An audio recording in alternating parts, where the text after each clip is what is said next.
It is the most boring class in college, and Sungwoo, being a self-respecting student, immediately falls asleep without any worries. Suddenly, a huge system window wakes him up, offering him to choose the best class for surviving the apocalypse. At first, Sungwoo doesn't understand what is happening. He rubs his eyes to make sure he isn't still asleep. That's when the whole classroom suddenly plunges into darkness, and all the other students begin to panic. Sungwoo wonders what this sudden blackout in the middle of the day is all about when all the electronics stop working. System windows appear in front of all the frightened students, and dozens of class cards with different numbers of stars appear, along with a 15-second countdown. While the others are afraid to choose anything, time is running out. Sungwoo decides to be the first to choose the card with the most stars, and it turns out to be the rarest class, Necromancer. Besides him, only one clumsy guy in the class chooses the swordsman class and receives a real sword. But Sungwoo doesn't receive any item, so he isn't sure if he really became a necromancer. Meanwhile, everyone else remains without any classes at all because they are too afraid to choose. Out of nowhere, one of the students gets stabbed by a pesky goblin. He screams and calls out to the rest of the class for help. However, everyone continues looking at him in shock as the goblin continuously stabs him to death. After killing the guy, the goblin looks at the rest of the students and they realize that they might be next. Everyone immediately starts running except our boy. To be honest, he didn't run because he was scared of catching the goblin's attention. Seeing the goblin enraged, the students ask the nerdy sword guy to do something since he is the only one with a weapon. However, he starts crying and refuses to fight. Seeing this, the MC realizes that he is officially screwed. As the goblin pounces at him, he starts running away, but he suddenly realizes that he will die if he turns his back towards it, so he turns around and kicks the goblin away. The goblin is smaller in size, so the MC decides to fight back with a chair. As it rushes towards him again, he squashes him with the chair like a nasty bug. After killing the goblin, he gets a notification telling him that he has received 10 gold for defeating a goblin. He looks at the message and wonders if their world has actually turned into a fantasy game. Another notification pops up informing him that he can control the dead under his command. At level 1, he can only control 3 goblins. As he is trying to figure things out, the goblin he just killed comes back to life as an undead warrior.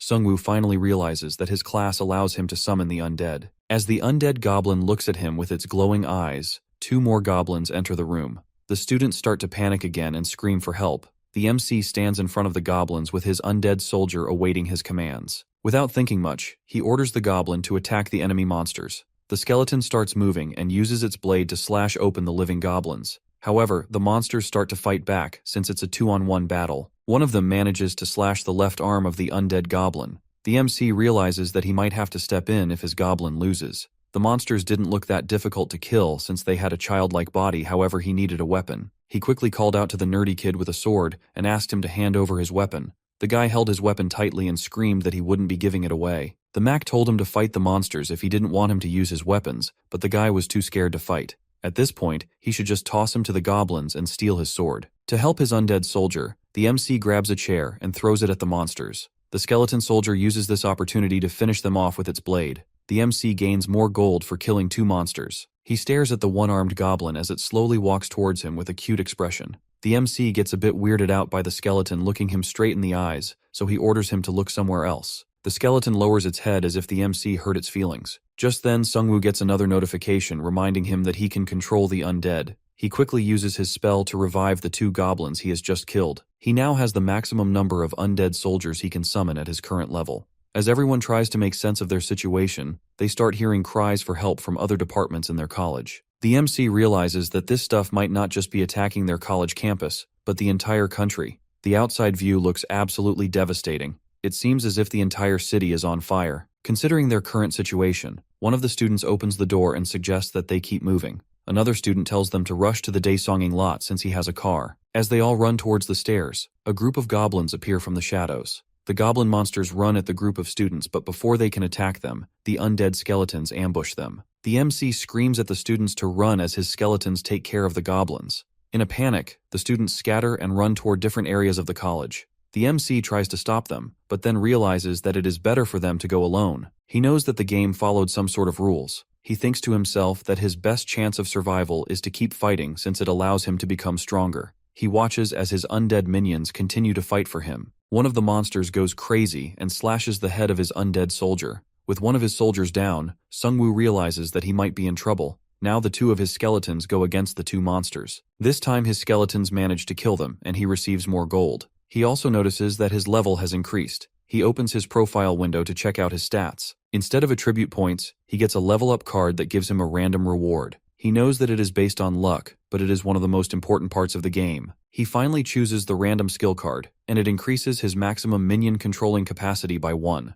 This means that he can control 4 minions at a time now. As he summons another skeleton, he realizes that he is low on mana. He surrounds himself with the skeletons and sits down to think for a bit. He still doesn't know what's going on, so he decides to focus on his survival for now. With his skeletons acting as his shield, he slowly makes his way downstairs. The situation down there doesn't look good, but he knows he can't stay on the campus forever. He orders his skeletons to lead the way and moves out. As the skeletons are going down, they come across Hanho. He gets scared upon seeing the undead goblins and smacks one of them in the head with his dagger. The MC sees him crying and calls him out. His friend asks him what the goblins are, and he tells him that they are kind of like his bodyguards. He then asks him about his class, and he says that he chose the rogue class. Since his friend was dumb, he chose a class with 1 star thinking that it would put him at the same level as a brigadier general. Even the minions were disappointed in Bro. He joins their group and all of them start making their way out of the campus. As they walk, the MC sees a notification telling him that he has acquired the effects of synergy since he is moving into a group.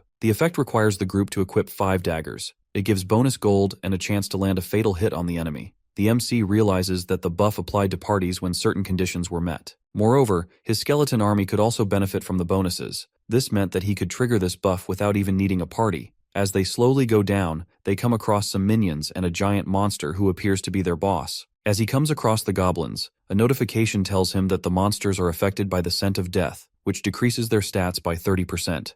This effect is only triggered when there are 4 or more skeletons of the same species. With this buff active, Sungwoo sends his skeleton minions to fight. They quickly overpower the goblins and start taking them down. However, the real challenge comes with the boss minion. He raises his hand to activate the Wild Berserker skill. This buffs the enemy minions, and they start turning the tide of the battle. The MC knows that he needs to stay calm in this situation. He knows that he needs to get rid of the buff if he wants his skeletons to have a chance of winning. He orders the one-armed skeleton to ignore the other minions and go after the boss. The goblin jumps at the boss and slashes its arm in half. Suddenly he gets kicked by the boss, but he has done his job. With the buff gone, the skeletons easily take over the enemy goblins. The boss minion doesn't want to die that easily, so it puts up a fight. Eventually, the boss also goes down and the MC receives some bonus gold. He notices that his boss has also dropped some items. One of them is a spear, and the other is a wristband that buffs nearby allied units. After claiming the items, he looks at the one-handed skeleton standing in front of him waiting for praise. Sungwoo smiles and pats it on the head, which makes the skeleton a bit excited. He decides to continue moving with his friend.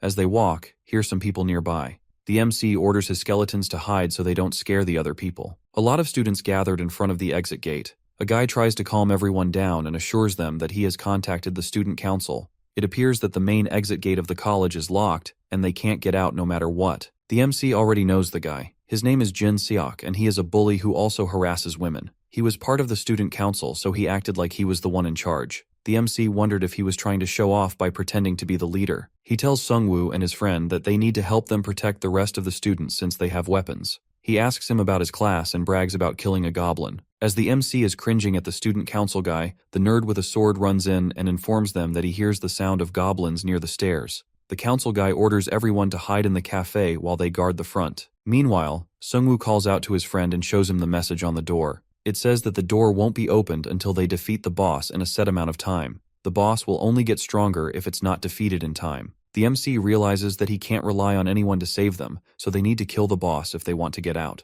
Just then he comes across Jin Seok again, who introduces him to the nerdy guy and orders him to hold the goblins. The MC asks him if he saw the message on the door. The guy tells him that he saw the message and he is waiting for a rescue team to arrive. He thinks that the Korean army could come in and save all of them. The MC knows that he can't just sit around and wait for help to arrive. As he starts moving back towards the stairs, he sees a bunch of goblins running towards him. The nerdy guy almost has a heart attack seeing the goblins. At the same time, the skeleton minions also come out, which causes him to panic even more. The MC signals the skeletons to stop and explains that they are under his control. He calls the student council guy an idiot and sends his skeletons to fight. Due to the synergy buff and the scent of death, the monsters have no chance to fight back. As the students stare out from the glass windows of the cafe, they see Sungwoo's skeleton army fighting the minions. The MC joins his skeletons and starts smacking the goblins using his spear. Jinseok looks at him in shock since he is planning to run away at his first chance. As the goblins try to escape, the MC orders his skeletons to block the stairs. He knows that he has to convince everyone that he can control these skeletons.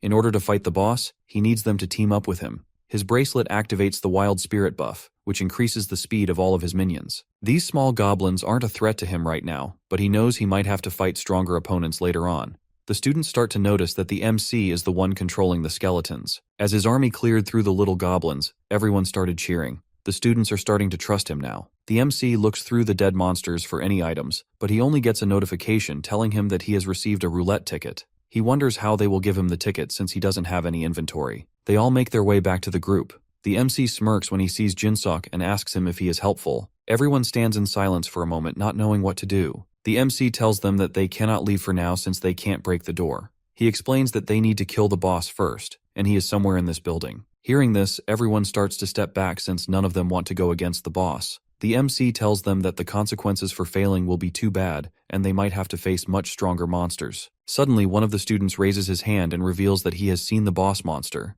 It seems like the boss is on the roof. Sungwoo knows that he has to go to the roof, so he asks the students if any of them want to join him. As expected, they are all scared to go with him. Even his friend wants to stay back, but the MC forces him to come along so he can buff his skeletons. As the two of them are talking, a girl named Jisoo interrupts their conversation and tells them that getting more people might be disadvantageous due to their narrow surroundings. She says that the MC already has his skeletons, so there is no point in bringing people who are even weaker than those skeletons. The MC thinks to himself that the girl seems a bit rash since they don't have enough information about the boss yet. He looks back at Jinseok, but he starts trembling and tells him that he needs to stay back and protect the students. The MC knows that he won't be getting any more people to join him, so he decides to head up with his current team. As they move up, they encounter a wave of goblins. The goblins surround them from the top and bottom of the stairs. Without a moment of hesitation, Jisoo launches herself at the goblins and slashes them into pieces. She uses a long sword and appears to be properly trained. Hanho is really impressed by her skills. Meanwhile, our boy is busy taking care of the skeletons on the top. After clearing through the wave, they start moving again. After climbing a few stairs, they come across the injured professor. The MC runs to him and asks him what happened. He explains that after the monsters attacked the campus, he led his students to the roof in order to keep them safe. However, this was a huge mistake. All of the students became victims of a terrifying monster on the roof. He grabs the MC and begs him not to go to the roof since he doesn't want him to die. The MC grabs his spear and stands up. He has a new quest now that tells him to kill the boss and avenge the professor. The quest also states that his choice will affect his destiny. He knows that this is a crucial moment of the game, so he assembles his skeletons and starts moving up. Once on the roof, they all get a message informing them that they have entered the boss room. The situation of the roof is catastrophic. None of the students manage to survive the boss's rampage. All that is left is some minions. Jisoo gets furious looking at this and decides to rush in and kill all the monsters, but Sungwoo stops her and signals her to wait. He knows that they need to stay calm and be rational in this situation if they want to survive. It doesn't take long for the goblins to notice the group. They all grab their weapons and start to surround them. Hanho asks the MC if they should run, but he wants to stand his ground and fight. He raises his hand and activates the Berserker spell. With this buff, his skeletons charge at the tiny monsters and start slashing them. The MC tells the group to treat the undead soldiers as their shield. He stays behind a minion and strikes the goblin when he gets the chance. Jisoo also does the same and starts slashing the monsters. Meanwhile, Hanho still doesn't know what to do, so he stands awkwardly. Feeling useless, he takes out one of his daggers and throws it at the goblins. His dagger hits and instantly kills the target. Bro even surprises himself. He was good at throwing since he used to throw away pencils from other students in his college. He immediately throws another dagger, and it also hits the target. My guy locks in as he realizes that he has found his talent. As the enemy goblins start losing, they get affected by a debuff which decreases their stats. They start running in fear and stop in front of a giant goblin. The group immediately recognizes that this goblin is the boss monster. With the boss appearing, the goblins get a new wave of motivation, so they jump into battle again. As the group tries to fight back, they witness one of the skeletons getting destroyed to pieces by a single strike from the boss. The MC frantically orders all of his minions to retreat. The boss continues to strike his skeletons, killing them one by one. He revives the dead minions, but he is low on mana, so he can't keep doing it for long. Hanho tries to surprise the boss by throwing his daggers, but he blocks it. The boss furiously starts chasing after him, causing him to scream for help. The minions try to help him, but the boss smacks them away. However, one of the skeletons manages to land a hit on the boss. This makes him even more furious, and he kicks the minion away. Out of nowhere, the sword girl shows up and slashes the boss while he is distracted. She lands a good hit, but it is still not enough to finish him off. The MC realizes that she is being strategic, so he decides to make a strategy too. He surrounds the boss with his minions and orders one of them to attack him from the back. As the boss turns around to defend himself, he launches the spear directly at him. It hits him in the face and he screams out in pain. The MC is almost out of mana now and he only has 3 skeletons standing. The boss recognizes this and laughs, thinking he has won. He immediately strikes using his sword, which makes the MC lose his guard. As the boss starts running at him, he knows he has to think of something, otherwise they will all die. Fortunately, he notices a sword lying around. The boss shakes everything while rushing towards the MC. Seungwoo sighs as he clenches his sword. He then commands both of his minions to rush the boss monster. The boss immediately smacks one of the minions to pieces. The other minions jump in the air and grab the sword passed to them by the MC. However, it fails to land the hit since the boss is too quick to defend. With the minion now holding a sword, the weapon synergy effect is triggered, increases attack speed, and decreases the weight of the weapon. Moreover, the minion actives the one-armed warrior effect, which gives it an 88% chance to cause a bleeding effect on its first attack. The MC knows that he can win with these buffs. He grabs a chair and rushes at the boss with his sword. At the same time, Jisoo and the minion also rush at him. He hits him with the chair to create an opening and they all go into attack. However, the boss slams the ground, causing an explosion and throwing them back. Suddenly the boss gets stabbed by a dagger thrown by Hanho. The MC knows this is his chance. He orders his one-handed skeleton to sacrifice himself so they can land a hit on the boss. The minion played an active role in the entire fight, but now it was time for it to die. In a shocking turn of events, the minion manages to hit the boss with its blade and triggers the bleeding effect. The boss finally goes down and the MC increases his level. He also notices that the skeleton has absorbed all the mana from the boss and is now leveled up. It was at level 2 and had the attributes of a commander. His friends tell him that they have also leveled up after defeating the boss. They all begin talking about their level cards. The MC chooses a random skill card. It allows him to create weapons from bones using mana. At his current level, he can only create 4 weapons, and the quality of those weapons depends on the bone. With the boss dead, his exclusive quest also concludes, and he receives another skill that increases the total number of minions he can spawn. He still doesn't understand the destiny part of the quest. While he is thinking, he notices a hood falling from the sky. His friend grabs the hood and tells him that it will increase his chance of hiding from the monsters by 50%. Jisoo received a fire whetstone. By sharpening her blade with the stone, her blade had a chance to catch fire during an attack. The MC suggests that they test their items and skills later since they need to keep moving. Back at the cafe, the students are starting to get worried. Even the nerd kid begins to wonder if they should have gone to fight the boss with Seungwoo. Hearing this, Jinsuk starts shouting at the students, telling them that they can just leave if they want. He says that if anyone wants to complain, they can go to the roof and die like the MC. The students start calling him out on his BS, since the only one protecting them is Seungwoo.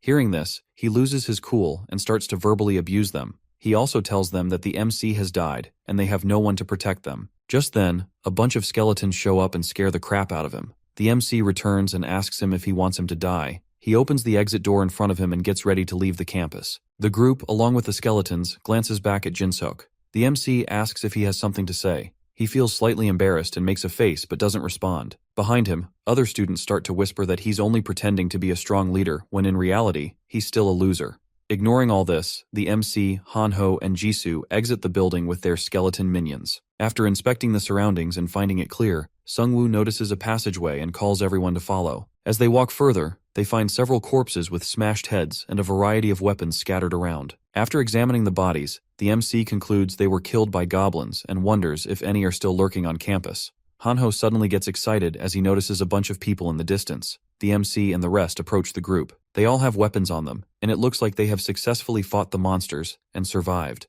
Jinsuk pushes his way forward, grinning as he greets a guy named Daeshong. The guy also recognizes him and is a bit surprised that he has survived. As the two talk, Jisoo scowls since she already knows the guy. As Jinsuk whispers something to him, Jisoo and Hanho mutter that they are clearly talking about Seungwoo. The MC doesn't really care and he just stands there with a smile. Daesong introduces himself to the group as the president of the student council and comments on how much everyone has suffered. He tells them that they need to unite if they want to survive. He then points at the skeletons and asks about them.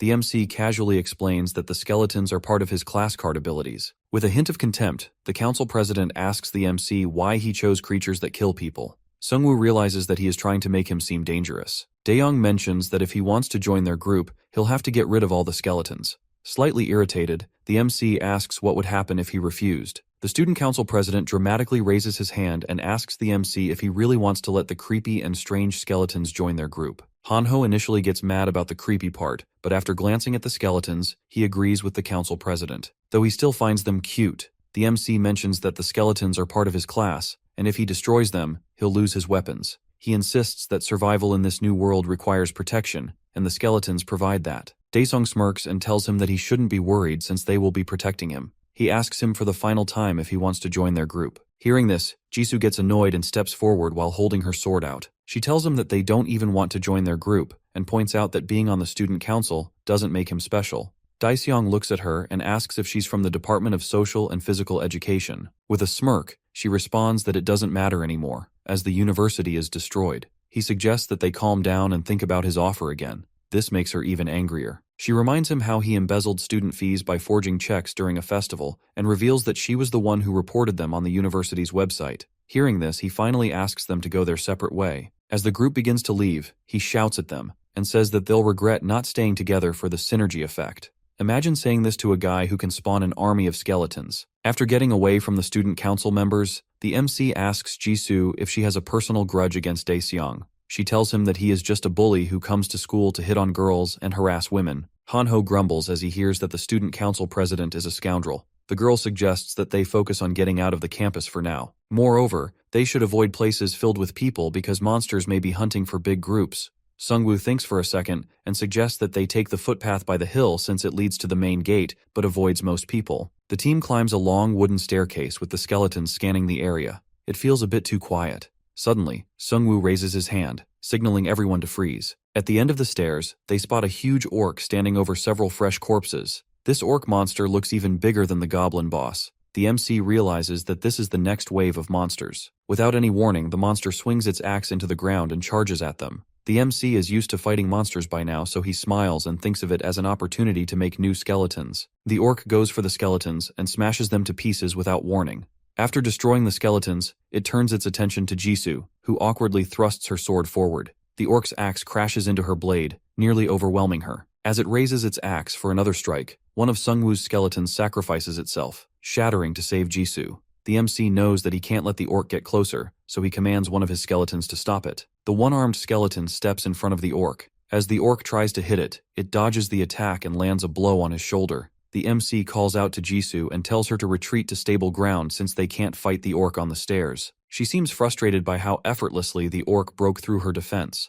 After moving up, the MC tells the group that they can't really get close to the orc. The orc recovers from the hit and starts moving up the stairs. Meanwhile, the group heads for the trees to restrict his movements. The MC tells Jisoo that he will use the skeletons as sacrifices for his plan. Necessary. He has plenty of corpses nearby, so he only needs to look after his mana. The orc begins pushing through the trees trying to catch them. After surrounding the orc, Sungwoo orders his skeletons to strike. At the same time, Hanho hurls a dagger toward the monster. All the skeletons also join in and throw their weapons at the orc. Two of them rush the orc from his blind spots, but the orc manages to hit them both. Surprisingly, the skeletons manage to grab both of his arms and hold them tight. At the same time, the MC and Jisoo rush towards him with their swords. The orc swings at Jisoo, but she evades the attack, slipping beneath his arm and striking his knee with her blade. The orc falls to one knee, just as the MC slices through his right arm. Finally, the one-armed skeleton launches itself into the air and delivers the final blow. The MC sees a window that informs him that he has earned 110 gold for slaying the orc patrol leader.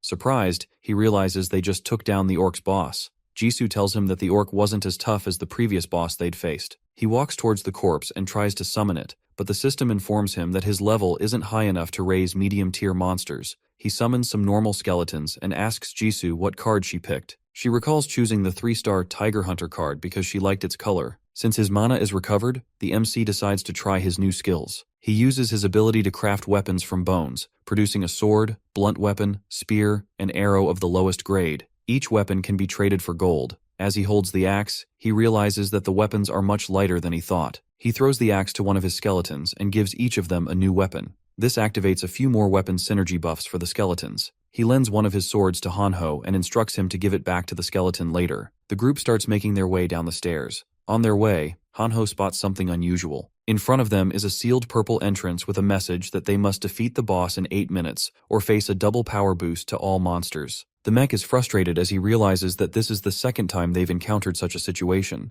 At the same time, an alert appears informing them that orc squads are beginning a hunt, drawn to the scent of hunters and large groups. Jisoo realizes that the size of the group determines the number of enemies, so staying with a large group might not be the best idea in this scenario. Meanwhile, an orc shows up to hunt the student council team. Jisoo and Hanho can hear their screams from outside the building. He feels relieved that they didn't join them. The three of them realize that being in a large group isn't always beneficial. Another notification pops up which indicates the arrival of the first orc wave. The group has to face 5 orcs in total. Hanho starts to panic as he sees them approaching and asks the MC for his plan. After thinking for a second, he smirks and tells him that he has an idea. He plans to set a trap using the cars and skeletons around them. As the orcs start moving down the road, one of them spots Hanho standing on a car, taunting them by calling them pigs. Furious, the orcs charge at him. Just before they get too close, a car door swings open and throws them off balance. That's when the MC and Jisoo spring into action. She pulls out her sword, and he uses his skeleton army, who were hiding, to attack. The skeletons hit the orcs from all sides, not giving them any time to react. After killing the orcs, a system notification pops up, announcing their victory.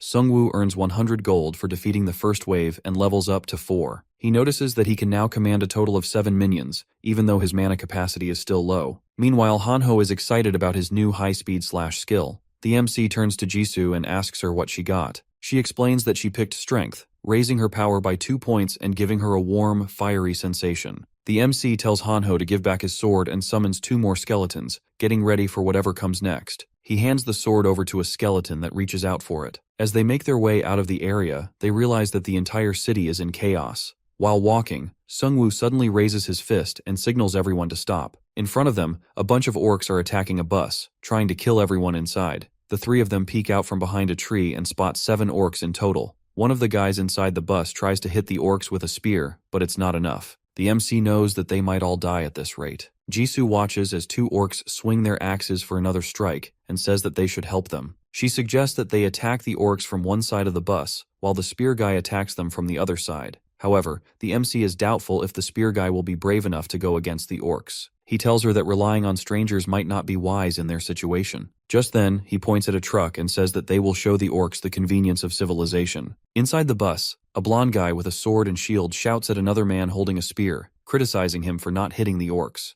Kyung-soo Lee screams at him to fight the orcs himself with his own shield and sword. The passengers are trembling and crying since they all think they are going to die. To their surprise, the orcs stop hitting the bus and turn to see a car speeding towards them. The vehicle plows through, tossing 2 orcs into the air. Seeing this, the guys inside the bus are left speechless, unable to comprehend what's happening. The skeletons jump off the trucks and start attacking the orcs. One of the guys inside the bus is even more scared of these skeletons than he was with the orcs. After everything calms down, the guys inside the bus wonder if the skeletons are gone. Suddenly, a skeleton appears at the window. The man drops his spear in terror and falls to the floor, screaming for the skeleton to disappear. Hanho knocks on the bus door, urging the frightened man to open it. The man sees them but is too terrified of the skeleton to comply, despite their assurances that they're human. After killing all the orcs, they leave the area. The scene changes to Hanho striking a vending machine with his hammer. Sungwoo turns to him and asks what he's up to. He smiles and raises his hand, winking as he admits he has no cash but wants a soda, so he's trying to break the machine. The recently rescued blonde guy approaches the vending machine, attempting to buy a Coke for Hanho, only to find it's broken. The MC scratches his head and asks the group if they should continue their discussion. He points to a machine and asks if it spits out items. Kungu nods, explaining that they tried it, but they had little gold so they could only use it once. He then glances at an old TV with a sticker reading, "If you need this, go ahead and take it," suggesting that following the instructions could yield an item. Suddenly, the TV screen lights up, welcoming everyone to the E-Class store. Sungwoo presses the screen to browse the offerings. The store offers a chance to try their luck, with 3 reward tiers: bronze, silver, and gold. E-Class stores sell items up to the gold rank. As he browses the shop, Hanho and Jisoo ask him if the shop would actually work. He tells them that they have to try it if they want to know. Hanho has about 360 gold while Jisoo has 584. Our boy, on the other hand, has 1,552 gold, which means that he can try the silver roulette as well. However, he also has the unlimited rank roulette ticket, which allows him to choose an item of any rank. Hanho watches him in shock as he chooses the gold roulette option. His luck is great since he gets first place in the spin. For this, he receives a blue ball called the Tear of the Sea Spirit. It is a legendary class item that increases his mana by 300 and mana recovery by 200%. This was exactly the item he needed since he was facing mana problems. After the gold roulette, he decides to spend his gold on the silver roulette. This time he gets second place and receives a shield. Jisoo also gets second place and gets a skill called Leader of the Expedition Force. However, my man Hanho ends up with third place and receives some potions. He feels disappointed, but Sungwoo tells him that his potions might be useful later on. Jisoo informs them that the situation at the sports field is still ongoing, so they should probably help them. Hanho looks at the MC and asks him if they are going to use the same plan again. The MC smiles as he stares at the truck and reveals that he has something bigger in mind this time. Away from them, the student council group cries for help as it is being attacked by the orcs. Daesung tells everyone to group up and prepare to escape as he holds them off using his sword. One of the guys informs him of people who are trapped in the stands. He tells the man to ignore them since they don't have time to be worrying about others. He then orders Jinseok and Hyungmin to lead the way since the two of them have shields. The group suddenly notices a bus coming at the orcs from behind.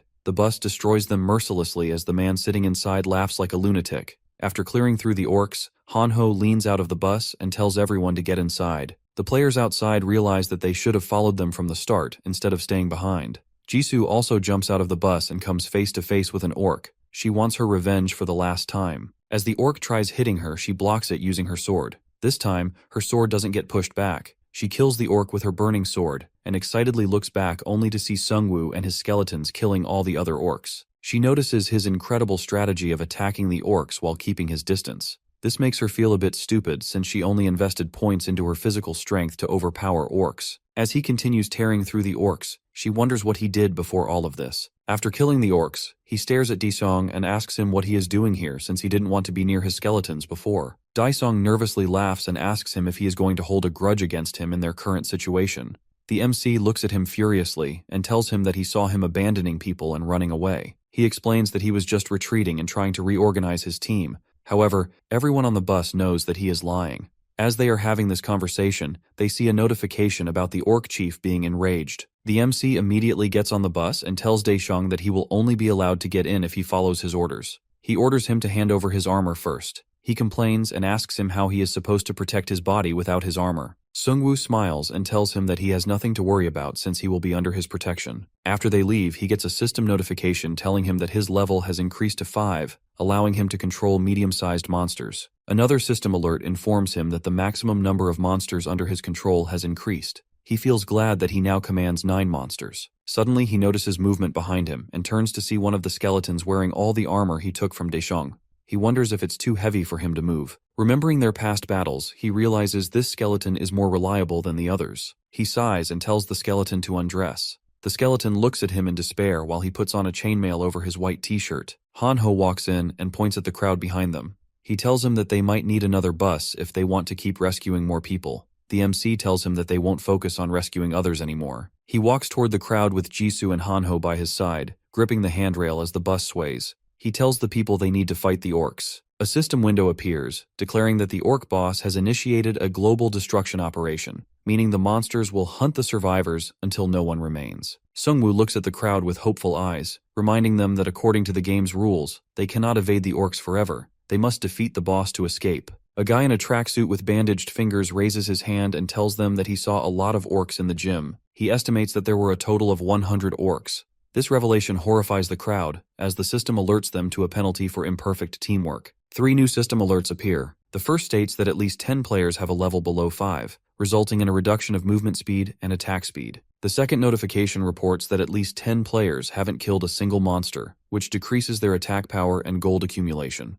The third message indicates that due to the reluctance of the majority, the chance of a state of confusion has increased. Sungwoo sighs heavily, realizing that while they could defeat most of the orc army in battle, things have become clear to him. The crowd looks at him in surprise when he declares that he will fight the orcs himself. He believes that having a weapon is useless if one doesn't know how to wield it. Jisoo and Hanho try to stop him, but he tells them the same thing. The people in the crowd stare at him, puzzled, thinking that he might have gone mad. The members of the student council smirk as they discuss how this might be a great opportunity to eliminate him. Jinseok looks out the window, calling him a fool and predicting that he will soon die. Jisoo thinks that it isn't a good idea, so she tries to convince him not to go alone. He reminded her that when they were on the first floor, she said there was no point in sticking together. His skeletons alone are much stronger than most of the people on that bus, so it's not really useful to bring anyone along. Hearing this, Jisoo thinks to herself how his strategies are usually foolproof, but this time the stakes are much higher. As Sungwoo walks into the ground with his skeletons, everyone watches him from the university windows. His friends are inside the bus some distance away from him.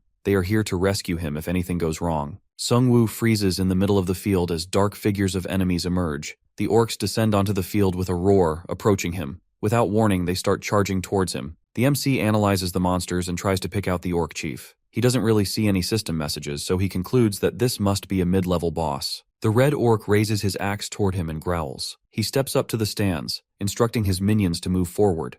The shield creaks as he lowers it to the ground. Positioned at the top of the stairs, he decides to hold his ground. As the orcs roar toward the stairs, the skeletons raise their daggers, preparing to attack. The MC immediately activates his wild berserker skill, increasing the strength and attack of the goblins. Instead of fighting at melee range, the skeletons start throwing their daggers towards the orcs. The daggers kill a few of them, but the boss manages to block them. The MC panics, realizing that his throwing attack has been blocked, and commands his skeletons to charge. He knows that this plan is suicidal. As all the skeletons get destroyed by the orc boss, Righty stares at it with flames coming out of his eyes. Sungwoo places his hand on the skeleton's skull and tells it to wait. The orc monsters smirk after they destroy all the skeletons. However, something suddenly smacks one of them from behind. Behind the orc stands an undead orc warrior who is now controlled by Sungwoo. A notification pops up, indicating that the teamwork has activated the first stage of the synergy effect. The MC gains access to the weapon synergy, which requires at least 5 axes. This effect boosts attack power and speed for the first 10 seconds of battle. The orcs struggle to fight back against the undead orcs since they neither bleed nor get tired. Sungwoo stands proudly on top of the stairs with Righty, and together, they watch as the army of undead orcs overwhelms the ordinary orcs below. Some of the students look through the window and stare in disbelief as they see the MC clearing through all the orcs on his own. Behind the frightened orcs, Jisoo, Hanho, and the bus driver also watch this intense battle. Jisoo's eyes widen in surprise as she recalls her last conversation with Sungwoo. She realizes that he has anticipated everything. As the MC glances at the system alert displaying his mana level, he feels a surge of happiness as it rises. He wonders if this is the power of a legendary item. Skulls float above the battlefield as another notification informs Sungwoo that the orcs have been weakened by the overwhelming scent of death, reducing their characteristics by 30%. Frightened, the orcs begin to retreat. However, their leader roars back, triggering a morale boost effect that halves the effects of the debuff. With a cry, the orcs charge back into battle against the MC. On the other side, Sungwoo's undead army is ready to fight the approaching orcs. Righty climbs onto the fence above the MC and rushes to back the rest of the undead army. As it runs towards them, it takes out its sword and starts slashing some orcs. Combined with the undead orcs, the skeleton charges at the enemy on Sungwoo's command. After finishing the orcs, the MC sits down on the steps, letting out a heavy sigh. A system notification appears before him,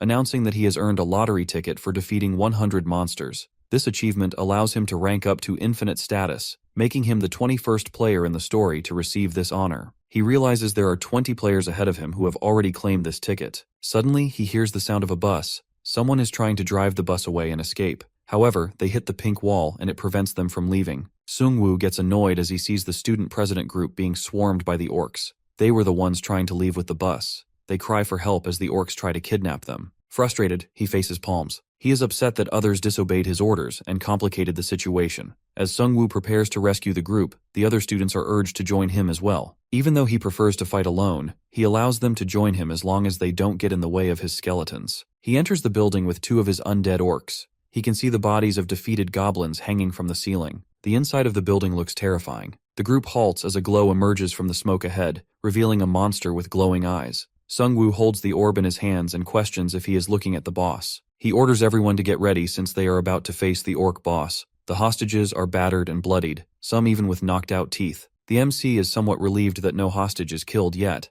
but he is also confused since he didn't think that the orcs were intelligent enough to take hostages. The members of the student council look at him and beg for help. He glares at them fiercely and tells them that their current situation was the result of their own foolishness, and they also dragged other people into it. He is against someone who can't even understand him, so he decides to go all in and not show any weakness, since it can be dangerous for him. His plan is to confuse the orcs with a sudden attack and save the group. Out of nowhere, one of the orcs swings its axe and brutally separates the head of the student council president from his body. Everyone is shocked to witness this. However, the surprises don't end there. From the roof of the building, the actual orc boss shows up. He unleashes a strange spell that causes everyone to feel weak. The system sends multiple alerts to Jisoo indicating that she has fallen into a state of confusion due to the breath of the abyss, and her mana continues to drain. The orc boss finally makes his entrance. He is a junior-level black magician similar to a shaman. Hanho's hands tremble as he squeezes a bottle, attempting to open it. He drinks the bottle to restore his mana and even offers one to Sungwoo. However, he rejects it and tells him to give it to Jisoo instead. He grins, inhaling the streams of dark mana, finding the dark energy refreshing. Meanwhile, a system alert indicates that the Breath of the Abyss has significantly boosted his mana reserves, now exceeding 4,000. He understands why he feels so confident. The system informs him that due to the accumulation of abyssal breath, the effects of the First Awakening are temporarily activated, significantly enhancing his characteristics and increasing the number of monsters he can summon. As he walks forward, his figure is illuminated solely by the glow of his mana, giving him a terrifying appearance. Imagine using black magic on a necromancer. He continues walking towards the boss with a smile on his face and asks him what he did. The boss is reasonably confused since he didn't expect any of this to happen. Jisoo rushes after Sungwoo and says that they should all attack together, just like on the roof. Sungwoo lets out a creepy smile as his entire body seems to glow with overflowing mana. He declares that from now on, nothing will be the same. The undead soar into the air, and Hanho watches them as all the dead bodies on the roof start coming to life. His eyes stay wide open with shock as he stares at the numerous system notifications about different synergy buffs that they have acquired. Meanwhile, Sungwoo looks like an absolute monster who wants the boss to taste the true power of death. The orc shaman starts smashing all the undead warriors into pieces. However, a system notification appears revealing that there is a guaranteed chance to revive all these undead skeletons. No matter how many skeletons the shaman kills, they keep coming back.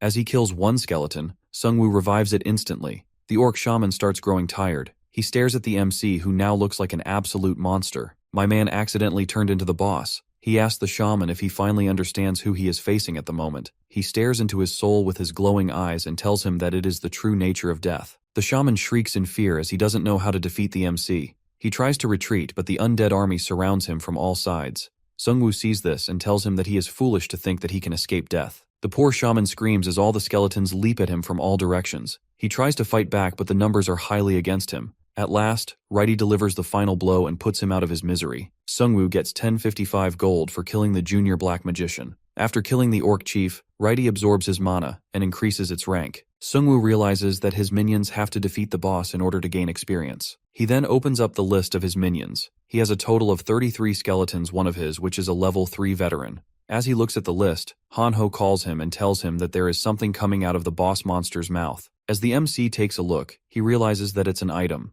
The item description says that it grants devil attributes to the user, and once equipped, it will require many sacrifices to remove. He doesn't really understand what the devil attributes mean, and assumes that it will likely be the same as his Necromancer class. He equips the item which grants him the devil attribute. It allows him to steal the enemy's mana with each attack. Suddenly, all of his skeletons start crumbling back to bones as the effect of the orc shaman's spell wears off. The group goes back to the students who cheer them for defeating the boss. They call the MC their hero, but he doesn't really feel good about any of this, since he has no need for other people. He knows that in order to increase his chances of survival, he needs to avoid getting too many people with him. Since the boss has been defeated, the seal finally breaks and the exit doors open. The students wonder if they can finally leave the area. They all start talking to each other, thinking about their next move. Some of them think that they should just continue following Sungwoo since it is their best option for survival. Hanho looks at his phone with a worried expression and tells the MC that it is happening all over the world. He wonders if his parents are alright. Hearing this, the MC thinks about his own parents. Suddenly a bus stops in front of them and Kyungsoo tells everyone to hop on. He says that he was a driver during his military service and he knows where the military base is. He is going to take the bus to the base.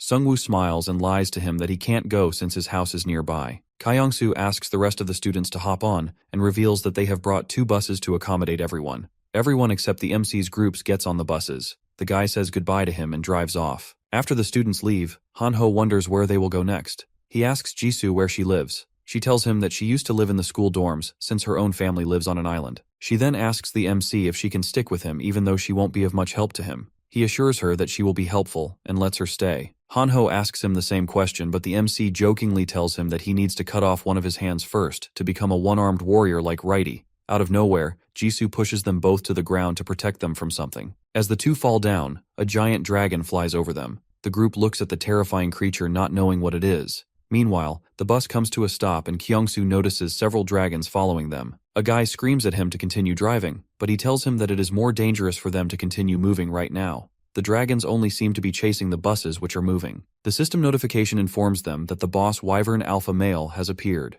The next moment, the dragon lands on top of the bus and rips it into pieces after flying it into the air. Sungwoo looks at this and realizes that he is nearly not strong enough for this world. However, he can become stronger. With his back turned towards Jisoo, he tells her that instead of avoiding the monsters, they are going to actively hunt them from now on. This leaves her a bit confused, and she asks him what he means. He explains that they can't just rely on adapting to the situation. If they continue doing that, they will only go from being easy food to food that is a bit harder to catch. In order to survive, they need to dominate the monsters. He clenches his fist, and the group starts walking towards a group of orcs. As the orcs and players come face to face, a system notification pops up telling them that the tutorial is complete. If that was the tutorial, I'm not sticking around for the actual game. As the hunt begins, Seungwoo uses his skeleton army to surround a bunch of minions. The goblins try to escape, but he has all the exit points blocked off. The skeletons continue slashing them as they run for their lives. Each kill gives extra gold to the MC. After getting rid of all of them, he gains a level. Hanho gets out from hiding and nervously laughs, saying that he took care of them all by himself.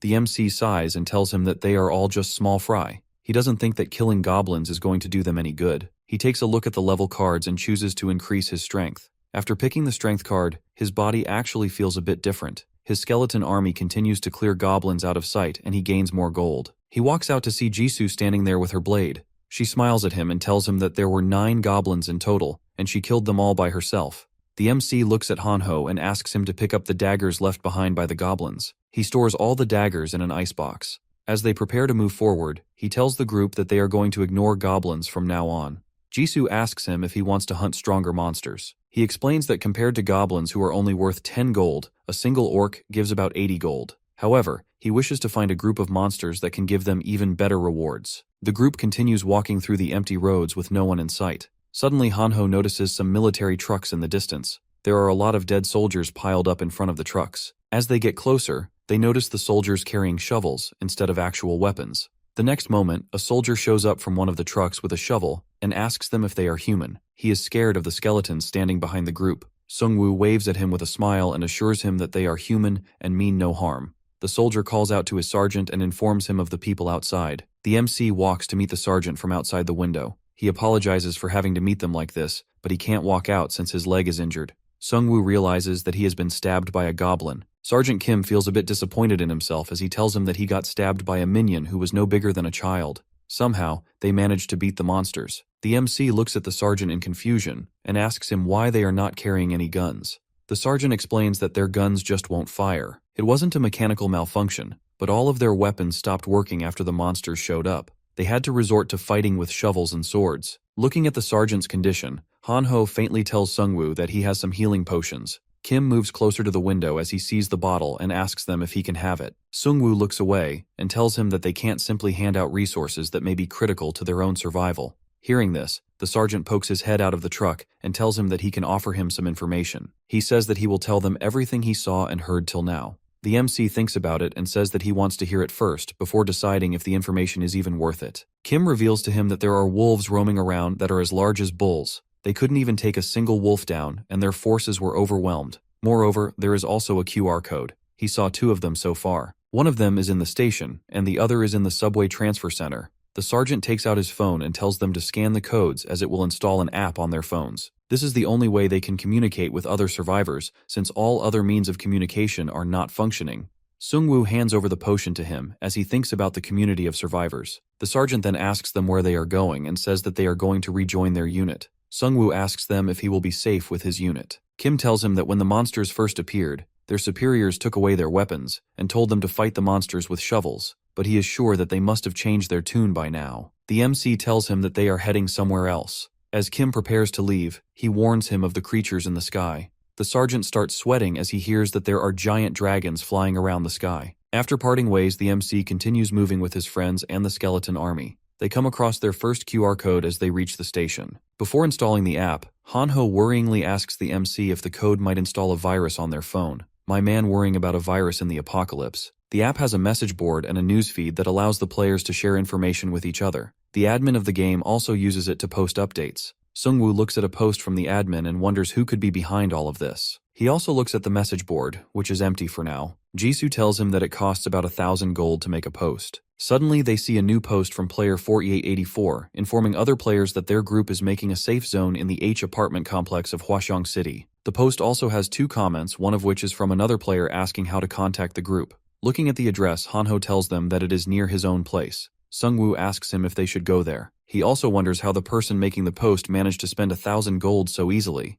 They barely managed to reach level 6 after going through so much trouble, and the other group was already at level 8. He stares at the post and thinks to himself that something about it seems wrong. However, he still needs to meet some high-level survivors, so he continues walking towards the address mentioned in the post. Suddenly, he hears a beep on his phone. He checks to see a comment deleted on the post. The player asks why the comment was deleted, and the author of the original post tells them that someone was just talking crap, so they deleted their comments. This comes off as a bit strange to the MC as he continues staring at his phone. Meanwhile, we see another buff guy holding a phone. He lets out a creepy smile as he realizes that another victim has fallen into his trap. The sun shines brightly overhead as a man frantically tries to defend his daughter against a group of minions. He only has a baseball bat which he uses to try to scare the monsters away. Soon he realizes that he can't hold them off, so he screams for help. However, none of the other players come to his aid, and they continue to watch him from the safety of the surrounding houses. As the minions get closer to the man, one of them gets stabbed by a dagger. Suddenly an undead orc shows up and starts hitting them with its axe. The man watches in confusion as Sungwoo's undead army comes to his aid at the last second. He holds his hand out for the man and tells him that he is safe now. The man tells him in a trembling voice that his house is nearby, but they ran out of food. The MC opens up his bag and gives him a few cans of food. He knows that it won't be enough, but that's all he has for now. The minions try to escape as the skeleton army overwhelms them. As the group chases them to some stairs, they come across a dungeon sign. Hanho asks the MC if they should go down and finish the minions. Before they can walk any further, the man stops them and warns them from going into the basement. He reveals that there is something even more terrifying than those green minions down in the basement. Sungwoo looks at the man with a smile and thanks him for the warning. After going down the stairs, they receive a notification telling them that they have entered the Elder Slime's shrine. As the group heads further into the basement, they come across a dead minion with slime covering its head. An undead orc swiftly uses its axe to destroy the slime. It gives them 140 gold for each kill. Hanho holds his melting dagger as he complains that the slime can even dissolve metal. The MC tells him that it can't dissolve bones, which makes his skeletons their natural predator. Hanho then hears a noise and turns around to see a giant slime monster. The monster destroys one of the skeleton minions with a single attack. Sungwoo realizes that the slime can also crush and chew the opponent if it can't dissolve them. Moreover, all the attacks of his skeletons are useless due to the size and density of the slime. He quickly thinks of a plan and starts creating bone weapons. Instead of creating more skeletons, the MC starts creating weapons from the bones and throwing them at the slime from a distance. Jisoo tosses a skeleton towards him and he turns it into another basic weapon. As he is busy creating weapons, the slime goes in for a hit and attacks him from the front. The MC uses one of his orc warriors as a shield and blocks the attack. The slime swallows the minions and destroys them. Upon seeing this, the MC smiles and says that the boss has just made a mistake, since the skeleton it swallowed contained a bag filled with bones. He then uses his weapon creation skill to convert all of those bones into weapons, causing the slime to be torn apart from the inside. The skeletons swiftly get into action and start smashing the slime into even smaller pieces so it can't regenerate. The one-armed skeleton delivers the final blow as usual, and they receive 22.55 gold for killing the slime boss. Sungwoo orders the skeletons to collect the slime in an empty glass bottle since they might need the acid later on. While collecting the mucus, one of the skeletons comes across the core of the slime monster. It can be used for dissolving or fusing objects together. The MC picks it up using a cloth and wonders if it's a compound ingredient. Hanho calls him out and asks him to read the comments on that online post. The post has a lot of deleted comments. Other players have also reached out to the original poster asking about the deleted comments, but they just ask them to ignore them. Someone mentions the comment of the first person who was trying to get in contact with the group and asks if they have made it, but player 4884 tells them that they have not arrived yet. They claim that something must have happened to them on their way. Hanho finds it suspicious that they are deleting all the comments. Sungwoo thinks to himself that the group first selflessly spent 1,000 gold on the post, and they continue spending more gold with the comments. He knows that there is something weird going on. We cut to an underground parking area where a bunch of guys are hanging around. One of them wonders why the players are even hunting monsters, since killing other players is a lot more profitable. A single kill can give them 500 gold for a normal person, and more than 1,000 gold for a player depending on their level. The other guy laughs and tells him that it is easier to kill players. Moreover, they also enjoy it. Two of the other guys sit in the car. One of them asks the other about their boss, but the guy looks to be out of his mind. He grabs his head as if it's about to explode and screams out the name of Professor Red. The other guy is a bit scared and asks him if he is talking about the serial killer. The tweaking guy starts having a flashback in which he is getting attacked by a monster. The monster turns out to be a vampire. He stares at the man with his sharp teeth and tells him that he has a need for people like him. At the same time, the MC takes out his sword and asks Hanho if he can ever kill another person. After getting bitten by the vampire, the man became a low-rank vampire. He wonders how things ended up this way. He just came to the convenience store with his other gang members to loot some stuff. However, the monster bit him and turned him into a vampire. After becoming a vampire, he started killing all of his gang members. The vampire watched with a smile as he killed them all one by one. The boss continued drinking blood from the dead guys on the floor. He no longer felt like a human. The vampire looked at him and told him to continue feeding and growing till they both met again. The boss finally comes out of his flashback as the guy sitting with him shouts at him. Another guy walks to the car window and asks him if there is a problem. He looks at the man and tells him that everything is fine. He then asks him what he wants to tell him. The guy shows him his phone and tells him that their prey has just arrived. Their post has got another comment from player 157 who says that he is with 2 other people. His group wants to meet them and calls them to the park. After hearing this, the boss immediately orders the guy to head for the park. With an evil smile, he thinks to himself how the open space of the apartment complex makes it easy for them to lure idiots like the person they just talked to. None of the apartment residents dare to say anything about it since they are all scared. The boss is planning on killing all of them once they run out of prey. The man driving presses the brakes as he notices the group standing in front of them on the road. They all are facing away from the car and wearing hoods, so the 2 of them can't really see their faces. The boss can't control himself as he sees the group. He screams at the guy to just run them over with the car. The guy obeys the order and slams into the group at full speed. However, upon hitting them, all they see are bones flying in the air. It turns out that there weren't any people in those hoods but skeletons. Sungwoo uses the bones from those skeletons to create spikes and hit the car. The driver loses control and the car crashes. The boss doesn't understand what is going on. Someone suddenly breaks the car window and drags him out. After throwing him to the ground, the MC grabs his phone and asks him if he is the person who made the post. With a sword pointed at his head, the boss doesn't know what to say. The EMC was a bit suspicious when he saw those deleted comments. He thought about it and came to the conclusion that these guys must be getting something out of it. They decided to set a bait, but he wasn't expecting them to just run them over with the car. The boss guy looks at Sungwoo and furiously asks him if he even knows who they are. Without saying anything, our boy kicks the man in his face as one of his lackeys watches. He then asks him with a cold expression about the number of people he has upstairs. He threatens to rip off his head if he doesn't answer. Hearing this, the guy starts laughing. He goes in for an attack and asks the MC if he has even killed a person before. Out of nowhere, Righty shows up and slashes his arm with his sword. The man screams in pain as he bleeds all over the place. Sungwoo looks at him with disgust and tells him that even with the current state of the world, he isn't heartless enough to kill a person without hesitation. However, his skeletons are different. As one of the orc skeletons raises its axe to finish the guy, he starts laughing. The MC wonders if the guy has gone insane because of the pain. He turns towards the other guy and asks him if they should start by cutting off his legs or arms. The guy isn't about this life, so he quickly tells them that there are 8 people upstairs. Before he can speak any further, the boss guy kills him using his sharp claws. Hanho and Jisoo stare at him in disbelief as they witness him killing one of his own allies. His ripped-off arm has now been transformed into a pointed blade. He rips out the guy's head and starts drinking his blood. This allows him to heal back and also increase his stats. The man used to be in a 3-star ninja class, but after the boss bit his neck, his class changed to a low-rank vampire. In this class, you can't really level up, but you can absorb the stats of players that you kill. The man stands up and roars in anger, activating his berserk mode. This causes all his stats to increase by 20%. The MC realizes that there is a class even more gruesome than his own.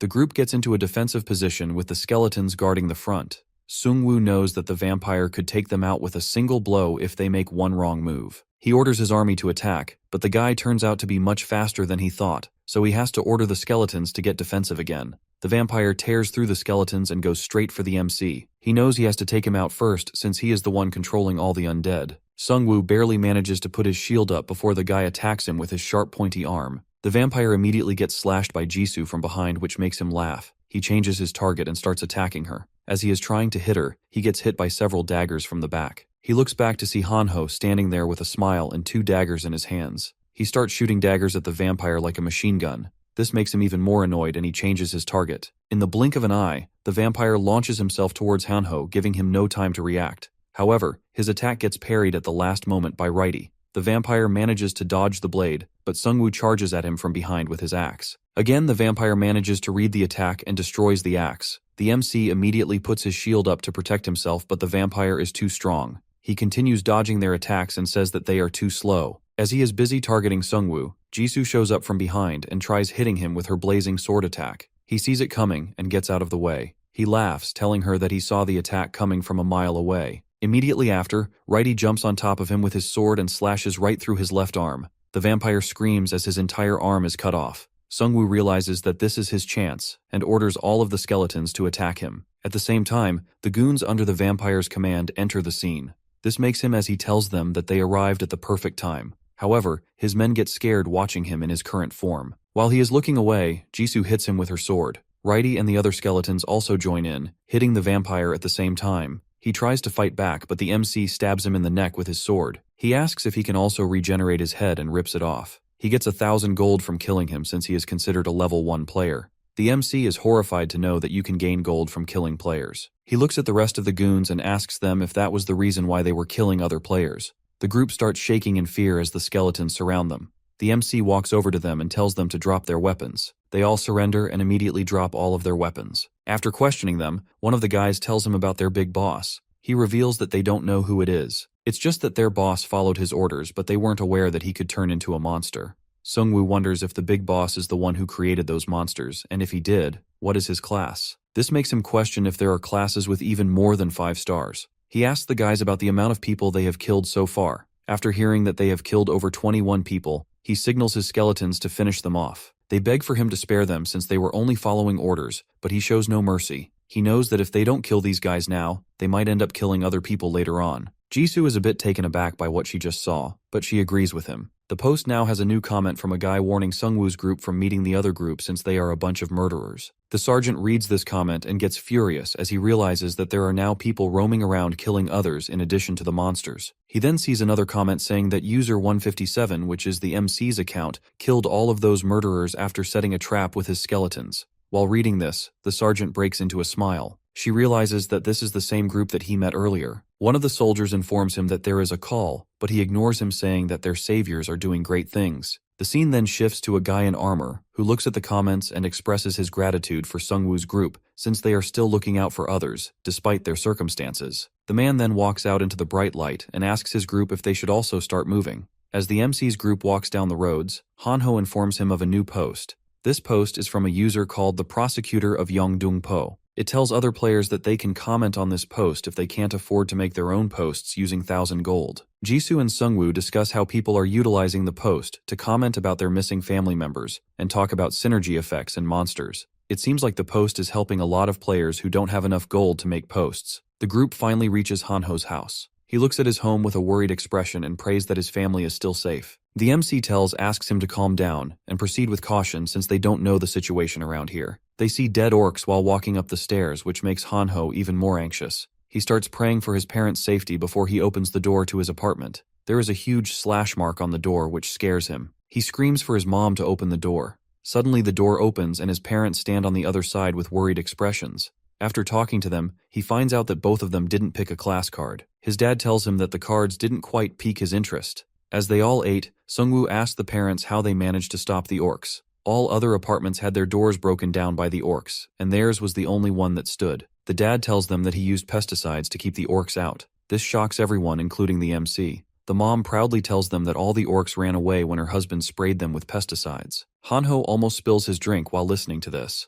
After dinner, his mother thanks Sungwoo and Jisoo for bringing him back home. She then offers them some green tea since they don't have anything else at home. Hanho tells her that he also helped them out by throwing daggers, but his mom ignores him. As they all are resting inside the house, some kids on bikes look at the lights and let out an evil smirk. Jisoo is the first one to come out of the shower. The mom thinks that she has a frail body and starts to feel bad for her. Meanwhile, Hanho thinks to himself that she is 30 times stronger than him. The MC feels relieved as he finally goes to take a shower. He is glad that both of his friends' parents are fine. His dad was able to utilize the orcs' strong sense of smell against them. Otherwise, both of them would have ended up like the rest of the players. Even with the world going to hell, there was still something positive. After showering, the group begins cleaning their weapons. Hanho asks the MC about his thoughts since they can't stay at this place forever. He tells him that they should first decide where they want to go and then move out. Sungwoo thinks to himself that the orcs that first arrived were probably scouts. If there is a group of them nearby, it might actually turn into a large-scale battle. Their problem is to find out where to go since they don't have a clear objective in mind.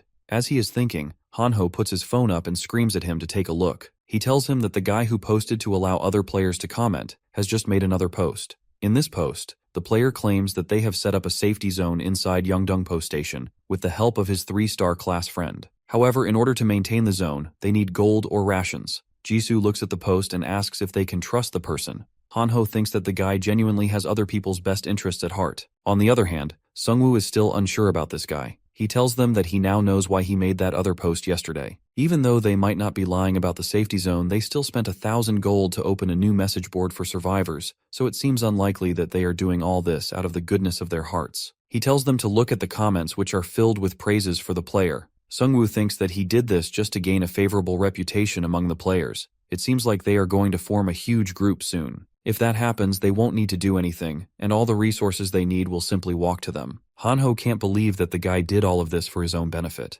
The MC tells him that he might be overthinking, but the station is too far for them to travel, so they can't really find out. Hanho finds a comment from Chief Gu claiming to have another safe zone at the Hwashong Fortress. He mentions in the comment that he requires rent. The MC doesn't really like the rent part, but he is curious about the safe zone. He asks his friend about the distance of the fortress from their current location. Hanho tells him that it takes about 20 minutes by bus. Hearing that it is not too far, the MC decides to make it their next destination. As they all get ready to leave, the MC apologizes to the parents for suddenly asking them to come with them. The dad smiles and tells him that it's fine. He has safely brought back his son, so he is happy to follow his lead. Hanho's mother tells him that apart from monsters, there are also bandits running around in the neighborhood. The MC is a bit confused hearing this, so he asks them what they mean. The dad explains that they are just a bunch of high school kids who go around on motorcycles and steal stuff from people. Sungwoo sighs as he realizes that he now has to deal with such petty criminals too. Suddenly they hear the sound of a bike approaching. As they all look back, they see a group of teenagers trying to look tough. They stop in front of them and demand that they hand over all the goods that they have. The kids even threaten them with their numbers and baseball bats. The MC looks at them with a smile and asks them if they truly have the greater numbers. Behind him, several glowing eyes start to appear. The kids suddenly turn around and leave before he can say anything else. This leaves the group confused since they don't know what scared the kids. The MC looks back with a worried expression and sees a pack of giant wolves standing there, staring directly at them. The wolves are not attacking them instantly, so he suggests that they start backing away slowly. He doesn't want to engage in close combat with monsters that have 4 legs. Even if he doesn't take their sharp claws and fangs into account, their balance is just too good. If someone from his group fell to the ground, they wouldn't be able to make it out alive. The group slowly walks back into the apartment building. Hanho asks the MC if they are safe inside. However, with the wolves still staring at them, he knows that they can just break into the place and drag them out. As he is thinking of his next plan, one of the wolves charges towards them and slams into the front wall. Sungwoo suddenly throws the acid bottle towards the wolf, which causes it to burn. While the wolf is still in pain, the MC orders his skeletons to start throwing their spears at it. The only advantage they have over the wolves is that they can throw stuff.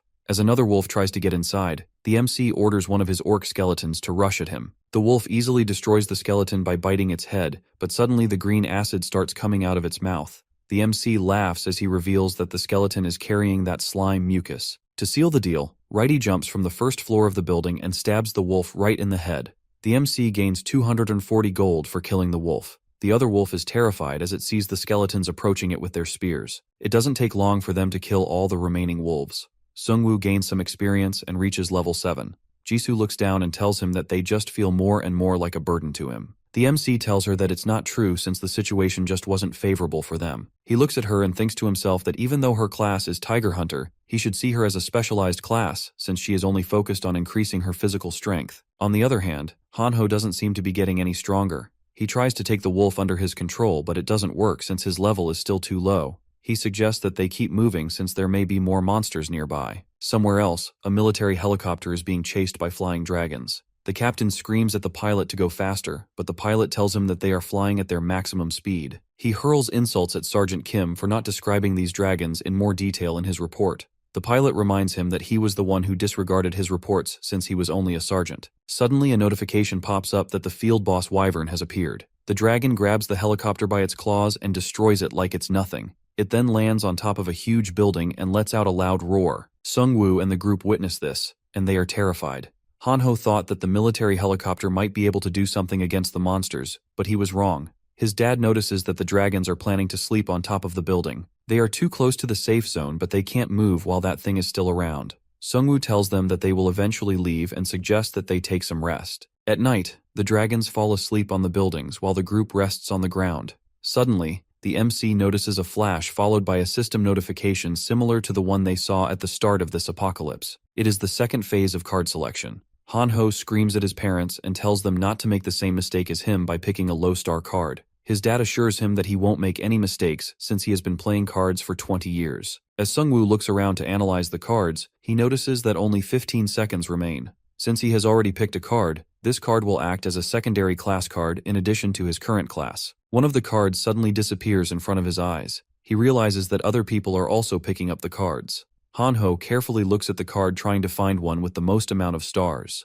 The MC knows that he can't just pick his secondary class based on stars since he needs to find something that he can use in combination with his current class. He finally comes across a card that fulfills his needs perfectly and instantly chooses it. He chose a 3-star link card for the Dark Mage class. A system notification tells him that this card will be combined with his current class card to grant him new skills. He looks at his still and is pretty happy with his choice, since they all fit perfectly with his Necromancer class. Meanwhile, Hanho is crying since he accidentally picked up a 1-star priest card. The new skill he got allowed him to be shielded from enemy attacks for 10 seconds after killing an enemy. As he is crying, he hears his dad asking him if he chose the right card. He looks up to see his card with a 3-star Pioneer class card that allows him to create safe zones. Sungwoo gets excited as he sees this, since they don't have to go to the fortress anymore. As Hanho's dad continues flexing on him, he asks his mom what class she picked. She tells him that she picked the 1-star chef class card. Hearing this, he says that she should have picked a class that was useful in battle. While all this is going on in the background, Sungwoo looks at Jisoo and asks her about her card. She tells him that she picked the 3-star Hitman card. It gives her a supreme sense of passive skill that heightens her senses whenever she is in danger. She realizes that the MC has grown quite strong. He can efficiently employ tactics in battle and make level-headed decisions even in stressful situations. Jisoo thinks that she can never be like him no matter how hard she tries. However, she also needs to be stronger, so she decides to find her own way if she can't be like him. She knows that she must grow stronger in both her mind and her body. The MC calls out the dad and asks him to explain his skill in more detail. The Pioneer class allows him to create a Pioneer's camp. It costs 10 mana every 10 minutes and allows players to take shelter from monster attacks. The shelter has a limited area and can also be destroyed by powerful attacks. Once the player loses all their mana, the safe zone will start costing 100 gold every 10 minutes. Sungwoo realizes that it will be difficult for them to maintain a safe zone in their current position. Moreover, gathering a large group for the zone didn't seem like a good idea either. He suggests that they only use that skill during emergencies. They also need to find a good place for the zone.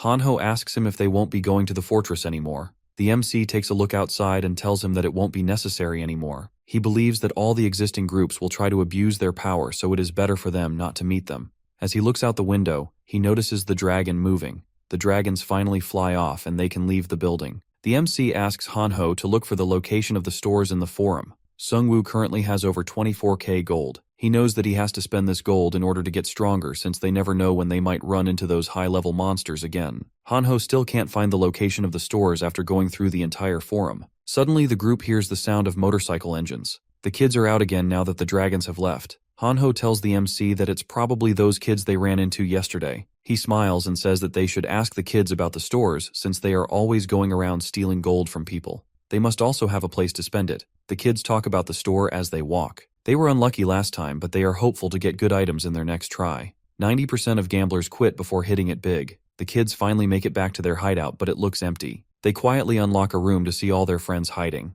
The kid asks them about Yujin, who seems to be missing. The kid starts crying and tells him that the man came again and took Yujin since she didn't collect enough money. Yujin suddenly enters the room and tells him to shut up. The guy asks her if she is okay, but his expressions completely change as he looks at her face. She looks like a vampire. He walks past her into the room of their boss. The boss calls him by the name Tai Xiong and asks him why he killed Wusuk. He says that the man was loyal to their cause and also their leader. The kid tells him he attacked them first, so they had no choice. The boss asks him if he will kill Yujin too. He stands up and tells him that if vampires refrain from drinking blood, they start losing their sanity. Tai Xiong hesitantly asks him if he even knew how many people Wusuk killed. This seems to enrage the man, and he asks him if he was talking back to him. He reminds him that their boss has generously allowed them to work for him. They won't last long if they defy their orders. Tai Xiong starts walking away and tells the man that he will figure it all out. However, the man isn't done with him. He stops him and tells him that if he doesn't gather 10,000 gold in 2 days, he will be the next one to die. While this is going on, he starts hearing voices outside the room. Sungwoo and the group have entered their hideout. The MC complains about their customer service. The boss thinks that he wants to buy something, so he asks him what he wants. He points his sword towards him and orders him to hand over everything he has. The vampire guy starts laughing and tells them that they have no idea what they have walked into. When Sungwoo notices his fangs, he asks the guy if he is the boss of the gang in the apartment. The boss gets angry as he realizes that they are the ones who killed all his gang members. He furiously charges at them, but the orc skeleton grabs him by his arms. The MC puts his sword on the vampire's neck and asks him if he can regenerate his head. The two orc skeletons grab the vampire as Sungwoo pushes his sword halfway through his neck. He threatens to kill him if he moves even a bit. He then asks him if he is the vampire lord. Hearing this, the vampire starts laughing. He immediately breaks free and destroys the sword. The vampire tries going for the MC but gets hit by several daggers. It's almost like the MC can read his next move. Before the vampire can move, Jisoo rushes in and slashes one of his arms off. He cries in pain as blood gushes from his arm. He can't even regenerate his arm properly since due to the fire effect of her attack. Jisoo goes in for another attack with fire blazing from her sword. However, this time he manages to move to the side. At the same time, she ducks and slashes him again. This makes him furious and he starts attacking her. It seems like she can keep up with the speed of the vampire. While they fight, he grabs her sword and tries to attack her, but she senses it due to her new skill and easily dodges it. The vampire gets attacked from the back by the orc skeletons. Thanks to the MC's new skill, they are under the effect of Death's aura, which makes them much stronger. This aura also makes the enemies weak. Sungwoo thinks to himself that all of his undead soldiers would have collapsed when facing the vampire previously, but now they are able to hold because of his new skill. The orcs quickly bring the vampire to its knees. With nowhere to run, he cries asking them what they want from him. He looks at the MC and realizes that he is the one controlling the skeletons. He looks weak, so the vampire thinks about taking him out with a single blow. His plan is to get closer to him by pretending to have a conversation and take him out. However, before he can even move, he gets impaled by some bone spears. Sungwoo tells him that he should be able to talk even with those spears running through his chest. He looks at the vampire with a terrifying gaze and asks him if he wants more. Meanwhile, Taesong looks at this in disbelief as he wonders how they managed to kill such a powerful monster. The vampire starts laughing and tells them not to think so highly of themselves just because they managed to beat him. He starts transforming into a terrifying creature and tells them that they will all die once their plan succeeds. Sungwoo has enough of him, so he orders Jisoo to finish him. She immediately slashes his head off and he dies. Taesong looks at this and starts begging for his own life, telling them that he and his friends had nothing to do with this. Sungwoo smiles at him and tells him that he simply wants them to hand over everything that they have stolen. The thieves give away all of their gold, but it's not that much. Jisoo stares at the dead body of the vampire and asks if the boss is the same person that the other vampire was talking about. The MC tells her that whoever it is, he seems to be growing in power. He even has money collectors, so it looks like he is being strategic about all of this. Jisoo can't believe that someone has adapted to the situation even quicker than Sungwoo. It felt like those guys were much more suited for this kind of world than the previous one. The MC knows that more vampires will show up soon since the boss and his subordinates have the ability to turn players into vampires. He wonders if he can just ignore them, but it's not that simple. He needs the help of his entire team to defeat one of them currently. If they grouped up and attacked them, they would have no chance to fight back. He knew that they would have to face the vampires again after what happened today. The MC then looks at the teenagers and asks them about the store. Taesong enthusiastically offers to lead them to the store. The next moment they all freeze as they see a system notification pop up. It talks about players who have not chosen a card despite being given a second chance. This isn't like a usual notification since it is red, and the MC can feel that something bad is about to happen. One of the teenagers starts to scream as he hasn't chosen a card yet. He says that it seemed a bit fishy to him, and he doesn't trust the system. He points to another guy and tells them that he hasn't picked a card either. Another red system notification informs them that those who haven't picked a card yet will be transformed into monsters. Both of the players scream as they start transforming. Sungwoo looks at them transforming, and he instantly knows that they won't be able to fight them if their transformation is complete. He orders everyone to attack them while they are still transforming. Meanwhile, Hanho's parents grow anxious while waiting outside. The mom wonders if it's okay for them to hurt all these thieves. The dad stomps his foot and tells her that the teenagers made a lot of people suffer and even killed some of them, so they deserved everything that was happening to them. Inside the building, the orc skeletons were trying their best to destroy the monsters before they could fully transform. The MC knew that their only option was to kill them during their transformation. Suddenly, one of the wolves attacked the skeletons and broke it in half. The MC couldn't believe that the monster had such overwhelming strength. Righty and the orcs continued hitting the werewolves, and they finally managed to kill them. It gave them 3,000 gold for each kill, and even leveled him up to 8. He stares at the dead bodies in horror as he wonders what kind of terrifying monsters they could be since they gave out a huge amount of gold. He selects a random stats card which increases his speed by 3. He seems pretty satisfied with the outcome of the card. Jisoo tells him that it is beneficial for him to increase his stats since his opponents will try to focus him upon realizing that he is the one controlling all the skeletons. Meanwhile, Hanho is still losing his mind as he wonders if they are going to continue facing such terrifying monsters.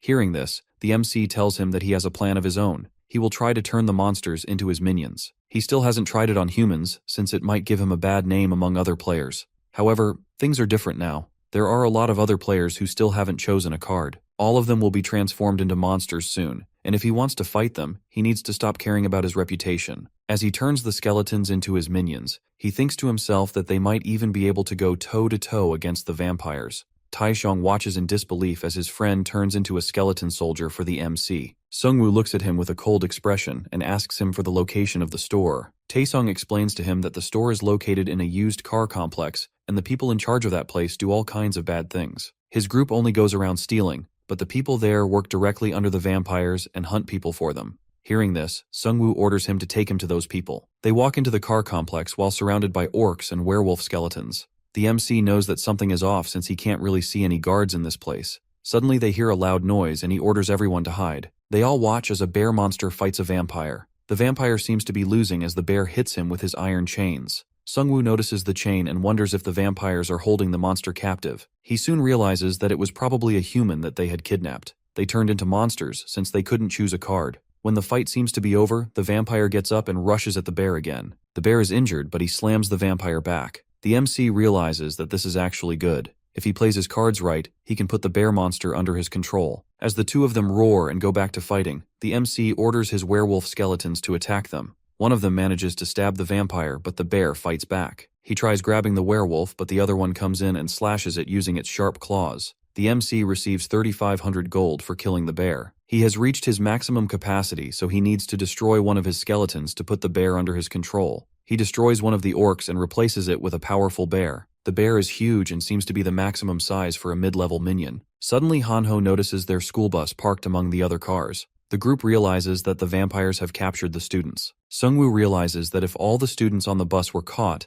the enemies he would have to face would be staggering. They can't just rush inside either since it can backfire. He looks at Taeshong and asks him about the store. As he tries giving him the direction, someone slaps his hands. He turns around to see his friend Yujin, but she has been transformed into a vampire. The vampire laughs as he hears the name of the girl. He tells him that he hasn't hurt his friends since he considers all of them his own children. He came to see who had been killing all the vampires. Sungwoo realizes that the girl has been possessed, and wonders if the vampire came to him after he felt the other vampires dying. He tells the vampire that it's a bit too chatty for a vampire lord. The vampire starts laughing and tells him that he has a habit of explaining things to idiots. For that, some people even call him the professor. Since they probably don't care what he has to say, the vampire tells them that he will get straight to the point. He said that all of them were dead meat. Suddenly he applies a lesser curse on the MC, which requires holy magic to be neutralized. The vampire lord laughs as he prepares to kill the Mac and his friends. However, before he can do anything, he gets kicked in the face by Sungwoo. Hanho sees this, and asks him if he is even human anymore. The MC stares at a red mark on his hand, and wonders if it has something to do with the curse. Fortunately for him, the mark isn't really doing anything to him.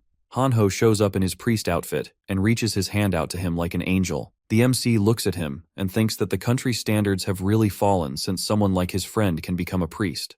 Hanho holds his hand and tries to remove the curse, but his holy magic isn't strong enough. The curse reveals the MC's location to the vampire lord every 12 hours. The next moment he receives another notification about a quest. It is a special quest, and he has to kill the vampire lord in order to complete it. His rewards include 30,000 gold and a C-rank item ticket. This quest makes things a bit simpler for the MC as he decides to kill the vampire lord before he kills him. He then walks over to Taishong and asks him about the vampire's lair. The group enters the D-rank item store. This time they have to choose between 4 different balls starting from bronze and ending at platinum. The most expensive ball costs 100,000 gold. The MC decides to go first. He has an unlimited rank ticket, which can allow him to gain access to the platinum ball. However, he decides to spare it for later as he thinks that it will be more beneficial. He is still fully capable of surviving on his own, so it's not like he desperately needs an item. He chooses the gold option and comes across another screen showing him different options for the balls. He thinks back to the last time and realizes that he should pick the first place ball regardless of its price, since it has the highest chance of giving the best item. He lets out an evil smirk and goes all in. Lucky for him, he receives the first place prize. His reward is a coupon that grants him a master-ranked exclusive class skill. His new skill costs 0 mana and allows him to create a safe space for his minions. The minions can just rest and recover in that space until he summons them again. If he summons multiple minions together, it will trigger the Curse of Death, which will grow stronger with the number of minions. Jisoo and Hanho look at him furiously, as he has all the good stuff. She pushes him away and goes in to try her luck. Meanwhile, Seungwoo tries his new spell and sends his minions to the safe space. It is almost like a giant inventory for him. He can store his minions in the inventory and summon them back whenever he likes. As he excitedly looks back to ask his friends about their new items, he sees both of them in absolute dread. It turns out that Jisoo received a B-rank medkit and some hiking equipment, while Hanho got a tough bullhide cuirass. Looking at their condition, he nervously asks them if they should continue moving. At the same time, the vampires are holding all the students captive in their lair. With the dead bodies of all his friends lying around him, Kyungsoo wonders if he should have followed the MC back then. He realizes that he was wrong to take everyone to the military base. When they finally reached the base after carefully evading all the dragons, they found it to be completely destroyed and abandoned. Everyone started asking him what they should do next. A huge panic erupted among the students as they all tried to think of their next move. They all looked at Kyungsoo for his opinion. He got overwhelmed and thought to himself, why was he the one taking responsibility? He simply drove them to the base. One of the students showed him his phone and informed him about the safe zone in the fortress. As everyone stared at him for an answer, he realized that they all survived because of him. He decided to have more trust in himself and led everyone to the fortress. Of course, it was a bad decision. Instead of a safe zone, they were all met with vampires who killed the students without mercy. The surviving students were turned into slaves by the vampires. One of them kicks Kyungsoo and tells him to continue moving. He laughs as he tells him that they can simply eat him if he is feeling too tired.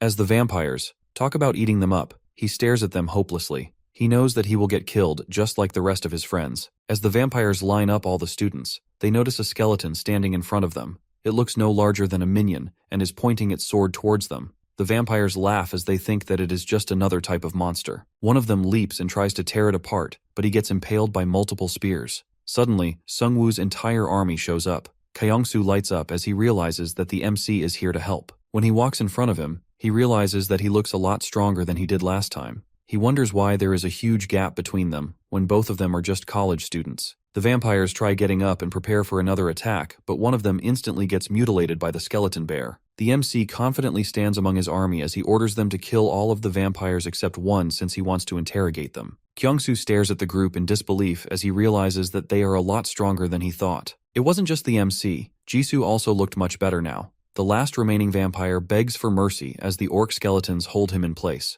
Seungwoo asks him about the number of players and vampires inside the building along with their levels. The vampire tells him that there is only the area manager who is at level 5. As for the players, there are 12 in total, and the highest level among them is 4. The MC thanks that vampire for his honesty, but he has no intention of letting him live. The vampire frantically tells him that he also knows about the security of the building and the situation inside, but he instantly gets stabbed by Kyungsoo. He looks up and tells them that he knows what is going on inside the factory building. He starts crying and tells them that they can't let any of the vampires live. Even though his friends were cowardly, they didn't deserve to die like that. Seungwoo pats him on the shoulder and tells him that he has done well surviving so far. The vampires they see around them don't just turn into killers overnight. They hide among ordinary people, and all they need is the opportunity to get out. He says that the world they previously knew might have ended, but they can't just let people like that roam around freely. As they sort out the kidnapped players, one of the guys asks the area manager, how long is he planning on doing this? The area manager smiles as he tells him that these people are just a source of food and experience for him. They are much easier to catch than monsters, and they are also more useful. He says that their CEO has an incredible insight and vision. The guy gets excited upon hearing this, and tells the area manager that he also wants to become a part of their vision. The vampire tells him that he can also become a regular member if he continues to work hard. He also started as a lowly warehouse worker, and eventually became a permanent employee. While he was talking, he heard someone mocking him. He turns back to see the MC standing there all by himself. Seungwoo laughs as he tells him that they were just calling their abandonment of humanity innovative. The manager asks him who he is, and starts walking towards him along with his crew. The students in the cages recognize the MC and are relieved to see him. The vampire screams as he hears them talking and reminds them that they are just food. Seungwoo gives him a cold look and asks him if his CEO didn't tell him who he was. The vampire realizes that he was the one who killed Manager Park. The MC laughs as he hears the word manager and asks him if it is some kind of white-collar make-believe. Seeing him walking into the factory alone, the manager knows that he is reckless, but he still doesn't think that he can take all of them on by himself. Sungwoo smiles and tells him that he can take them all on using his skills. Suddenly, black smoke starts spreading through the entire floor. The workers panic as they see a notification telling them that the Great Spirit has been activated. One after the other, skeleton minions appear out of the smoke. With these minions spawning, the Curse of Death effect also triggers and decreases the stats of all the employees. The vampire finally realizes what it feels like to meet someone terrifying. They start to crumble as the skeleton minions go after them. The manager tries to calm them down, but to no avail. As the vampires kill one minion, it is instantly revived. The manager starts to grow furious and kicks one of the orc minions to pieces. He tries going after the MC since he knows that he is the one controlling all the minions. However, before he can make his move, he gets hit in the head by an acid bottle. Hanho stands at the first floor window and has a clear shot of the vampire. As the vampire falls down, Jisoo rescues all the hostages. At the same time, Kyungsu crashes his bus into the factory wall and calls all the hostages to get inside. The vampire tries to go after them, but he doesn't realize that Righty is coming for him while riding a wolf. As the werewolf skeleton throws him to the ground, Righty jumps into the air and moves in for the final blow. Thanks to Sungwoo's insane buffs and debuffs, the vampire stands no chance. The MC tells the vampire that the abandoned factory they chose for their operations is one of the easiest targets for a raid. The vampire starts to get worried as he realizes that in addition to being strong, the MC is also smart. As he is bleeding from one of his arms, he hears the voice of their CEO offering him some of his strength to get rid of the MC. Sungwoo stares at the vampire in confusion as he starts to grow bigger and even more like a feral monster. He gets a notification that a high-level vampire has gone berserk. Looking at his completely changed appearance, he asks him if this is his true form. The vampire lunges at them with anger and starts attacking the skeletons. The MC orders them all to fight back, but the vampire manages to hold them off by himself. He moves quickly while destroying the skeletons. He notices Jisoo for a split second as she jumps over him and slashes him on his back with her sword. As he turns back, she grabs Righty and throws it at the vampire. Righty slashes through the vampire as he moves in the air. At the same time, another orc tries to hit him, but the vampire destroys it into pieces. As the vampire destroys his minions, the MC immediately revives them. Hanho is impressed that Jisoo is able to hold him off on her own. The MC looks a bit worried and says that it's not good for them. He knows that the vampire doesn't really have much time left before he collapses since he has lost a lot of blood and is also in a berserk state. However, he can also run out of mana before that happens. If his orcs stop defending the front line, he will be in trouble. Still, his biggest worry is that the vampire is only a subordinate of the actual boss. Sungwoo wonders just how powerful the actual vampire lord is. As the MC is reviving his minions, he notices the corpse of a werewolf monster. He smiles and apologizes to the vampire for taking control of one of his captured monsters. With an additional werewolf in the team, all the minions gain a new synergy buff. The vampire gets confused as he realizes that the skeletons have suddenly become a lot more powerful. He orders his werewolves to rip the vampire into pieces. They obey his command and start eating him up alive. Sungwoo stares him in the eyes and asks him to inform his boss that his little business in Hwaseong is now bankrupt. He receives 10,000 gold for killing the vampire, but the system labels him as a player. The MC thinks to himself that he might be able to convert the vampire corpse into his minion. He previously killed the vampires by cutting off their heads so that they couldn't regenerate. However, this one still had his head intact, which meant that he could convert him into his minion. He revives the corpse as a vampire skeleton, and tells him that he will be working for him now, instead of that vampire lord. The MC suddenly gets a notification informing him that he can access the memory of the corpses under his control. He wonders what it is, and looks at the memory of the vampire. He wasn't able to see the memories of any of his minions, so it makes him think if this is one of his new skills. He sees all the vampires having a meeting with the vampire lord as he drinks a huge glass of blood. He asks them about the purpose of the game. When none of them answers, he tells them that their main aim is to evolve. It didn't matter if the game was created by a god or a being from outer space. What actually mattered was that they finally had an opportunity. They could get rid of their fragile self and give birth to a new species. The vampire lord expresses his aim to create a new world order. Sungwoo looks at him in anger as he realizes that he is the vampire lord. The vampire lord tells everyone that he has received a new quest and they are all obligated to help him. Everyone immediately agrees upon hearing this. The MC wonders if they got brainwashed after getting bitten since they showed an instinctive loyalty to the vampire lord. He then tells everyone about a party he will be hosting in Hwaseong. He orders them to invite as many people to the neighborhood as they can and have a little fun. He instructs manager Kim to take care of food and farming supplies. The MC realizes that they are actually setting up human farms and slaughter parties. Their main plan is to lure people in by giving them a false sense of hope in the form of safety zones. Moments later, the MC receives an exclusive quest. He remembers getting a similar quest when he witnessed the death of his professor. This quest revolves around the massacre party being organized by the vampire lord. Sungwoo can either choose to prevent the massacre or take advantage of it by using the corpses. The action he chooses will determine his destiny. Hanho tries to wake the MC, but it seems like he is still stuck in the vampire's memory fragment. He starts crying as he thinks that something has happened to Sungwoo after taking control of the vampire. When the MC finally comes to his senses, he dramatically puts his hand on Hanho's head and asks him who he was accused of messing up. This makes Hanho a bit scared. Sungwoo lets him go and reminds him that he promised to do anything he said. He smiles and says that he wants him to do a quest with him. Meanwhile, the vampire lord is frustrated that the MC killed his vampire manager, even after receiving some of the vampire lord's strength. Madame Yang nervously asks if Sungwoo might disrupt his plans, but the vampire lord dismisses this idea, saying that his weak skeletons are no threat. After the upcoming Great Feast, he plans to track down and eliminate him with a curse. Outside the factory, everyone is busy collecting daggers and other weapons from the vampires. Hanho asks the MC if it's okay for them to be doing this. Sungwoo asks him what he means. Jisoo reminds him what he told them earlier and says that a huge massacre is about to happen in Hwashong Fortress. She asks him if they should hurry and focus on stopping the vampires. At the same time, Hanho urgently informs the MC that something big is happening online. It seems like vampires are trying to attract players by promising safety and free entry to their camp. A post from someone named Manager Gu aims to lure survivors. Hanho considers posting a warning, but the MC stops him. They don't know if their warning will help stop people who are looking to latch on even the slightest bit of hope. Moreover, if the vampires are forced to change their plans, he will lose all of his advantage since he already knows what they are planning to do. They have no way to stop them at the moment, so they should instead use that time to finish their preparations. He then asks Jisoo if she found anything useful. She tells him that she has found useful potions in vampire manager Kim's warehouse. Hanho finds a wireless charging battery that they use to recharge their phones. Jisoo also finds a white potion called Treatment, which cures infections.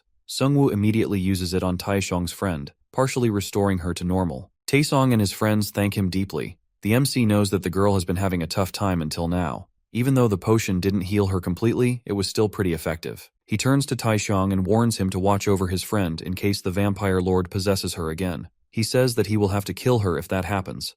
With a determined expression, the guy tells him that he won't let it happen. The MC makes a confused face as he wonders if he is saying that they will try to stop him if he comes after their friend. He knows that they are criminals, but they aren't bad people, so he sets them free. However, he tells them that he might them later on. Sungwoo then asks Hanho's dad, Mr. Lee, to use his skill, which create a safe zone around the factory. Recovery is greatly enhanced inside the zone, and Mr. Lee has full control over this space. Everyone feels better as their injuries heal. Since Hanho's mom has the chef class, she can cook food that grants buffs to everyone. Jisoo looks at all the players and says that the people are finally adapting to the situation. Sungwoo asks her if she also has an exclusive quest. She acts confused and tells him that she didn't. It turns out that he is the only one with an exclusive quest. He tells Jisoo Yoon she doesn't have to join him. She tells him that she wants to go. He asks her if she is doing this because of her sense of justice, but she says no. She tells him that she can't just keep running from the monsters forever. She will get killed sooner or later if she continues on this path. Therefore, she wants to fight in order to survive. As they talk, a notification appears, revealing that all survivors are now in Chapter 1 of the game. The admin congratulates those who have made it this far,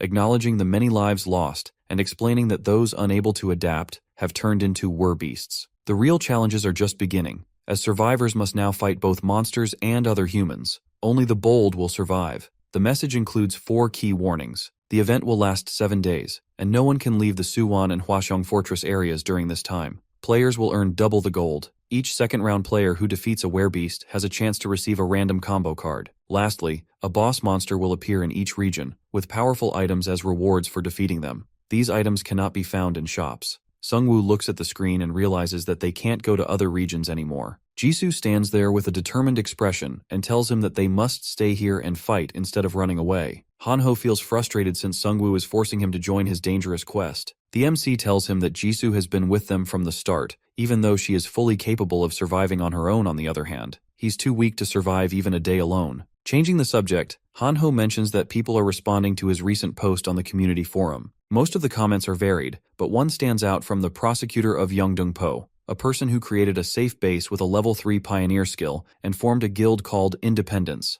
This guild's top goal is the survival of the group, and they plan to establish a safety zone for survivors. The MC doesn't think that the guy expected him to join the guild after watching his post. He simply wants to show others that they are not acting in bad faith. Hanho can't believe that the guy can think that far. Sungwoo tells him that some of the more ambitious people are starting to come forward. His friend then asks him where they are going. He tells him that they are going to level up and asks him about his level. Hanho admits he's only level 5, which the MC finds weak. Just then, Kyungsoo stops the car and announces that they've arrived at their destination. As they step out, Hanho asks the MC if this is the place where he wants to take them. He tells him that he is right and declares this area as their new hunting ground. It seems to be full of monsters hiding behind cars and debris. Suddenly, a giant fiery rock flies at the group. They barely manage to dodge it by hiding behind cars. These little monsters can use magic, but they are still no match for Sungwoo's skeleton army. As Jisoo and his skeletons finish the monsters, the MC explains that they are called kobolds. The main goal here is to help Hanho level up and find potential new minions for the MC. His best bet is to find people who have been turned into monsters, since it will increase his power significantly. Unfortunately, these kobolds aren't strong enough to be useful as minions. He already has his werewolves with him who can easily take down multiple low-level vampires. Jisoo calls out to the MC and tells him to look at the grocery store. The entire parking lot is filled with bodies, reminding her of their old college campus. The MC realizes that this may have been the place where one of the tutorials took place. She asks him if he thinks that there are survivors inside the store. The MC tells her that crowded places can attract a lot of monsters, which means that the chances of any survivors are pretty low. Hearing this, Kyungsoo guesses that rural areas or small villages, like Jeju Island, could be safer due to their low population. This makes Jisoo a bit relieved since her own family lives on that island. She notices Sungwoo's gaze and tells him that there is no need to worry. She didn't expect to see her family anyway. Moreover, she knows that they are probably doing fine since they are a bunch of big shots. The MC realizes that she has a difficult relationship with her family, so he decides not to ask her any further questions about it. As they enter a mart, the entrance gets sealed with magic. This transforms the place into a large-scale dungeon called the Sorcerer's Fortress. The only way out is by defeating the dungeon boss. Suddenly, a huge magic circle appears beneath them, teleporting everyone to different spots. Hanho drops down from the ceiling into a group of kobolds who laugh about catching a weak human alone. At first, he thinks that he can handle them, but realizing he's alone, he gets scared. Bro's life expectancy goes from half a day to 30 seconds. The kobolds jump at him, but he accidentally kills one of them. As they furiously attack him, he starts to think that this is the end for him. However, he soon realizes that he isn't taking any damage from their attack. He remembers that his priest class skill protects him for 10 seconds after a kill. The kobolds look at him in confusion as they notice that their attacks aren't working. Hanho stands up with a terrified expression and asks them if they just called him a weakling. Meanwhile, Kyungsoo and Jisoo are together, trying to find the others. They spot blood around a corner, only to discover Hanho standing over a pile of defeated kobolds. Jisoo can't believe what she sees, but he proudly tells her that he's finally unlocked his hidden potential. With the three now reunited, they agree they don't need to worry about Sungwoo since he can handle all the monsters by himself. Just like they expected, the MC and his minions are slaughtering kobolds. He easily finishes them off, but he is a bit worried about his friend. As he goes around looking for the exit, finds a severely injured survivor. He looks to be in a pretty rough state, and it doesn't seem like the potions can help him much. The guy barely manages to lift his finger and points to a box. Sungwoo picks it up for him and asks if there is a potion inside. As he opens the box, he finds a mysterious egg. The item description says that a creature will emerge from the egg with will change his fate. With his final breath, the survivor tells the MC that the dungeon boss holds the token needed to claim this egg. This egg originally belonged to the survivor, but the boss somehow stole its token. The MC is disheartened as he realizes that the survivor is a powerful 5-star dragon knight. He guesses that he probably got lost in the dungeon while looking for the store and all his tokens got taken by the boss monster. It looked like his class could only reach its full potential later on, but the guy didn't make it that far. Even though the item description calls it a mysterious egg, the MC knows that it is a dragon egg. He thinks to himself that the guy probably told him about the egg since he wanted him to finish this game. As he is standing there, more kobolds attack, but his minions easily defeat them. Now, Sungwoo is set on finding the token and taking revenge for the boy who died in front of him. As his minions keep killing the kobolds, he finds it strange that they continue charging at him without fear. It looks like they are simply going at him mindlessly. Suddenly he hears an explosion and spots a kobold sorcerer. Despite its scary look, one of his minions quickly takes it out along with the other kobolds. The MC levels up and decides to go with the skill option since he wants to increase the maximum number of his minions. However, he gains a new skill called Corpse Explosion, which costs 10 mana to blow up a corpse. He immediately gets a chance to test his new skill as more monsters try attacking him. He orders his minions to stay back and uses the skill on one of the corpses, causing a large explosion. The kobolds outside feel a bit scared as they hear the sound of the explosion. Out of nowhere, Righty jumps out of the door and clears them out. The MC praises him, which makes him happy. They then find the dungeon boss surrounded by roots. The boss is a high-level kobold sorcerer protected by a force field that can only be broken by destroying 3 cores scattered throughout the dungeon. The description states that it cannot be harmed by normal attacks. Seeing the force field, the MC realizes why the MC has been sitting here while all of his other guards were fighting. Suddenly, the boss casts a deadly spell that will kill anyone below level 10 in an hour. The MC knows what that means. Everyone in his group is below level 10. The kobolds charging them earlier were just buying time for the spell. He tries using his minions to attack the boss, but they're ineffective against the shield. Thinking strategically, he orders his minions to pile the kobold corpses around the boss, then detonates them all in a huge explosion. But when he returns, the boss is unharmed. Enraged, the boss sacrifices some of its health to speed up the spell, leaving only 52 minutes. Seungwoo starts to get worried since he now has even less time to find the cores. Frustrated, Seungwoo decides to go for the cores since he knows that is the only way to end that curse. Using memory fragments from revived kobolds, he learns where the cores are. Righty quickly destroys the first core out of the 3. He now only has 19 minutes to find the other 2. He continues moving while reviving the monsters and going through their memories. He quickly finds out the location of the next core and starts moving to the first floor. Moving to the next floor, they see dead kobolds. Seungwoo wonders if Jisoo killed them. He then gets a notification about the second core being destroyed and thinks to himself that she must have also seen the notification about the instant death spell. He sees someone fighting monsters in front of him and thinks that it's her. He tells her to look for Hanho and Kyungsoo. To his surprise, the person killing the kobolds turns out to be Hanho himself. He confidently looks at the MC while holding a dead monster and tells him that he is late. Seungwoo sees this and wonders if he is dreaming. At the same time, Jisoo arrives and tells him that she managed to destroy one of the cores. However, the MC is more interested in knowing what happened to Hanho to cause such a drastic change. He acts like a hero and tells them that they don't have any time to waste, so they should just go and find the next core. They now have only 13 minutes left. As they reach the last core, the kobolds defend it desperately. The MC knows that they can't waste their time fighting the monsters, so he asks the group to focus on finding the core. It isn't long before Just finds the core. The time limit has now reached 10 minutes. Seungwoo helps Righty, who leaps over the kobolds and shatters the core. With the force field down, they only have 9 minutes to defeat the boss. The MC is furious at the boss and decides to teach it a lesson when they find it. Hanho goes back to his normal self and says that it should be easier for the MC to kill the boss since he can blow up corpses now. The MC tells him that he already used that spell in front of the boss, so he might be expecting it.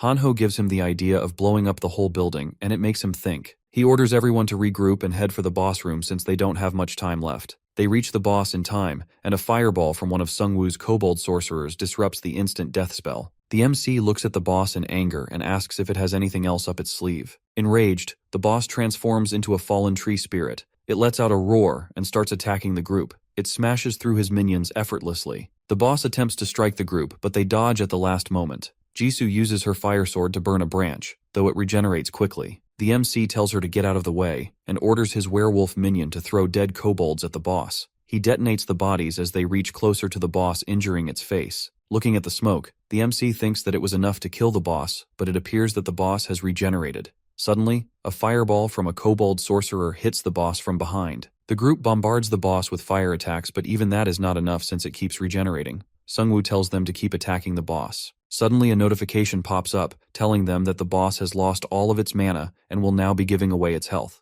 The MC smiles as he reveals that he has been using the Devil's Bloodstone all this time to drain its mana. However, even with its mana depleted, the boss seems to be attacking them. The MC orders everyone to retreat. The boss tries to catch them but falls since it has gotten weak. Before leaving the room, the MC looks back and reveals that he was keeping most of his skeletons on the first floor. As everyone gets to safety, he detonates the pile of dead kobold bodies his minions stacked below the boss. With no mana left to regenerate, the boss dies. For defeating the fallen tree spirit, the MC earns 12,140 gold and levels up to 10. The system also rewards him with a roulette ticket since he's the 69th person to reach level 10. His max number of minions rises by 5, and he now has a new skill, Death Response. It allows him to summon 10 zombies for 10 minutes without affecting his minion count. He realizes that he can now control up to 25 undead. In addition to this, he also has the token of the Dragon Knight. As he raises his sword, he is confident that he can now beat the Vampire Lord. The Dragon Knight's token is actually the Masterless Sword that increases his strength by 6. Though he can't open the dragon egg yet because he isn't a dragon tamer, he learns he can hatch it by keeping it for 5,000 days.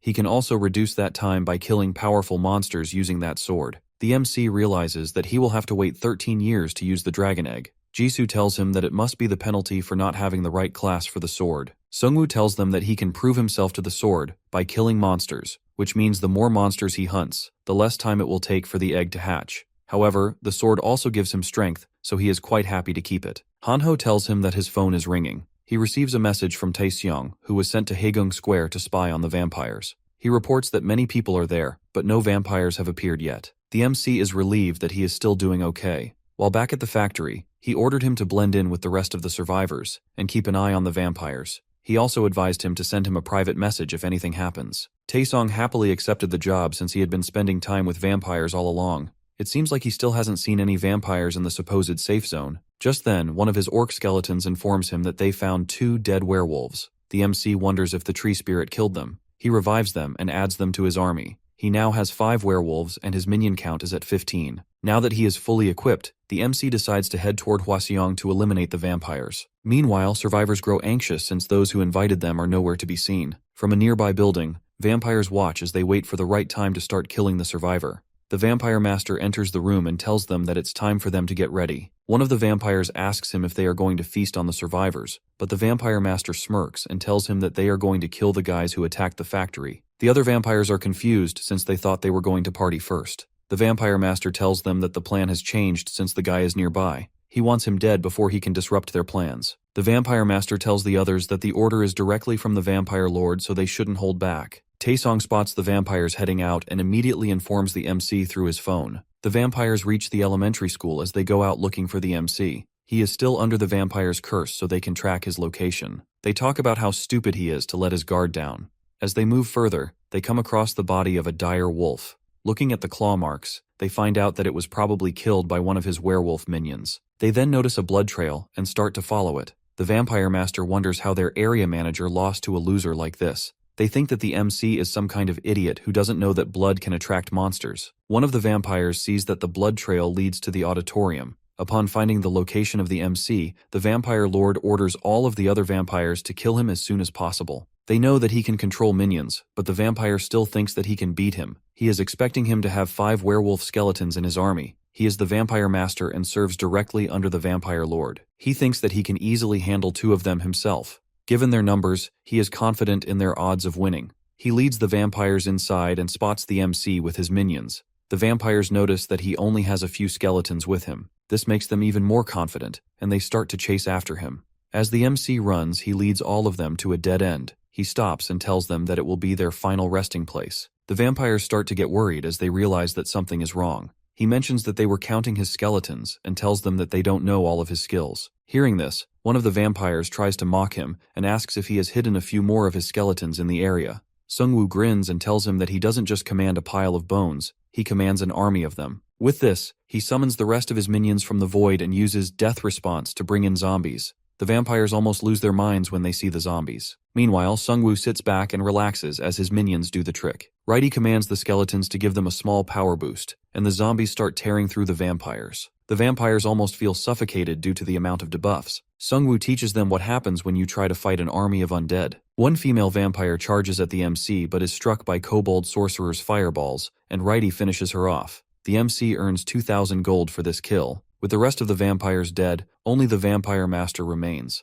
However, he is strong. He starts tearing through the skeletons and zombies. 2 zombies manage to bite him, but he easily shakes one off. As the vampire master leaps toward MC, trying to kill him, he sits patiently and smiles at the vampire, telling him that he should look more carefully before attacking him. Hearing this, the vampire master starts to panic and asks him what he means. 2 hours earlier, as they were all standing outside the school building, the MC gave specific orders to one of his minions. He tried exploding his orc skeleton, but it didn't work. He realizes that the orc was a skeleton and not a corpse, so the skill didn't work on it. He then used his death's response skill to summon a bunch of zombies and wondered if they would explode since they were just a bunch of corpses. The MC finds out that when his zombies are moving, they are considered summoned minions, but when they stop, they are just some corpses. He detonates the remaining zombie, dealing massive damage to the vampire master. He mocks him as he falls to the ground in pain. As one of his werewolves bite his leg off, the vampire master asks Sungwoo if he really thinks he can beat their boss. The MC finishes off the vampire master with his nameless sword, earning 20,000 gold. He also reduces the egg's hatching time to 4,149 days. He revives all the vampire corpses, and since he now commands more than 5 vampire skeletons, he gains a synergy bonus. a 5% bleed effect on all their attacks, and a berserk mode before they die, which boosts their stats by 10%. Confident in his army, the MC feels ready for the next challenge. Meanwhile, he receives a message from Jisoo informing him that the vampires are on the move. The guards started acting suspiciously, asking everyone to hand over their weapons to enter the safe zone. The MC guesses that the vampire lord must have sensed the deaths of his royal guards, so he is in a hurry to catch him. Now all of his vampire guards worked for him. In the survivor camp, an old player spots werewolves impaled on a rooftop. The crowd wonders who managed to hang up there since that person must be pretty strong to beat them. It's almost Jisoo and Hanho's turn for the weapon check. She looks at one of the guards who tells the players that they are taking away their weapons for the safety of other players. He claims that they have managed to kill 4 werewolves, so they have no use for their weapons. Jisoo feels disgusted by the humans working with vampires. All they want is to make it easier for the vampires to kill those people. Just then, Taishong sneaks up and tells her that he hid her twin swords as planned, thanks to their friend Yongshik, who is a 2-star swordsman. Hanho asks him if he also prepared the stuff he asked for, and Taishong confirms it. After passing the check, they join the other players. Soon, the vampire lord appears with his minions, all in masks, clearly enraged about the MC. Hanho immediately figures out that it is the vampire lord, and guesses that they are wearing their masks to hide their fangs. The group has hidden the swords somewhere safe, and now all they have to do is to wait for the MC to arrive. As the vampire lord starts his speech, the vampires in masks surround the entire crowd. Addressing the crowd, the vampire lord proclaims that humanity's downfall is inevitable due to its weakness. The vampire lord pulls down his mask as he tells everyone that they are destined to be sacrificed in order to facilitate the next stage of evolution. Fear grips the survivors as vampires begin attacking. They find an opening and try to get out, but it's surrounded by electric fences. All of them have fallen into the vampire's trap and are now trapped. The vampire lord smiles as he sees everyone desperately trying to escape. In the chaos, Jisoo tries to lead the survivors to safety. The vampire lord notices the swords in her hands and wonders how she has a weapon. At the same time, Kyungsoo crashes the school bus into the fence. This destroys the electric barrier, giving the players a chance to escape. Jisoo and Hanho jump out, leading survivors to safety. Furious, the vampire lord turns to the MC who just got off the bus. He looks at the vampire lord with a smirk and mockingly calls him the Mosquito King. He looks at the vampires and asks them why they aren't having fun. The vampire lord starts laughing and says that he is right on time. He looks at him with his sharp fangs and says that they are going to have a lot of fun. He then turns to Madame Yang and tells her that their party hasn't been to a good start. She says that they are missing their main course and orders the other vampires to surround the fleeing survivors. The vampire lord asks him if he is going to rescue the survivors, but he reassures the lord that his teammates can handle the vampire girl. The vampire lord laughs as he hears the word teammates and tells him that if the circumstances were different, he might have even hired him to work for him. Sungwoo tells him that he doesn't need that since he has friends of his own. Suddenly, a werewolf skeleton jumps out of the bus and goes for the vampire king. He feels disappointed and asks him if he really thought it could kill him. As the vampire lord tries to fight the werewolf, he realizes that it's a trap, loaded with goblin corpses. The MC detonates it, causing a massive explosion.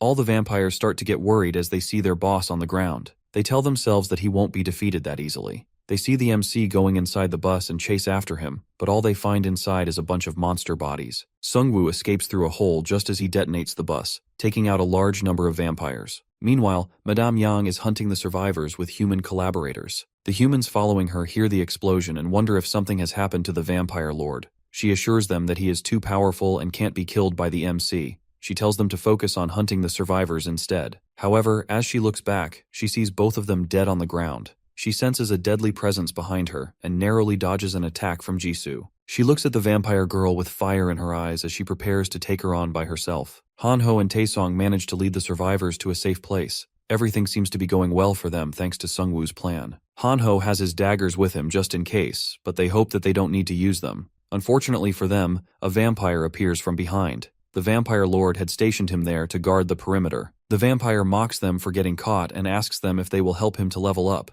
Taesong rushes in to fight, thinking this vampire looks weaker than the others. Hanho tries to stop him but to no avail. The vampire dodges Taesong's attacks and nearly bites his neck, but Hanho interrupts just in time, throwing his daggers. The vampire leaps into the air to avoid Taesong's punch, but Hanho throws more daggers, hitting the vampire in the face and knocking him to the ground. Hanho can't believe that he has just defeated a vampire. However, he soon realizes that he hasn't received any gold yet, so it's probably not over. Furious but still alive, the vampire stands up and curses them for scarring his beautiful face. Meanwhile, the MC has cleared out the lower-level vampires with the explosion. He knows the real threat is still out there. The vampire lord suddenly umps onto the bus. This time he even has wings. Bro bought a premium skin. The MC realizes that it won't be that easy to kill him. He summons his undead minions from the void as the vampire lord charges toward him. When the vampire lord lands in the center of his orc skeletons, he smashes through them with ease. Realizing they won't hold him off for long, Sungwoo calls forth zombies from the ground. The vampire lord is a bit surprised to see the zombies, but he doesn't really care since he knows that they pose no threat to him. As the vampire lord kills one of them, the MC quickly tries to detonate the corpse. This time the vampire is prepared as he uses his blood flied to create a mist of blood, shooting it at incredibly high pressure. Even though the skill is not that strong, it is enough to stop him from detonating the corpses. Switching tactics, the MC sends his werewolves forward, activating the Cerberus synergy, which boosts their strength against a single enemy. However, the vampire lord easily slices through 3 werewolves in one strike. The MC realizes that he can't beat the vampire in close combat, and immediately orders his minions to attack him with spears. As the vampire lord effortlessly dodges the spears, he says that it is boring for him. He claims that this is the limit of the humans who remain unevolved. Sungwoo asks him if he calls monsters like himself evolved. The vampire lord proudly tells him that it is a vast improvement over humans. He believes that the strong is meant to rule the weak. That's just how things have worked out in all of human history. Modern society wants to treat him like an outcast since he is a serial killer. However, he finally got his chance when the apocalypse started. The vampire lord thinks that he is one of the chosen ones like other humans. He believes that someone chose him to lead the world to its next stage of evolution. Sungwoo grabs his head as he realizes that the vampire's plan is just some crap show. He asks him if he still believes in all that, telling him that no one has taken it seriously in the last 100 years. The vampire lord keeps yapping about being the new form of evolution, till he hears Madame Yang calling him for help. She can't believe she is losing to a human since she thinks that she is superior to her. During their entire fight, she hasn't managed to land a single hit on Jisoo. She tells him that the reason she hasn't hit her once yet is because she hasn't done any training all this time. She has impressive strength, but all her attacks look the same and have no coordination. This happened because she spent all her time around the vampire lord and taking easy experience. Jisoo lands a powerful double slash on Madame Yang, taking her down and finishing her off. She thanks her for bringing back her self-confidence. Meanwhile, things aren't going well for Hanho and Taesung. The vampire offers them a chance to join him, saying that in this unfair world, they'd have better odds of survival than vampires under the vampire lord's protection. He tells him that they were once ordinary students like them. They had no other option to survive in this world crawling with monsters, so they decided to team up with someone strong and live off of them. He asks them again if they want to join him. Hanho tells him that he is right, which makes Taesung think that he is going to team up with the vampire. However, he says that the side he chose is way stronger than his. Suddenly, a rider on a motorbike appears behind the vampire, catching his attention for just a moment.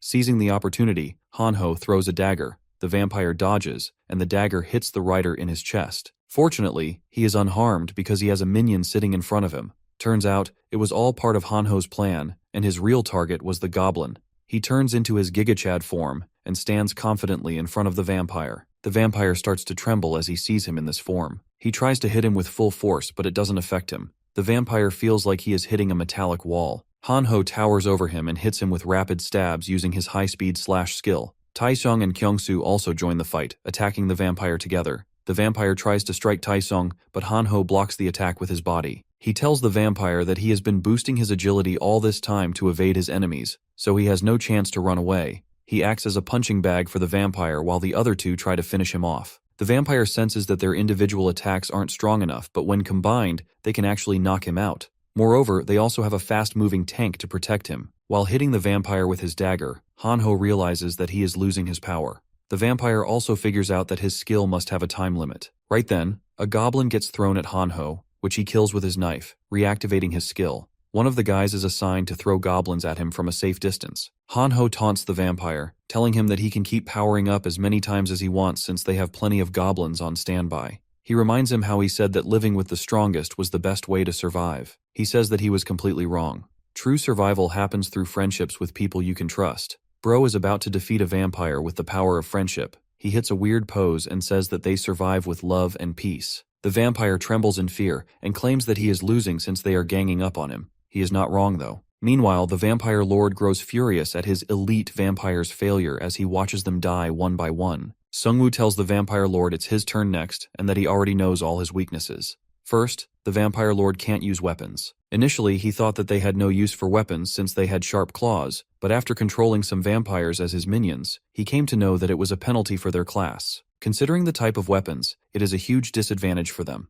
Second, he has low defense but high regeneration. His movements are also big and inefficient. Third, he has no mana, which means that he has to rely on blood for his abilities. The MC reveals that he's been using Devil's Bloodstone, which was draining his health with each hit. His final weakness was that he talked too much. The MC tells him that if he were in his place, he wouldn't talk to his enemies and go straight for the Necromancer. Enraged, the Vampire Lord activates a blood field and charges at him, but Righty steps in and deflects his attack using a parry skill. Righty then throws a bottle of slime liquid at the Vampire Lord's face. The acid starts to melt his skin and blur his vision. Low on blood and too weak to regenerate, he's now vulnerable. The MC orders his minions to finish the Vampire Lord. Although he's still a threat, he's visibly weakened. Smelling blood, he heads towards some werewolves hung as trophies on a nearby building. He reaches the rooftop, only to be ambushed by a werewolf minion, who stabs him from above. Seungwoo mocks him, revealing he'd been sourcing his werewolf minions from that very building. Severely wounded, the Vampire Lord crashes to the ground. The MC decides to end it dramatically, so his minions toss the Vampire Lord into a room filled with monster corpses. He then detonates the building, finally killing the Vampire Lord. He earns 10,000 gold for killing a special player, along with 30,000 gold and a C-rank item ticket for completing the No Country for Wicked Men quest. His destiny is altered, granting him an exclusive skill. When his group arrives, they celebrate their victory together. He looks back at them and smiles as he thinks that the world may be coming to an end, but he is going to stick with them. The next morning, everyone is singing his praises. Some of them had been rescued by Seungwoo's group before. Hanho tells him that a lot of people have started to recognize them. The celebration is interrupted by the arrival of a regiment of soldiers led by Sergeant Kim. He tells them that he saw the epic battle from a distance and was curious about how it was. Suing greets him with a smile and says that he is glad to see him doing well. He asks him why he is here. The sergeant tells him that they were monitoring a group of people who claimed they were creating safe zones for survivors. However, they never imagined the situation to turn this chaotic. The MC looks at them and feels relieved that they didn't try to do anything about the vampires, since they don't look all that strong to him. Kim reveals to him that someone wants to meet him. The MC is confused and asks him who it is. Kim smiles and tells him that the Korean army is still alive and well. Meanwhile, an army officer stares out the window with 4 stars on his hat. At night, the MC stands in an office and looks at his profile. He is currently at level 10 and has about $300,000 gold. He received half of this gold from his recent battle. He realizes that running and hunting monsters is nowhere near as efficient as doing quests. His skill has also upgraded and he can now make bone armor in addition to making bone weapons. As he creates the armor, it immediately starts to wrap on his skin. It fits him perfectly and leaves little room for attacks. Moreover, he can move pretty well with the armor. He decides to equip all of his minions with the armor to make them more durable. The quest also gave him an item. It's a heroic rank crossbow that allows him to fire arrows without needing to reload it. This is a perfect weapon for him, since he mostly stays in the back lines. With these new upgrades, he feels a lot stronger and thinks that he can beat anyone. He suddenly starts feeling a fire burning behind him. He looks back to see his old home burning to the ground and his parents calling him out for help. They ask him for his help since he is strong now. Seungwoo tries to summon his minion, but he realizes that he is just a kid. He watches helplessly as his parents suffer in the fire. This makes him scared, and he runs away. All of this was part of his past. He thinks to himself that he is still that same weak kid. The nightmare wakes him up from his sleep. Hanho watches him waking up and tells him that he has been sleeping all day. He points to the door and tells him that Sergeant Kim is back with those soldiers from the last day. When they asked him to accompany them back to base, he sent them away telling them that if someone wanted to meet him, they could come to him. He didn't want to meet them back then since he was so tired. He gets up and tells Hanho to make the people wait outside for a bit. In his mind, he is still thinking about that dream. He wants to become stronger so he doesn't have to leave anyone behind anymore. As Hanho tries to keep the soldiers outside, the lieutenant pushes him away and goes in. He introduces himself as Lieutenant Major Taeyong Park and asks the MC if he is the Necromancer. Sergeant Kim is also with the lieutenant. The major sits down and says that he doesn't want to waste any time, so he will get to business right away. He explains that they were monitoring a suspicious group in Hwaseong and asks him if he was the one who took them out. He wants to know what he did exactly, and if he would like to join them on their future missions. The MC tells him that he can tell him how he defeated the guy, but he doesn't understand how he will help them in their missions. Lieutenant Taeyong points at him and says that he wants him to join the army. This makes the MC annoyed as this is the last thing he wants to do. He asks him why he should join the army. The guy continues yapping about how the army and the government can help restore order with his help. They basically want him to do everything since they are useless in this apocalypse. He mentions a guy named the prosecutor of Yangdongpo and says that he is going to create some renegade group. That guy helped save citizens and created the first guild in Korea. He was also the one to establish safety zones. The MC thinks he is quite the man since he also beat a boss monster in his area. Lieutenant Taeyong has a different opinion about that guy since he rejects the government and doesn't want to side with the army. The MC coldly tells him that he disagrees with his statement. He says that they have no right to declare anyone of being a renegade group. The army and the government failed to protect the people in this time of crisis. Everyone was forced to adapt to the situation and survive. He tells the army guy that he would rather be a mercenary than join the army. The lieutenant grabs him by the collar as he gets furious, but the MC smacks his hand and gets up to leave. He tells him that he will regret not joining them since he won't be able to survive alone. Sungwoo looks back at him with Righty by his side and says that he likes to be alone. Bro literally has an army with him. The players feel a lot safer with the soldiers around. Hanho doesn't like this since he thinks that they are the ones who saved them and not the army. Jisoo tells him that it can't be helped since people need someone to rely on. Hanho also feels better with them being around since they can probably fight better than an ordinary guy. She looks at the soldiers and notices that they look a bit anxious. This makes her curious since they are trained to remain calm in such a situation. Hanho goes to some soldiers and asks them if they work with Sergeant Kim. He tells them that he met him a while ago and came across a soldier called Kwan. He asks the soldiers if he can meet him. One of the soldiers tells him that he doesn't really know where people in other units may be stationed. The other soldier says that it's classified information so they can't tell him anything. Jisoo hears this and finds it odd since he is only asking about a private. They both think that something is wrong with the soldiers. Meanwhile, Sungwoo steps out of the office after rejecting the offer of the army lieutenant. He was hoping to be on good terms with the army, but the lieutenant made him lose his mind. As he walks away, he gets approached by Sergeant Kim, who apologizes to him since he was the one who asked him to meet the lieutenant. The MC understands that he was just following orders so doesn't hold anything against him. He asks him if the lieutenant sent him to make him change his mind.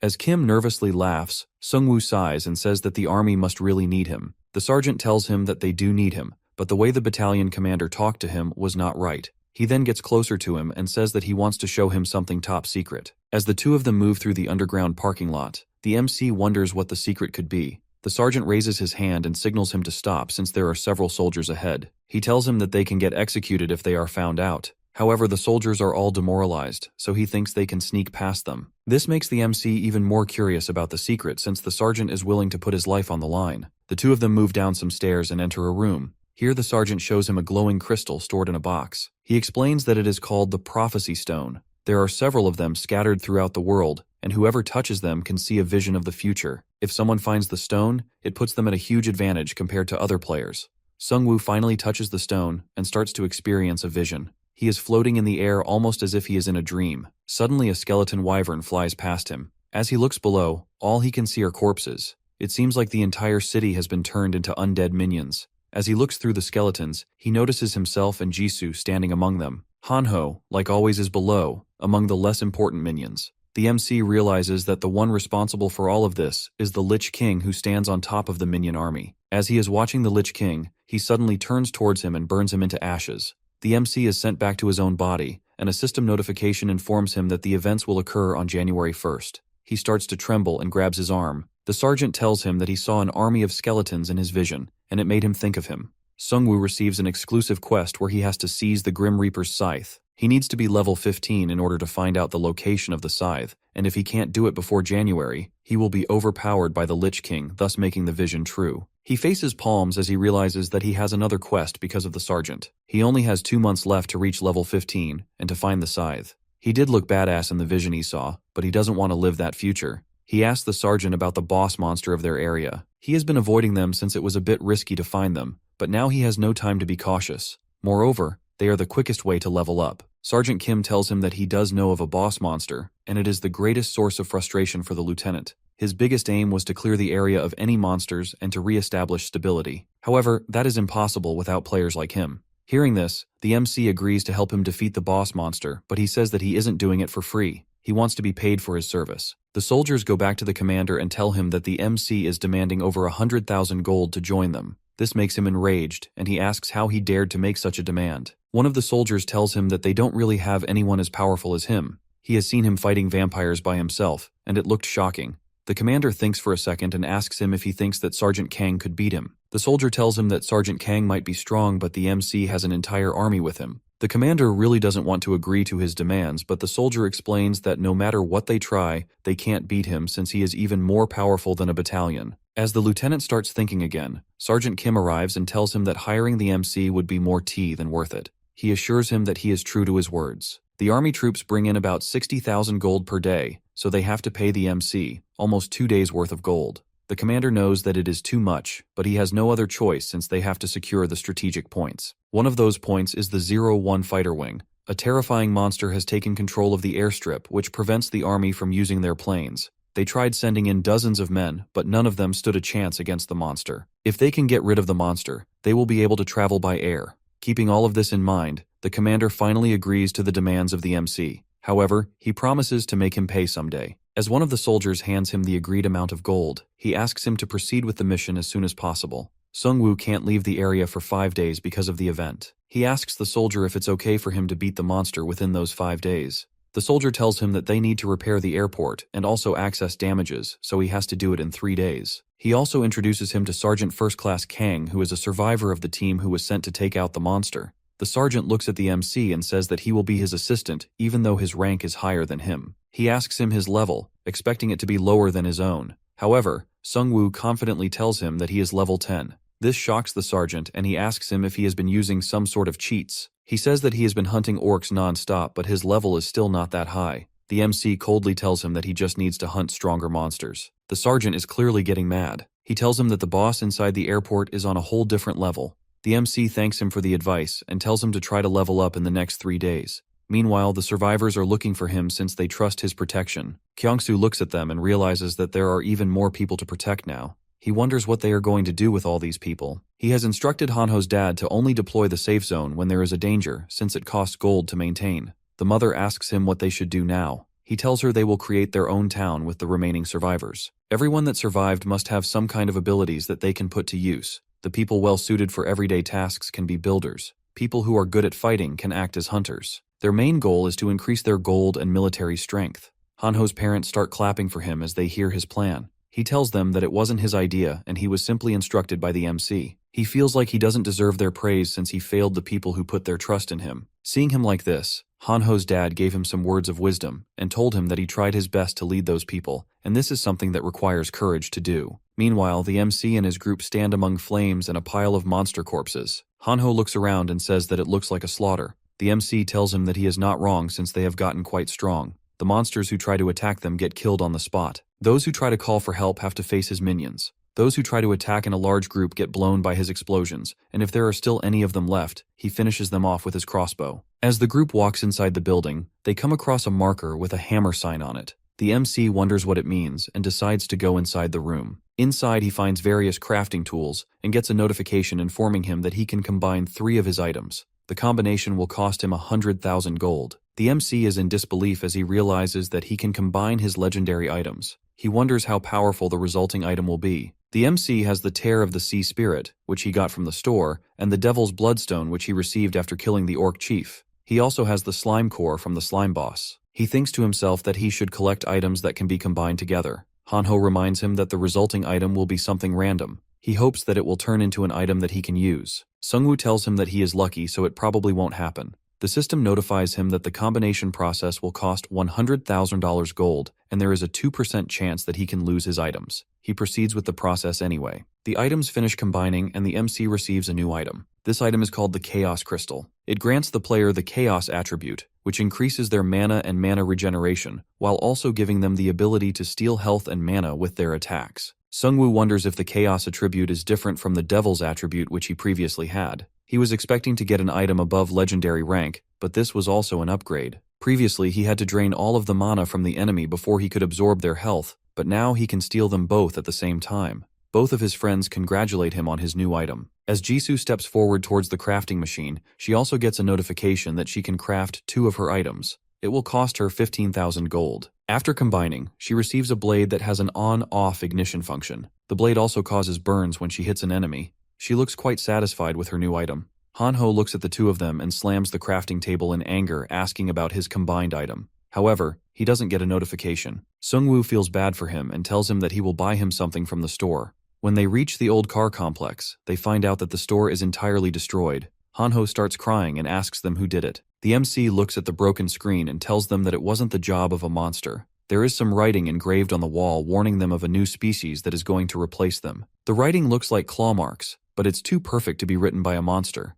The MC guesses that it's probably the work of someone intelligent who possesses the ability to understand human language. The group decides to head back for now. As they go out, they come across Sergeant Kim once again. They ask him what he is doing here. He tells him that he and the other soldiers got a ground quest, so they were out here hunting. He explains that it's basically like a daily quest, where they have to hunt a certain number of monsters at the end of the day. If they successfully complete the quest, their commander gets the rewards. The MC asks him if the soldiers receive any reward. Sergeant Kim reveals that their attack power and strength increase by 10% if they complete the quest. However, no matter how many goblins they kill, they keep appearing out of nowhere. It almost seems like they are respawning. The sergeant hopes that it's not the case, since then all of their sacrifices would have been for nothing. Jisoo asks him if any of his soldiers tried running away, since they must be dying to see their families. He reveals that a lot of soldiers ran away at first, but the number went down when they realized that they couldn't survive alone. Moreover, desertion was not treated well in the army. Currently, the army is just sending them on these quests each day, without any strategy or plan. It seems like they are trying to buy time. All of their gold is stripped away, so they can't even use the online forum. The MC realizes that the army hasn't adapted to the situation adequately. This is why the guilds of people like the prosecutor of Yeongdongpo had a better chance of growing. The MC decides to continue moving and offers the sergeant to treat the injured soldiers in their town. Meanwhile, the players in the town are getting attacked by a bunch of huge bear monsters. The defense team tries to hold it off, but the monsters are just too strong. They slash through the defense line easily. The players leave their posts and start running for their lives. Kyungsoo tries to call them back, but no one listens. Before he knows it, one of the bear monsters is standing directly on top of him. He starts to wonder why it is all happening while the MC is away. He suddenly gets a wave of motivation and charges at the bear with his spear. He slashes one of them in the eyes, causing the bear to go blind. This gives him even more confidence, and he begins to think that he can buy more time. However, he immediately gets clawed by another bear that sneaks up on him. As the bear almost kills him, he calls out to the MC for help. Out of nowhere, Righty jumps in and slashes both arms of the bear. As the bear cries in pain, Jisoo stabs it in the face with her flaming sword. Hanho also joins the fight and finishes off the remaining bear. Finally, the MC steps in with his minions. He is happy that some strong monsters showed up, since he was looking for some new minions. The soldiers are amazed as they watch his power with their very own eyes. He receives a synergy bonus, Wild Tyrant, for having more than 4 bears in his team. This bonus lowers enemy defenses by 10% and boosts his allies' defenses by 10%. Sergeant Kim looks at his group and realizes that it's not just him, but the entire group that is strong. All of them use their powers efficiently to fight. He clenches his axe in his hand as he thinks to himself that it's not fair. He believes that his fellow soldiers and their replacements could have also fought like them if they hadn't been forced into a battle without any kind of plan. He doesn't think that they deserve to die and wonders if he did the right thing by obeying the orders of his seniors. The MC then tells Sergeant Kim to inform the commander that he's ready to fight the boss and retake the airstrip. The next morning, survivors of the last bear attack receive healing. Hanho and Jisoo praise Kyungsoo for holding off the werebears alone. Sungwoo also tells him that he did well, since anyone would have had trouble holding them on by themselves. Sergeant Kong arrives and mocks the condition of the town. The MC doesn't like that this is his reaction to a bunch of people dying. He explains that they had been attacked by werebears the night before, to which Sergeant Kang smugly replies that he knows werebears are tough opponents, as he defeated one himself. Sergeant Kim had already informed Sungwoo that Sergeant Kang has a high-ranking class, a 3-star striker, who fights with martial arts instead of weapons. However, he wasn't sure about the combo card he picked during the second phase. Sergeant Kim asks Kang if he is ready for the boss fight since the MC has finished all his preparations. Kang gets mad as he thinks that he is acting like the MC's messenger. He smacks him on the foot and says that Sungwoo can tell him everything by himself. He then asks him if he is killing monsters like he is supposed to do. When Kim responds positively, he asks him why he is complaining about his comrades dying on the job every day. As he walks away, he says that he isn't bringing in as much gold as he used to, and also mentions that the commander is tracking their location in real time. The MC also hears this and realizes that the way the army extorts gold from the soldiers is pretty much like slaves. Sergeant Kim has enough of Kang. He lashes at him, accusing Kang of causing the deaths of many of his comrades just because he wanted to level up. Kang strangles him and asks him if he has forgotten his place. He says that all the privates need to keep their mouths shut and continue bringing in gold, since he is the one who fights tough monsters. He says that the troops died because of his own incompetence. Kang mocks him for choosing the blacksmith class and says that he is too scared and wants to hide behind others. In reality, Kim chose to be a battlesmith because he wanted to do whatever he could to keep his troops alive. Sungwoo is clearly fed up with all of this. He grabs him by the arm and tells him that he doesn't have time for this drama. Kang shrugs him off and says that he really wants to teach the guy a lesson, but they need to move on. He apologizes to him since he has to see all of it. Kim explains that Sergeant Kang feels threatened by the MC, and that's why he was taking it all out on him. Sergeant Kim then leaves with his team to prepare for the upcoming boss battle. Sungwoo feels bad for him, but he can't really help him. The MC and the soldiers reach the airstrip, which is in terrible shape. Kang says that he messed around with the boss the previous day and it was pretty strong. The MC looks at him with an annoyed expression since he hasn't shared anything useful with him till now. He knows that he doesn't want the raid to fail, but he is still too envious to tell him everything. However, Sergeant Kim has already told him about the boss, so he isn't worried. Finally, the boss monster shows up. It's a massive troll that looks even bigger than the aircraft. The MC is shocked to see the monster since it is a lot bigger than he thought. He has to change his plan to overpower the boss using his werebeasts since it won't work. The boss notices them and starts walking towards them. Sergeant Kang mockingly tells him that it's still not too late for him to give up his 100,000 gold and run away. The MC raises his hand and tells him he is fine. It's not like he only had one plan. Sungwoo uses Death Response, sending his zombies to latch onto the troll's legs, but the troll quickly smashes them with a single ground-shaking attack. He then detonates a zombie to blast the troll, but the troll monster heals rapidly. The MC realizes that it has incredible defense since it should have been weakened by the curse, but it seems like it's not affecting the boss at all. This boss doesn't really have any unique abilities like the slime monster or the vampires, but it has incredible physical strength. Kang starts to talk crap again and says that they can't even run now since they will lose a bunch of soldiers. The MC isn't planning on leaving without defeating the boss, so he stands his ground and decides to fight back. Even though Hanho is scared out of his mind, he stands with Jisoo and his friend to defeat the boss. Meanwhile, the company commander informs Lieutenant Kang that the prosecutor of Yangdong-po is gaining influence by uniting survivor groups. The commander wants to update the public about the status of the army through a forum post, but the lieutenant stops him, saying that the army can't trust an unverified communications network. He tells him that information is their bloodline, and as soon as they reveal themselves to the public, they can risk giving away their position to the enemy. They still don't know who created this game. Hearing this, the commander isn't sure if that's the best strategy. They might not know everything about the system, but it's still too impactful in this world to be ignored. It is the only thing allowing them to communicate with their troops. The lieutenant asks him if all the troops have been informed. He is planning to kill Sungwoo after the troll boss is defeated since he doesn't want to leave any threats that don't cooperate with them. He already sent Sergeant First Class Kang to oversee the plan and then steal all of Sungwoo's valuables. The lieutenant is still worried about the MC's friends, especially Jisoo, and asks if they pose any threat to them. The commander tells him that she is just a girl, so she won't be that strong, and the other friend is practically useless. He dares call him useless after what happened in the last chapter. The lieutenant orders him to go to the airstrip and make sure the plan works smoothly. He doesn't want to kill them right away since he wants them to give away all of their gold first. The commander realizes that it feels more like a robbery than a mission, since the lieutenant is more worried about stealing gold than killing a potential threat. Back on the battlefield,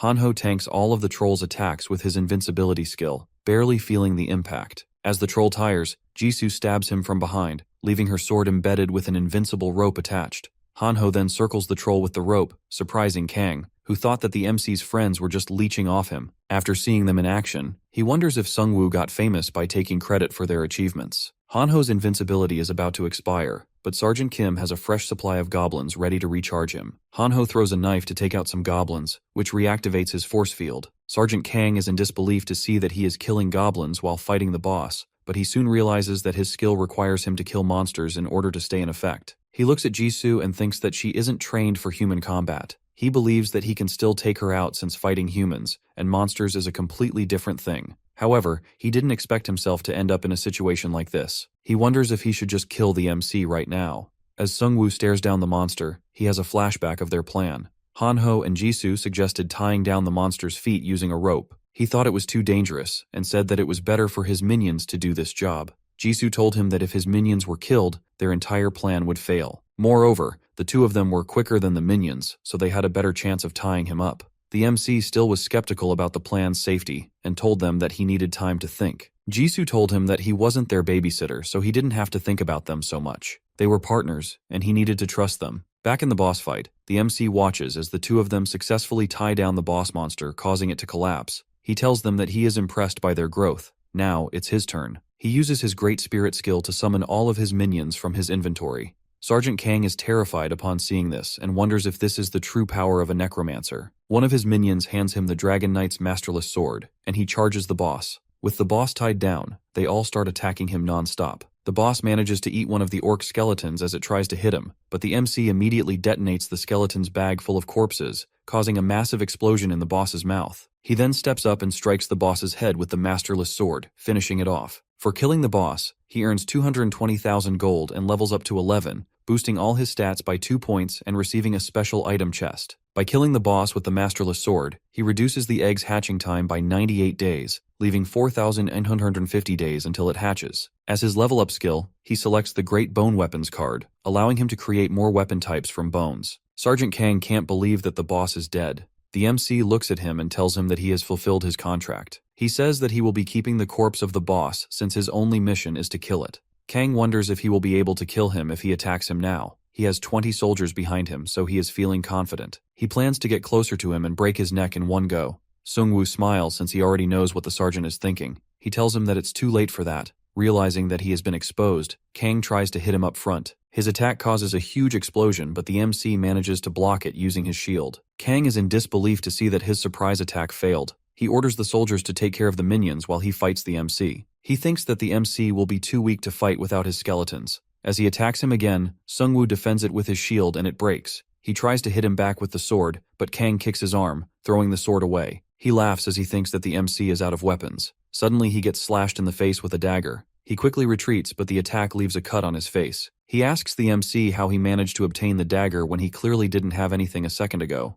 Sungwoo tells him that his armor is also made of bones and he can convert it into weapons. The sergeant screams at him, claiming that he is still far superior to him when it comes to close combat. He suddenly finds himself surrounded by skeletons. The MC reminds him that he can also create weapons using skeleton bones. He uses his skill and creates bone spears to trap him. The sergeant calls for help, but his soldiers reveal they're already siding with the MC. Sergeant Kim speaks up, saying that they have finally decided to survive. All the soldiers are tired of being slaughtered like sheep under his leadership. Kang screams as he tells them that it is a mutiny. They are not even fighting to protect the citizens. All they are doing is to earn gold for the army. The rest of the soldiers also join in with Sergeant Kim and say that he is right. Suddenly, the company commander arrives and asks what's going on. Sergeant Kim tells him that the other platoon has revealed their real mission to them. They refuse to work for an army like this. Hearing this, the company commander tries to scare him back into line. He tells him that he can't survive alone in the current state of the world. Jisoo says that the commander is just digging himself into a hole at this point.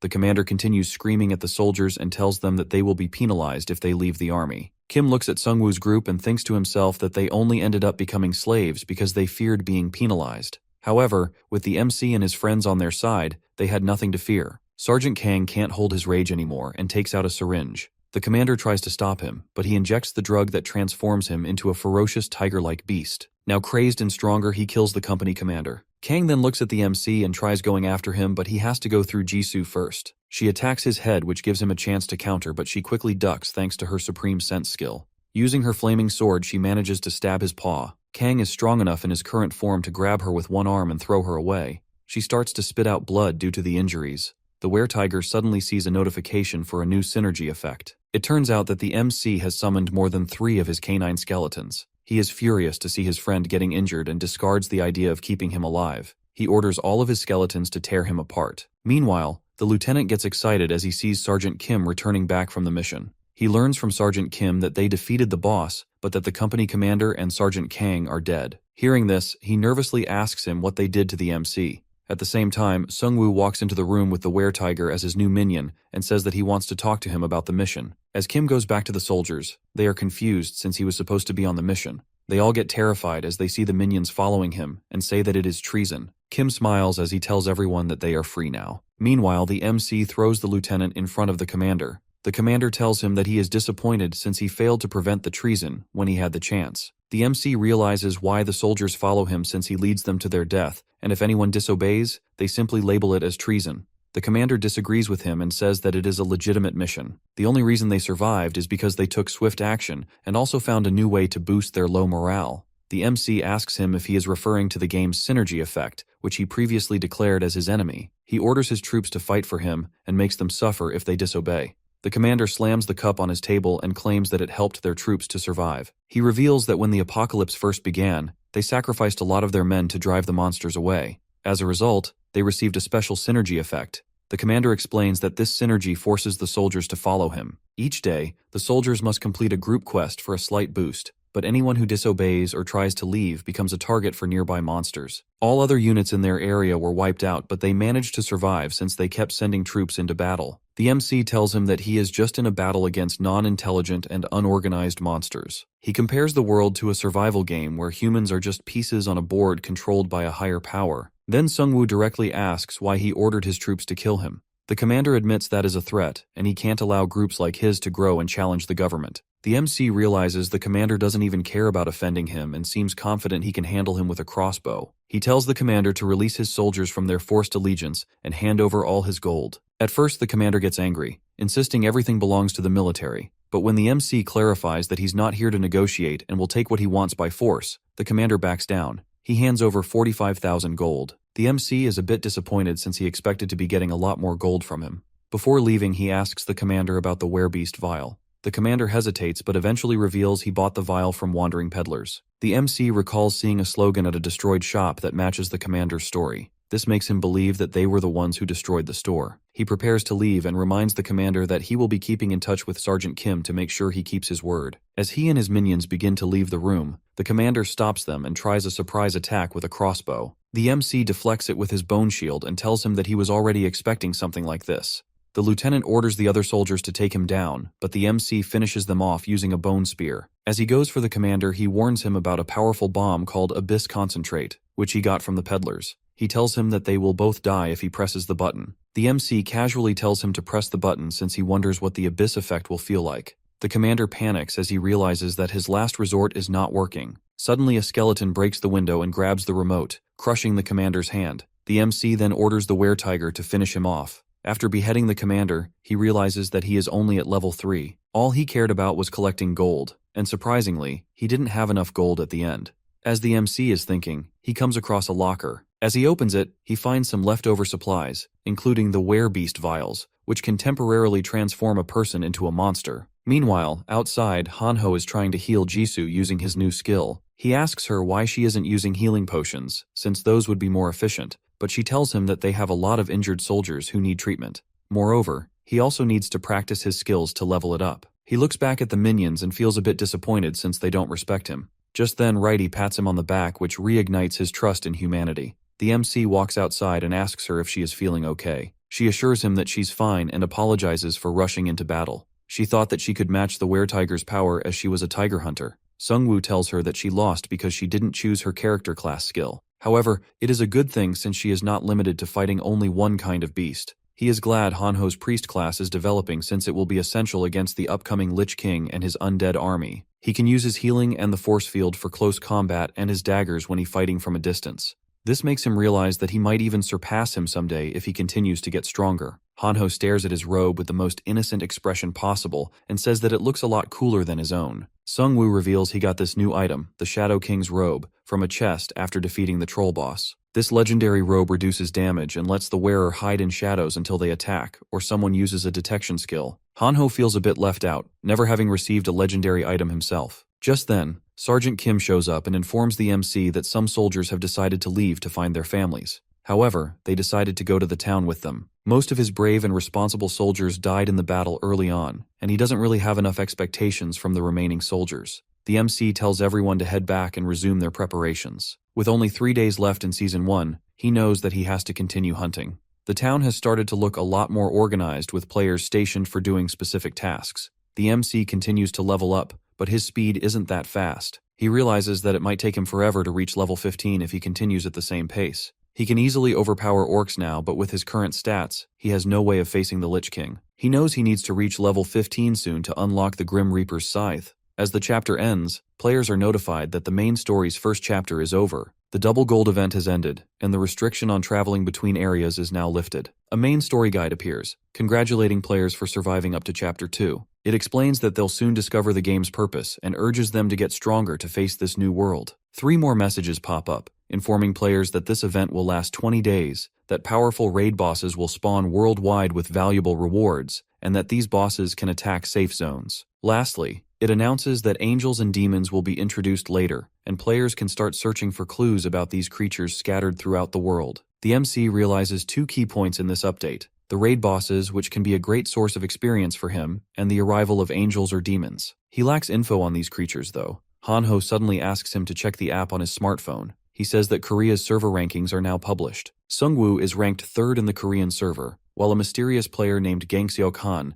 is in the first spot at level 15. He can't believe how someone can achieve level 15 so quickly since he has been hunting constantly and was only able to reach level 12 recently. It's just the first ranked player that is odd. The same is true for the players at rank 4 and 5. They both appear to be from the same group, and they are still in the top rankings. Hanho screams and tells him about an online forum post from the prominent player, prosecutor of Yeongdongpo, who leads Korea's largest survival community of 500 players. The prosecutor publicly requests a meeting with the MC, inviting him to join their guild, as he's heard good things about him. He thinks they can work together to survive this crisis and uncover the game's secrets. As the MC thinks about his past, he wonders if he has an ulterior motive. However, he agrees to meet him regardless. Meanwhile, the prosecutor and his guild appear to be thriving. One of the members suggests that they should expand their territory now that travel restrictions are lifted, but another guild member warns that there are unknown threats like raid bosses and supernatural beings outside, so they should probably gather more information first. The guild leader announces that no matter the situation, it is their duty to slay monsters and protect the people since he aims to bring back the world to its previous state. The blindfolded starts getting emotional as he realizes how great of a man their leader is.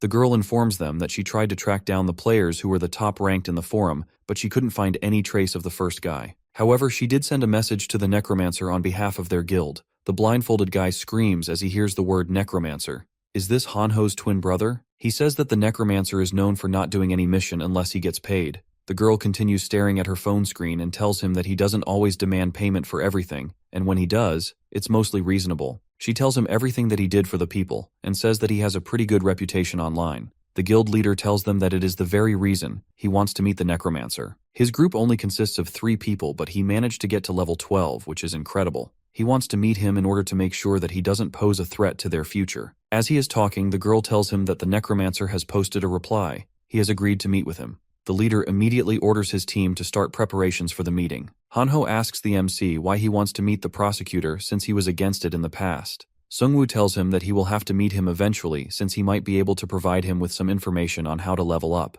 It will take forever for him to level up at his current hunting pace. As they prepare to meet, another group of players, biker gang members led by Taishong, arrives with urgent news. He tells them that they were attacked by some strange people who took his friend Youngshik. They were some bandits looking for something called the Golden Deer. Suspecting these bandits might attack their town, the MC asks Taishong to lead him to them. The bandits are beating the guy pretty badly as they ask him for information. He doesn't want to tell them the location of the town. He thinks to himself that he only needs to wait until his friend arrives. As one of the bandits tries to finish him off, the biker gang shows up with the MC. The bandits look excited as they see them and demand information on the Golden Deer. The MC tells them that he knows nothing about the Golden Deer and asks why they are looking for it. The bandit gets a bit carried away after seeing Jisoo since he expects her to be a weak girl. She looks at Sungwoo with murderous intentions and asks if she can kill him. As the MC gives her the signal, she dodges the man's attack with ease. She plays with him for a bit and immediately slashes his hand clean off. His men watch as he screams in pain. They start hitting her with some kind of magic fireball. She slashes through their boss and charges at them with incredible speed.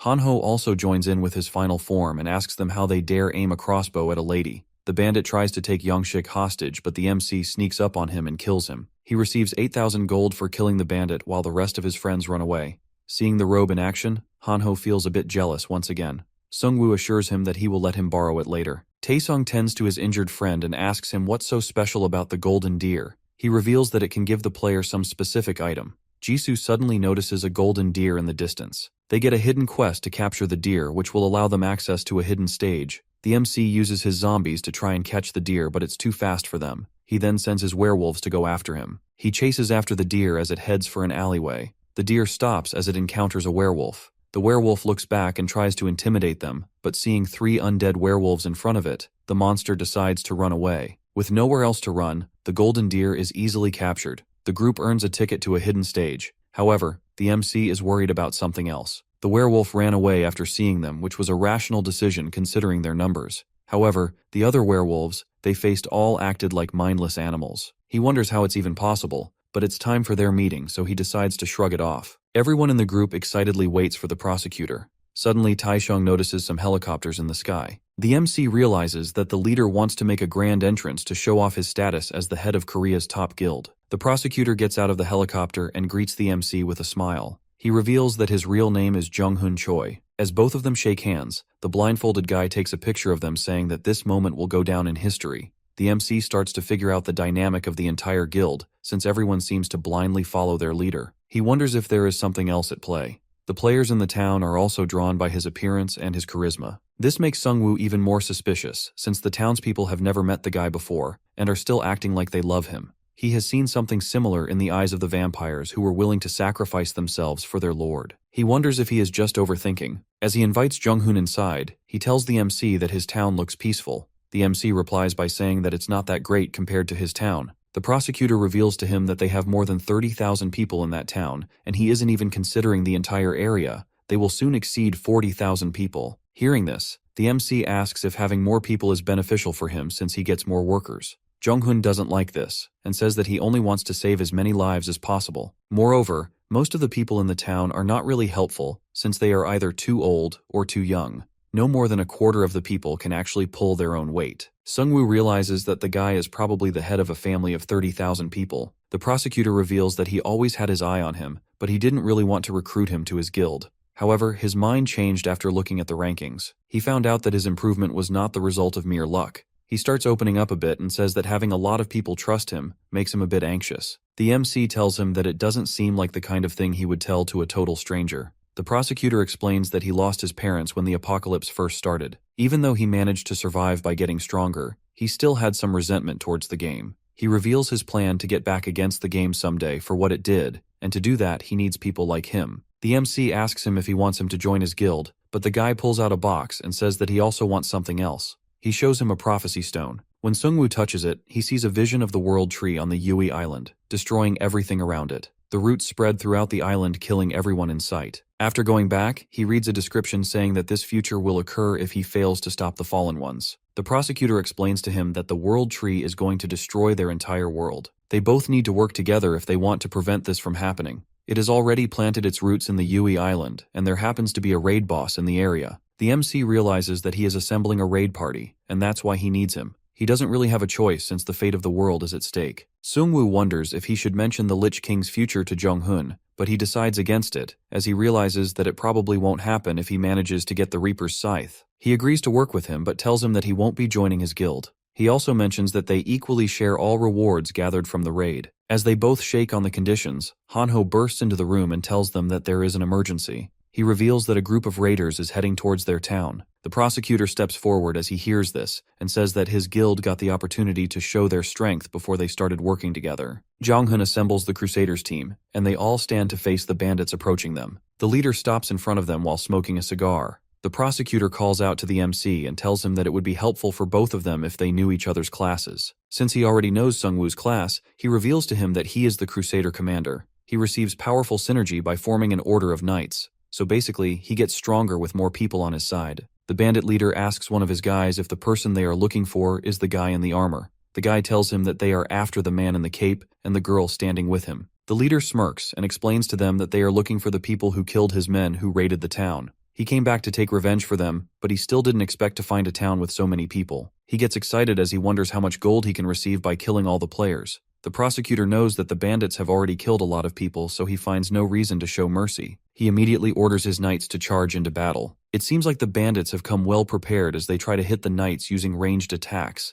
They plan to wipe them out before they can even reach the melee range. However, as all the spells and projectiles come flying at the knights, the prosecutor raises his sword and gives them a force field buff. It protects them from all the spells. The bandit leader is a bit annoyed by his spell, but he chooses to fight on. His men ride their bikes towards the knights, but their weapons prove useless against their tough armor. The knights clear through the bandits like it's nothing. Suddenly, they all hear a truck coming towards them. The man driving the truck calls out to all the bandits and warns them to move out of the way. The prosecutor is ready to defend his men. He picks up his sword and charges his special move. The blindfolded guy screams at the rest of the soldiers to retreat since he knows about the destructive power of the attack. Jung-hoon finally uses his cross spear spell, which shoots out immense energy in the shape of a cross. Everyone in the path of the spell is obliterated. The trucks are completely destroyed by a single spell. The bandits are starting to panic since none of their tricks are working. In all of this, one of the knights gets hit by 2 axes and gets blasted instantly. It is the bandit leader. He signals the axes to come back and explains that they are the vortex blades.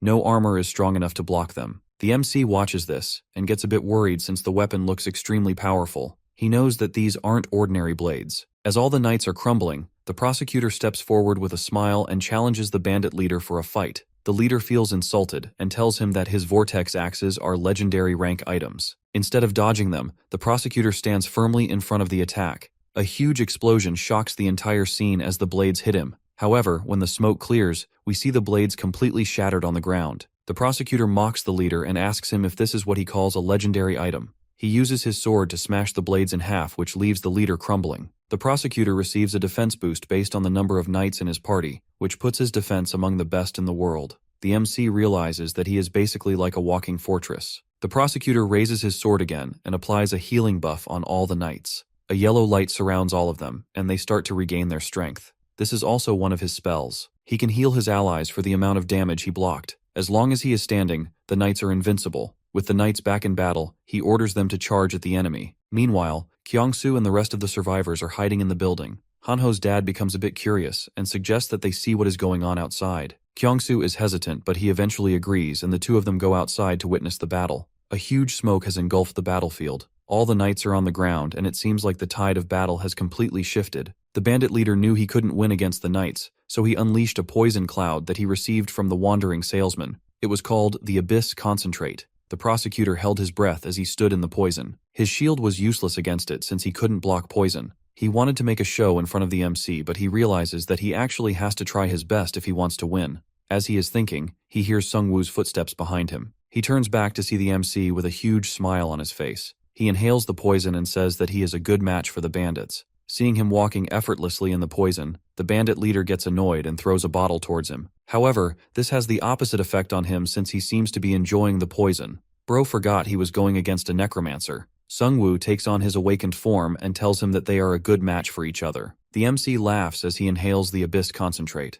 It doesn't seem to be as effective as the Orc Chief's spell, but it is still enough to make him feel awakened. He decides to show off what he is capable of in front of the Liberation Guild. The bandits watch him in shock and wonder how he is still standing in the poison.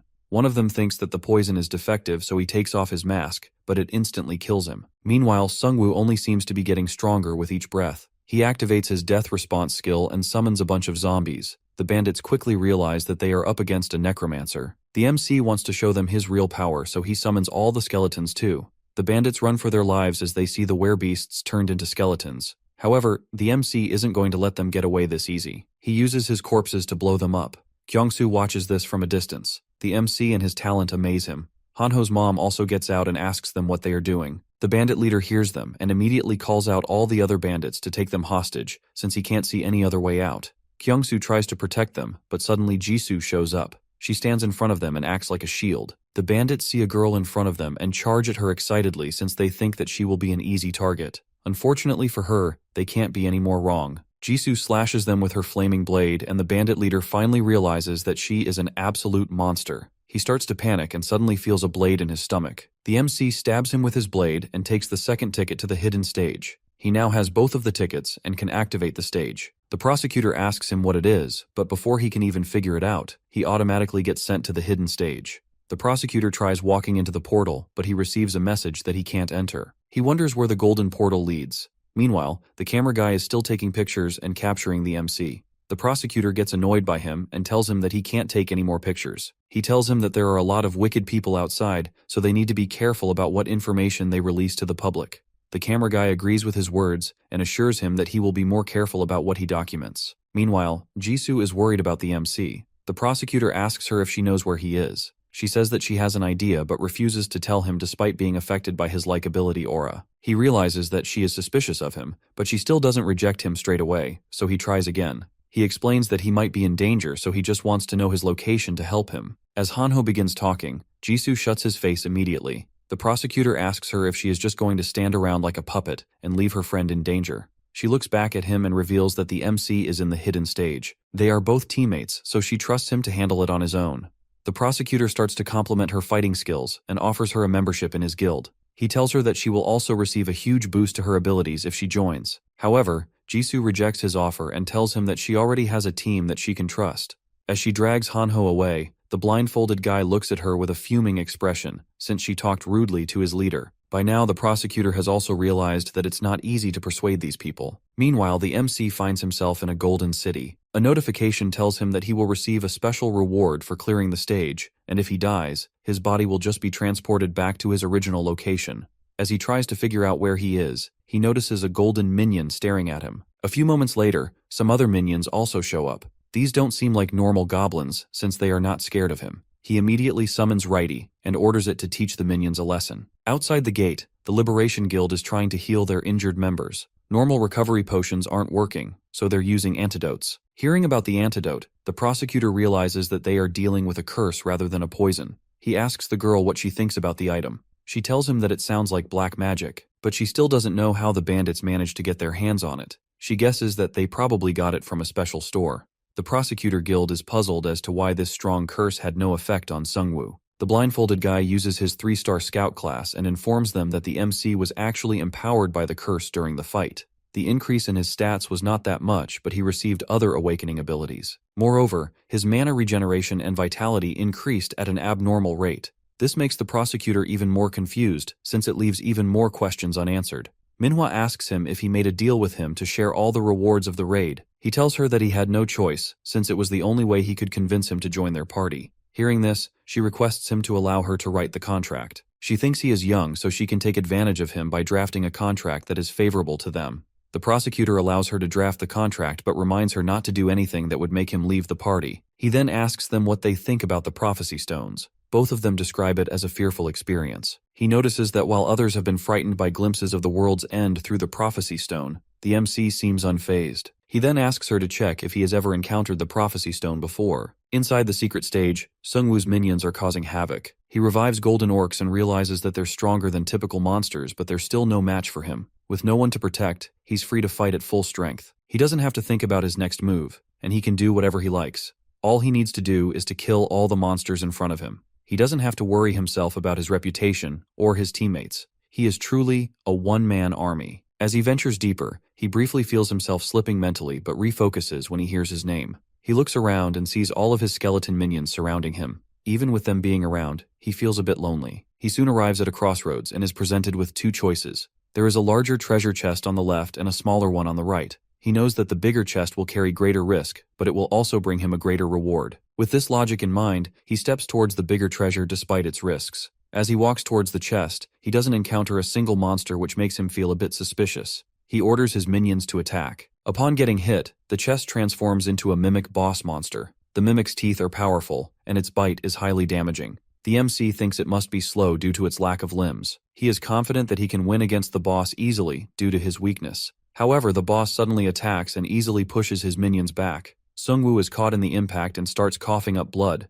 The boss is now even more aggressive. It starts chasing him while Righty tries its best to hold it off. While running away from the boss, the MC realizes his mistake. He underestimated this boss monster by thinking that it wouldn't be able to move without limbs. He can't believe he was so overconfident and wonders if it happened due to the effects of the awakening. He finally realizes how arrogant he was to think that he didn't need any teammates. He needs them since he's always extra cautious when they're around. Just as the mimic monster is about to chomp down on him, his minions manage to hold it back. He quickly activates the death response spell inside the mimic's mouth, sending his zombies in to attack from within. He steps back while his minions pin the mimic's mouth shut. While looking at Righty, he apologizes for failing it in battle. The next moment, he activates his corpse explosion spell to blow up the boss, knocking everyone back with the blast. When the smoke clears, the boss is gone. He earns 1,434 points for defeating the boss and completing an A-rank mission. He realizes that the boss's tough outer shell protects it from outside attacks, which means that it is impossible to kill it without attacking it from within.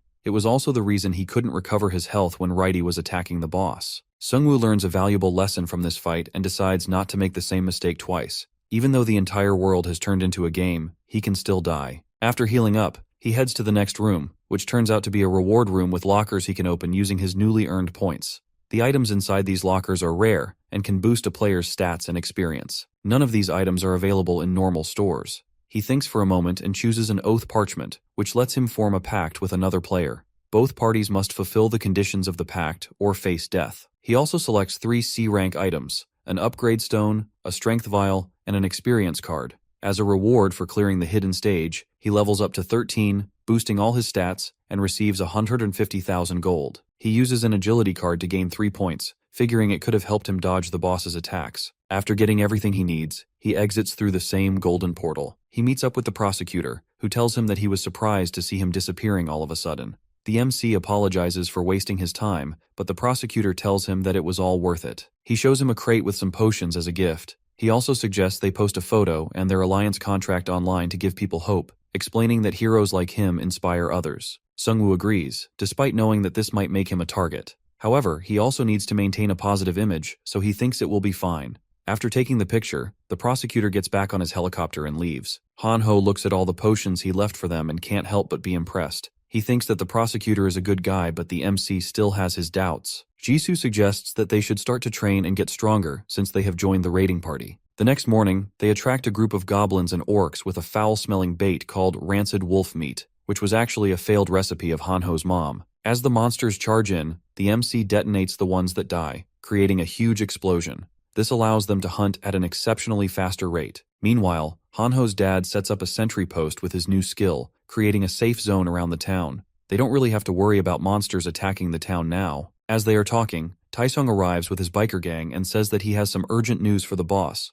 The MC is a bit surprised to hear the word boss. He reveals that they found a store in Hayangnam, but it was already destroyed by someone. Sungwoo realizes that it is now becoming a serious problem since someone is deliberately destroying all the stores. These stores are important in this world since they can't really produce anything. With no stable source of supplies, they're left to hunt and forage daily, as farming seems impossible for now. Sungwoo orders him to inform Kyungsoo if he comes across any other stores in the area. They have to assign guards to every store they find, or their safety could be at risk. He then notices that some of his female friends are standing far away. Taesung explains it's because he kicked Yujin when she was possessed by a vampire lord, so now they think he's a brute who hits women. Han-ho whispers to him that he might be popular online, but his reputation on the ground is terrible. For the first time, Sungwoo is glad that the forum exists. Taesung leaves with his gang, and the MC prepares to grind for more levels. Suddenly, Jisoo senses something and alerts everyone in the group. She tells everyone to get ready, and 2 werewolves burst out from nearby buildings. The MC's minions try to hold them off, but while he's about to shoot one, another werewolf warns him not to shoot. He is shocked since he has never heard a werewolf talk.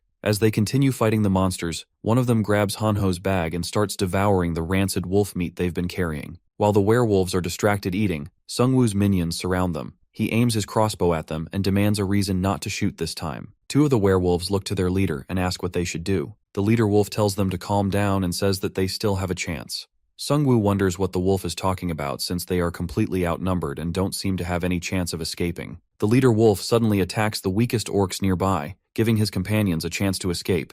The MC manages to stop the leader with 2 arrows, but the other 2 get away. Seeing him putting his own life in danger, the MC is impressed by the leader's loyalty. His minions immediately pin him to the ground and Sungwoo asks him why the werewolves attacked them. The leader explains they lost control after smelling the meat in Han-ho's bag. The MC then asks them how they managed to come back to their senses. The leader reveals that they were on a quest that made them hunt and eat humans. Once they completed the quest, they returned to their senses. The MC didn't know that there was a quest forcing the wolves to attack humans. He simply thought that all monsters were acting on instincts. He asks the werewolf if there are more like him in the area. The leader doesn't answer the question, but Sungwoo already knows what he is hiding. He asks him if they are the ones who destroyed all the stores. The werewolf says that they're not responsible for destroying stores. They try to avoid humans when possible. He tells Sungwoo about another group that's hostile toward humans and is destroying stores to weaken players. This group, led by humans known as the Mad Scientists, is creating dangerous items to harm others. The MC realizes that they must be the wandering merchants he's heard of. He asks the werewolf if he is telling him all of this information so that his teammates can come back and save him.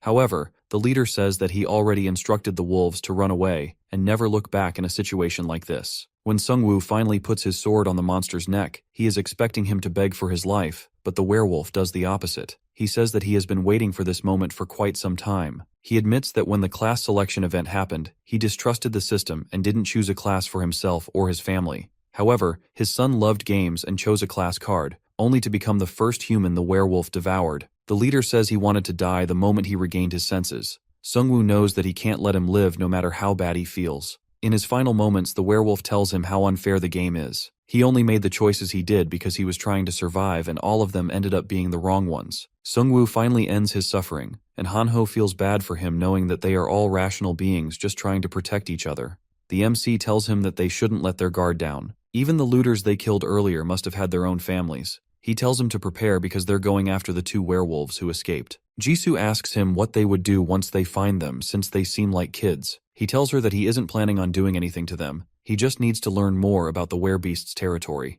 He knows that this isn't fair. By making the werebeasts conscious, the system is creating a conflict. Even though the players don't want these monsters around, knowing that they are human may cause them to show sympathy for them. However, he knows he can't risk showing mercy to creatures that might lose control at any moment. The system programmed these beasts to hunt and kill people, and it is evident by the quest that they all receive. Sungwoo's group travels a long way searching for the werewolves. Suddenly they all hear a voice nearby and hide. They see the two werewolves captured by a group of kobolds. One kobold jokes about making sausages from the werewolves, but their leader tells them not to eat them. He reminds them that they're gifts for their queen. The kobolds stab the werewolves with their spears and drag them off to their hideout. The MC and his friends are puzzled since kobolds are weak monsters, yet they manage to capture two mid-level werewolves. Sungwoo guesses that they might have spread some kind of paralyzing poison on their spear, but he still can't figure out how they managed to tie them up like that. They also spot a store in the dungeon, which means it hasn't been cleared yet. Sungwoo tells his team they need to secure this store to help their whole community survive. Just then, they get a notification that this dungeon is called the Venomous Spider Queen's Chambers,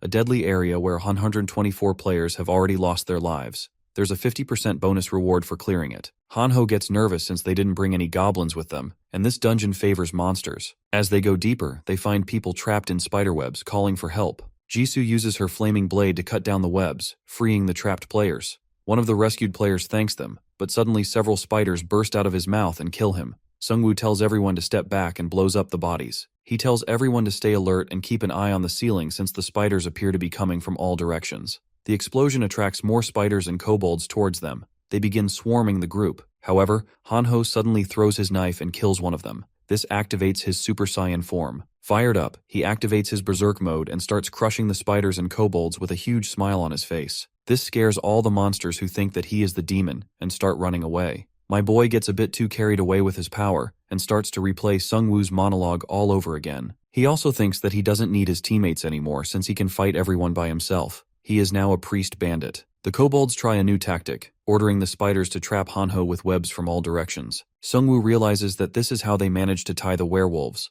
They manage to tie him up briefly, but Hanho breaks free with a loud roar. The kobolds command the spiders to keep spraying him, and they finally immobilize him completely. Realizing that he can't get out, Hanho comes back to his senses and calls the MC for help. Sungwoo explodes the bodies around them again, catching the monsters in the blast. As he gives him a short lesson about controlling his emotions, more monsters appear. He activates his death responsibility to summon zombies and sends them to the monsters. He clears the invading monsters with an explosion, allowing his team to take control of the subway station. However, the path to the next station is blocked. He remembers that this subway connects to a mall above, where he thinks the queen might be hiding. After clearing the mall, they reach the boss room, but a notification warns them that this dungeon, known as a killer dungeon, has claimed the lives of 124 players. They will still receive a small reward if they leave now. Hanho is scared since the dungeon is already offering them a reward without even entering the boss's room. Jisoo asks him if he wants to continue. Our boy isn't the one to back down, so he insists on pressing forward. Inside, a kobold shaman greets them, revealing that he's the dungeon boss.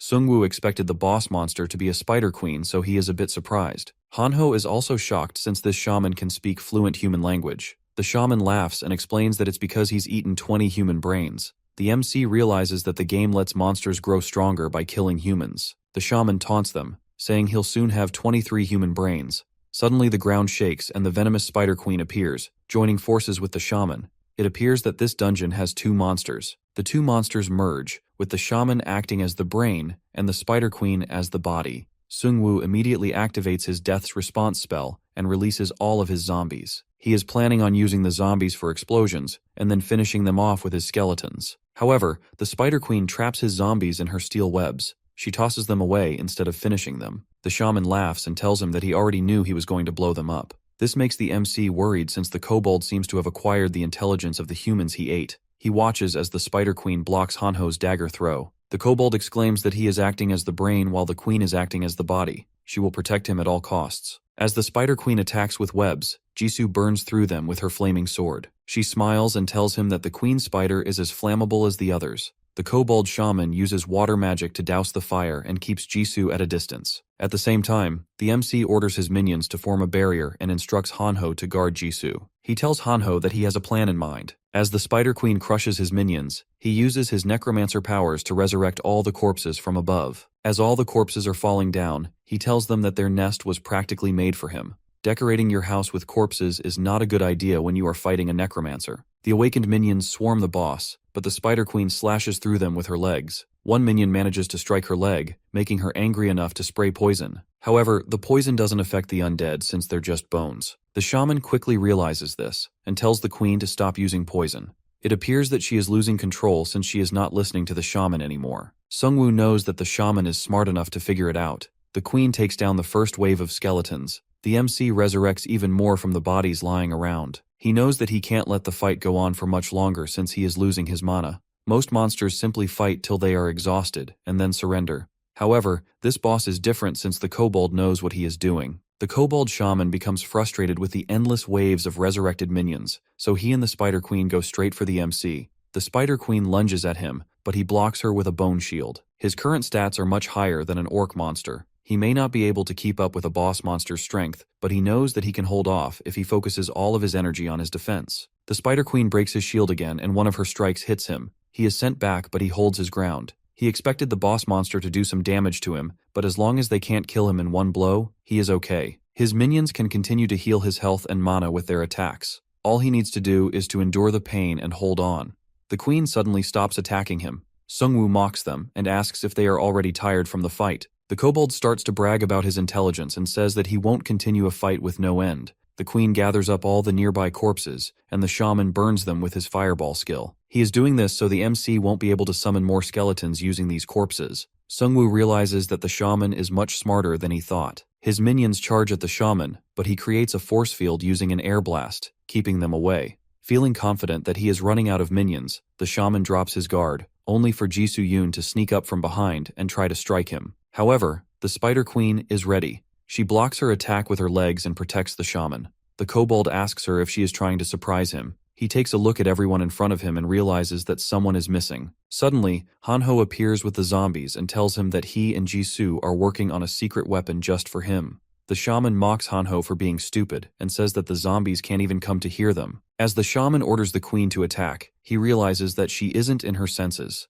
Hanho pulls out the rancid meat and reveals that he had spread it on the zombies. Its smell is irresistible to both the Spider Queen and the kobold shaman. Since the kobold is also a monster, he can't help but go after the scent of the meat. Sungwoo knows that no matter how intelligent the kobold is, he can't go against his natural monster instincts. The shaman tries to stop the queen, but it's too late. The MC bids farewell to them and detonates the zombies, triggering a massive explosion. Meanwhile, the prosecutor is facing off against another boss monster. He slashes it in half using his sword, killing the man-eating bat. His troops cheer for their victory, and he gains experience points from his crusaders. He is strong enough to hunt any monster he wants, and can gain experience points from his party members. He knows that he is not in the first place, but he still thinks he is stronger than him. However, he's still uneasy, wondering how Gangseok level up so fast. Even with the most powerful guild in Korea under his command, the prosecutor can't seem to catch up to this mysterious competitor. It somewhat scares him since the guy is so mysterious, and he doesn't know anything about him. He wonders if he can become a future threat to the order he has established. Suddenly, his scout reports that the Korean rankings have changed. The prosecutor can't believe his eyes as he witnesses that the MC has reached level 14 and claimed second place. Furious, he wonders how he managed to level up so quickly. After the explosion, the kobold shaman barely clings to life, but Hanho finishes him off with a knife to the head. For defeating the shaman boss, they earn 300,000 gold and a 50% bonus for clearing the killer dungeon. Hanho feels proud to finally contribute and says that he is not just a wannabe tanker anymore. It turns out that the Spider Queen is still alive. She screeches and goes after him. Righty stabs her in the eye, instantly killing her and giving them an additional 300,000 gold. The MC levels up to 14, and Righty's rank increases as well, boosting his strength and leadership. As a reward for leveling up, Sungwoo draws a new card and gains 2 more minions. With his current number of minions, he thinks that he is almost ready for the raid. He doesn't think that he will have any trouble finding the Grim Reaper's scythe, since he is close to level 14. His first awakening is also getting closer, which makes him a bit worried. Jisoo tells them that they should find the store now that they have cleared the dungeon. Later, they find a C-rank store in the dungeon that works like a slot machine, offering gold, platinum, and diamond options. Sungwoo realizes that the cost of platinum rank is lower in this store. After reading the rules, they realize that it's basically gambling. Hanho wants to meet the manager of the store. Meanwhile, Sungwoo starts to analyze their chances of winning. It basically works by receiving tokens. The more tokens they have, the more chances they have of getting a good item. Hanho raises his hand and insists that he wants to go first this time since he thinks it will somehow increase his luck. Sungwoo tells him that there are 3 machines so they can all try to play at the same time. After several tries and no luck, a message pops up saying they'll get a low-ranking item if they fail 5 times in a row, frustrating Hanho. Jisoo and Sungwoo keep spinning like they're addicted. The game is designed to give you a higher chance of winning the more you play. I mean, that's basically how you become addicted to gambling. They decide to go all in until Hanho finally hits the jackpot. He wins a legendary magic scroll, which allows one random skill with a 50% chance of failing. Jisoo eventually gives up as she runs out of money, but our boy isn't going to give up that easily. He also hits a jackpot and gets a top-tier item, the Shadow King's Ring. It boosts agility by 3, health by 2, and summons a shadow clone that deals 50% damage. He also unlocks a special quest to collect all the Shadow King's relics, which will reward him with the Shadow King's crown. The quest is basically to gather all the items in the set, so he isn't that interested in it. Since Jisoo didn't win anything, Sungwoo gives her the Wind Spirit's bracelet. Bro didn't hurt to destroy the machines in the store. They head back to town to inform the others about the stores as they need someone guarding them. Over the next few days, Sungwoo and his party work to make the town more self-sufficient. Ready for their next raid, Hanho updates him about a new feature on the app, a live broadcast. He opens one of the broadcasting streams that seems to be online. Jisoo guesses it's a test stream since they only see an office. The MC wonders if this was the system's idea or the Liberation Guild's idea. He doesn't want to overthink and call it bad, but he can definitely see the potential to influence public opinion. He realizes the prosecutor could use it to rally support for his guild. He knows that he is not a bad person, but ambition can sometimes force people to make bad choices. Sungwoo's recent level up to 14 has upset his plans, making him more determined to keep an eye on him. He knows that the prosecutor will try to keep most of the raid rewards to himself. However, he has a special oath parchment from a hidden stage, which might come in handy soon. Suddenly, a helicopter arrives, and the blindfolded guy shows up. He introduces himself as Minhyum Seong and says that he is the lieutenant of the Crusader team. He reveals that he is here to pick up the player in second place. As they fly, the MC asks him about the safety of this way of travel with wyverns nearby. The blindfolded guy reassures him that their guild members are tracking each wyvern's position in real time. The pilots tell him that it's not 100% safe, but they also can't miss out on the benefits of traveling through air. The MC realizes the advantages of having a large guild for coordination. Things like these are impossible for a small group of survivors like them. He wonders if there is an alternative to flying in the air. Suddenly, they receive a notification assigning a competition-type raid quest. They need to defeat the raid boss solo for a special reward. The final boss has the Gladiator's Blessing, reducing damage by 90% from strong attacks. However, the buff is inactive in one-on-one combat, and whoever defeats the boss alone will earn a special title. The blindfolded guy feels a bit surprised after reading the message because this wasn't part of their plan. However, he trusts his sister or the prosecutor will handle it. Seeing him in a panic makes Hanho think that they're both very similar. The MC is also surprised since raid bosses are normally taken down by groups, as they're tough to beat alone. He senses someone might be watching them and notes how, after all their raid preparations, someone has suddenly made things more difficult. Now, he has no choice but to compete with the prosecutor and the other guild members during the raid. The player guidebook reveals a message from the prosecutor, announcing that 12 groups and 1,000 players will join the Yui Island boss raid, which will be broadcast live. After the raid, the Liberation Guild plans to hunt monsters across Korea and eventually, the world. While most players are thrilled by this, some believe that the MC should lead instead of the prosecutor since he has a higher rank. When Sungwoo and his team arrive, the players are excited to see him. As they land, the prosecutor personally welcomes them. The MC tells him that he is impressed by the surrounding area since it looks well organized. He spots a camera and suspects that the prosecutor might be using the raid for publicity. He can also see a large group of players and wonders if he is trying to showcase the difference in numbers between them. A player with purple hair steps up and mocks him for arriving with only 2 teammates. He tells him that this doesn't look like a balanced alliance and reveals that he brought 31 elite members, as if having purple hair wasn't enough for him. The terms of the contract have not yet been discussed, so the MC wonders if the prosecutor and this purple-haired guy planned this to make him look bad. Sungwoo asks the player if he can introduce himself first. The prosecutor introduces the player as Gangyun Lee, leader of a group from Daehak-ro, and a fire-type sorcerer popular on the forums. Sungwoo tells him that the 3 of them always stick together. He doesn't see a point in counting heads since they are going for a boss raid and not a war. Gangyun is annoyed, but the prosecutor reminds him what class Sungwoo belongs to. He tells him that he is never alone, and that's why they asked him to join the raid party. As the blindfolded guy anxiously bites his nails, the prosecutor tells them that it's time for the meeting. They head inside for the meeting, which is about to start. Inside, leaders from various groups are gathered. Manhwa, the deputy lieutenant of the Crusaders, announces that the raid's difficulty has increased with this new quest, so rewards will also be higher. Though they don't know what items they'll get, she proposes converting the items to gold and splitting it equally among the 12 leaders. The MC looks around and realizes that everyone is in on it. Splitting it evenly isn't always fair, but none of the leaders said anything. He realizes that it's a setup. They've been working with the prosecutor from the start, all tied to the Liberation Guild. Even if they split the rewards among the 12 of them, it will all go to the Liberation Guild, and this means he will only get a small share. When Manhwa asks for any objections, Seungwoo raises his hand and asks her why they are dividing the rewards equally when the quest demands them to fight the boss on one. He argues that whoever risks their life against the boss should get everything. Manhwa points out he was the one who originally proposed the idea of equal rewards. Seungwoo immediately clarified that he wanted fairness, not equality. The other leaders don't think that his proposal is fair since they all have different strengths. They ask him if he just wants someone to defeat the boss for him. One of the leaders, Anseok-gu, stands up and challenges him to a duel. Known as Iron Fist and ranked 11th, Anseok is famous for fighting monsters bare-handed. Seungwoo brushes him off and tells him that he is only upset because he knows that he is speaking the truth. My man out here making enemies left and right. Anseok gets angry, but the prosecutor slams the desk and tells them that it's a great idea. He hides his frustration and tells them that it will only make the raid more interesting. That night, Anseok takes out his frustration on the lizard monsters.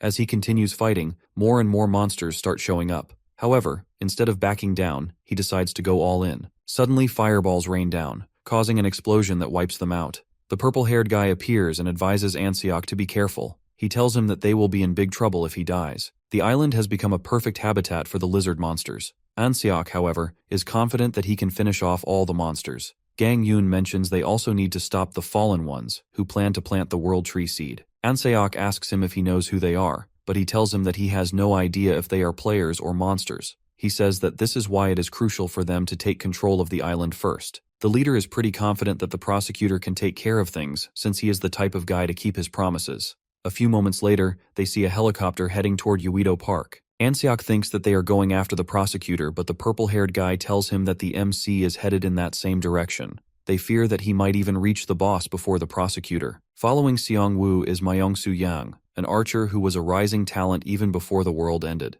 He thinks that success isn't always the result of hard work. Sometimes you just have to make the right connections and partake in some politics. People tend to favor those who are obedient and can easily fall in line. He knows that he is not the most capable, but he is confident in his ability to cling to others for his survival. Manhwa handed him 2 weapons and instructed him to trip the MC when he was going against the boss. However, things aren't really going as he expected them to. Watching the MC and his team in action, he realizes that his plan is falling apart. Jisoo's flaming sword and Hanho's unbreakable defense seem almost unbelievable to him. He looks at him and wonders if they managed to tame some new kind of monster. Moreover, the MC is carrying an army of armored zombies with him. The synergy he receives with the zombies is similar to the synergy of the Crusaders. As he is thinking, Seungwoo looks back at him and asks his group if they also want armor. They tell him that they don't need armor since they are archers and dress lightly, but he equips them anyway. To their surprise, they feel lighter and more protected. With this, the MC's synergy doubles with over 40 units. Myung-soo feels that he is helping the person he is supposed to beat.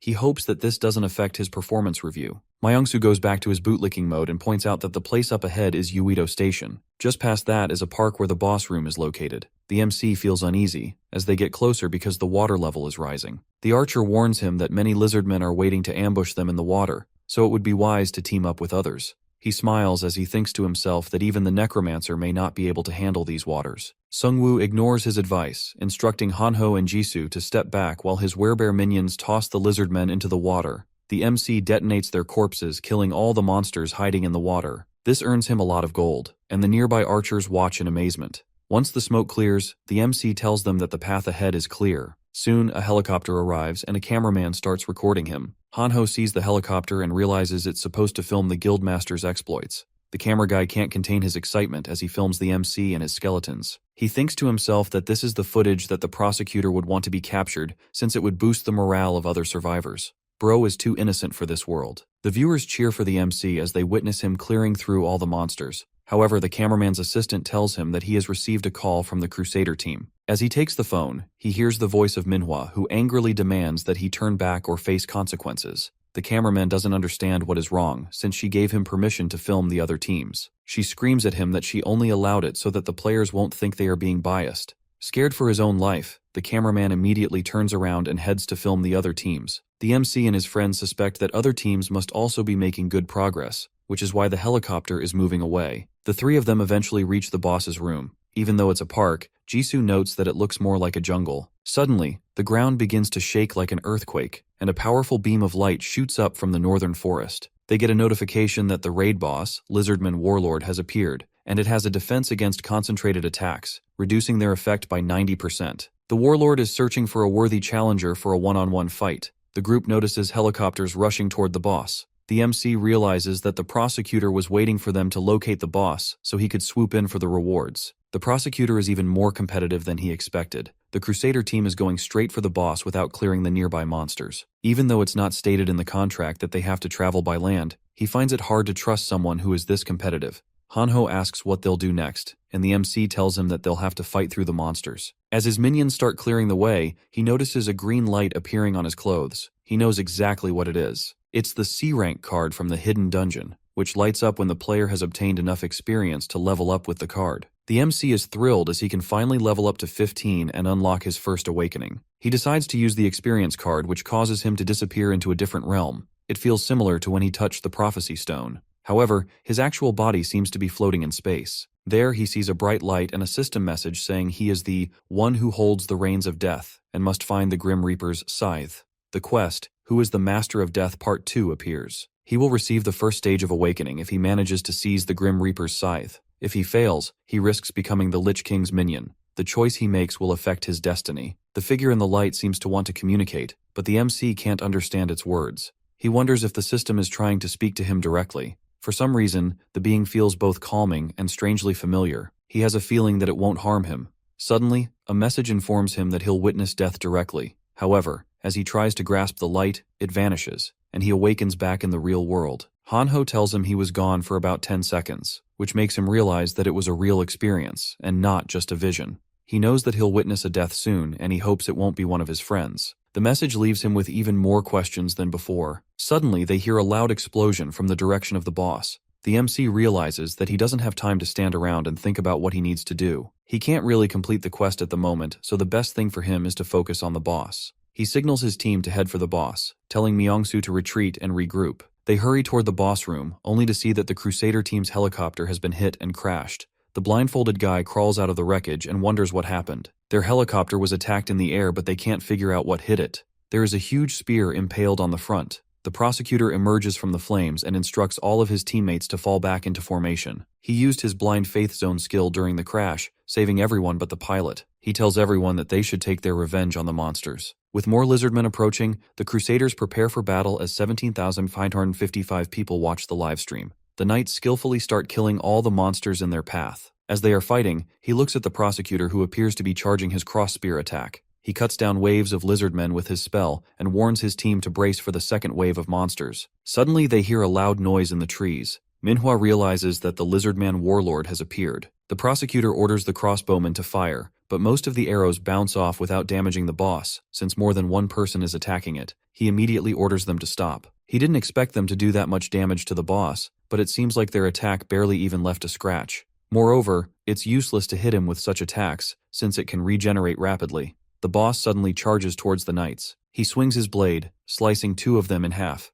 The other knight struggles and calls for help as the boss is about to strike. However, the prosecutor comes in clutch and distracts the boss. He steps forward, ordering the Crusaders to handle the lesser lizardmen while he challenges the boss to a duel. He stands in front of the boss and tells him that he is the one he is looking for. The boss lunges at him, but the prosecutor blocks with his sword. He realizes that they're matched in strength. However, the boss monster has an advantage due to his sword having a much longer reach than his. He still thinks that he can win since he has the upper hand in terms of speed and reflexes. The two exchange fierce blows as a helicopter crew records their intense battle. The reporters are impressed by the prosecutor's strength since he seems to be overpowering the boss by himself. Soon, Gang Yun and An Seok arrive at the scene. They spot some skeletons in the trees, which means that the MC has also arrived at the battlefield. The prosecutor strikes the boss back with his cross spear skill, which deals a lot of damage. However, for some reason, the boss keeps smirking and it's making the prosecutor annoyed. He is furious and wants to wipe that smile off his face. All of a sudden, the boss breathes fire, but the prosecutor blocks it with his force field skill. His crusaders try to help,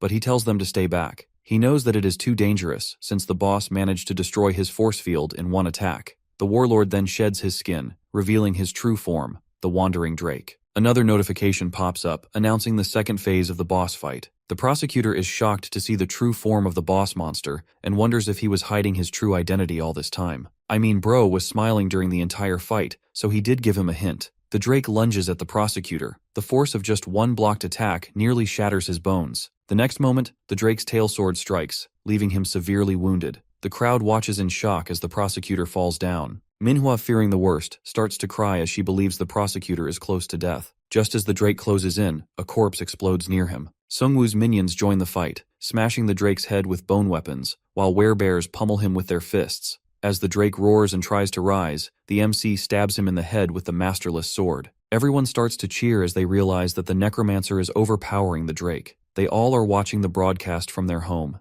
Even Manhwa is glad to see him since he can save the prosecutor. She doesn't even care about the rewards anymore and just wants him to kill the boss. Sungwoo leaves the sword in Drake's head, and one of his werebear skeletons shows up with a bone hammer. Anseok realizes that he is going to use the hammer to pierce the sword into the boss's skull. The purple-haired guy is also positive that he can take care of the Drake. In all of this, someone informs Manhwa that a massive swarm of lizardmen is approaching the MC's location. She realizes that the battle was unfair to begin with. Even though there was a restriction to fight the boss on one, it didn't apply to the monsters. She orders everyone to defend the MC at all costs. All the knights make a defensive wall in front of the MC to protect him. Hanho looks at them and says that they have finally realized who they need to defend. At the same time, the werebear hits the Drake with his hammer and pierces the sword through its skull. It seems like the battle is over, and the boss is dead. Just as the spectators think the boss is finished, the MC notices it moving. Jisoo asks him what is happening since they clearly killed the boss. The boss begins its third phase, transforming into its ultimate form,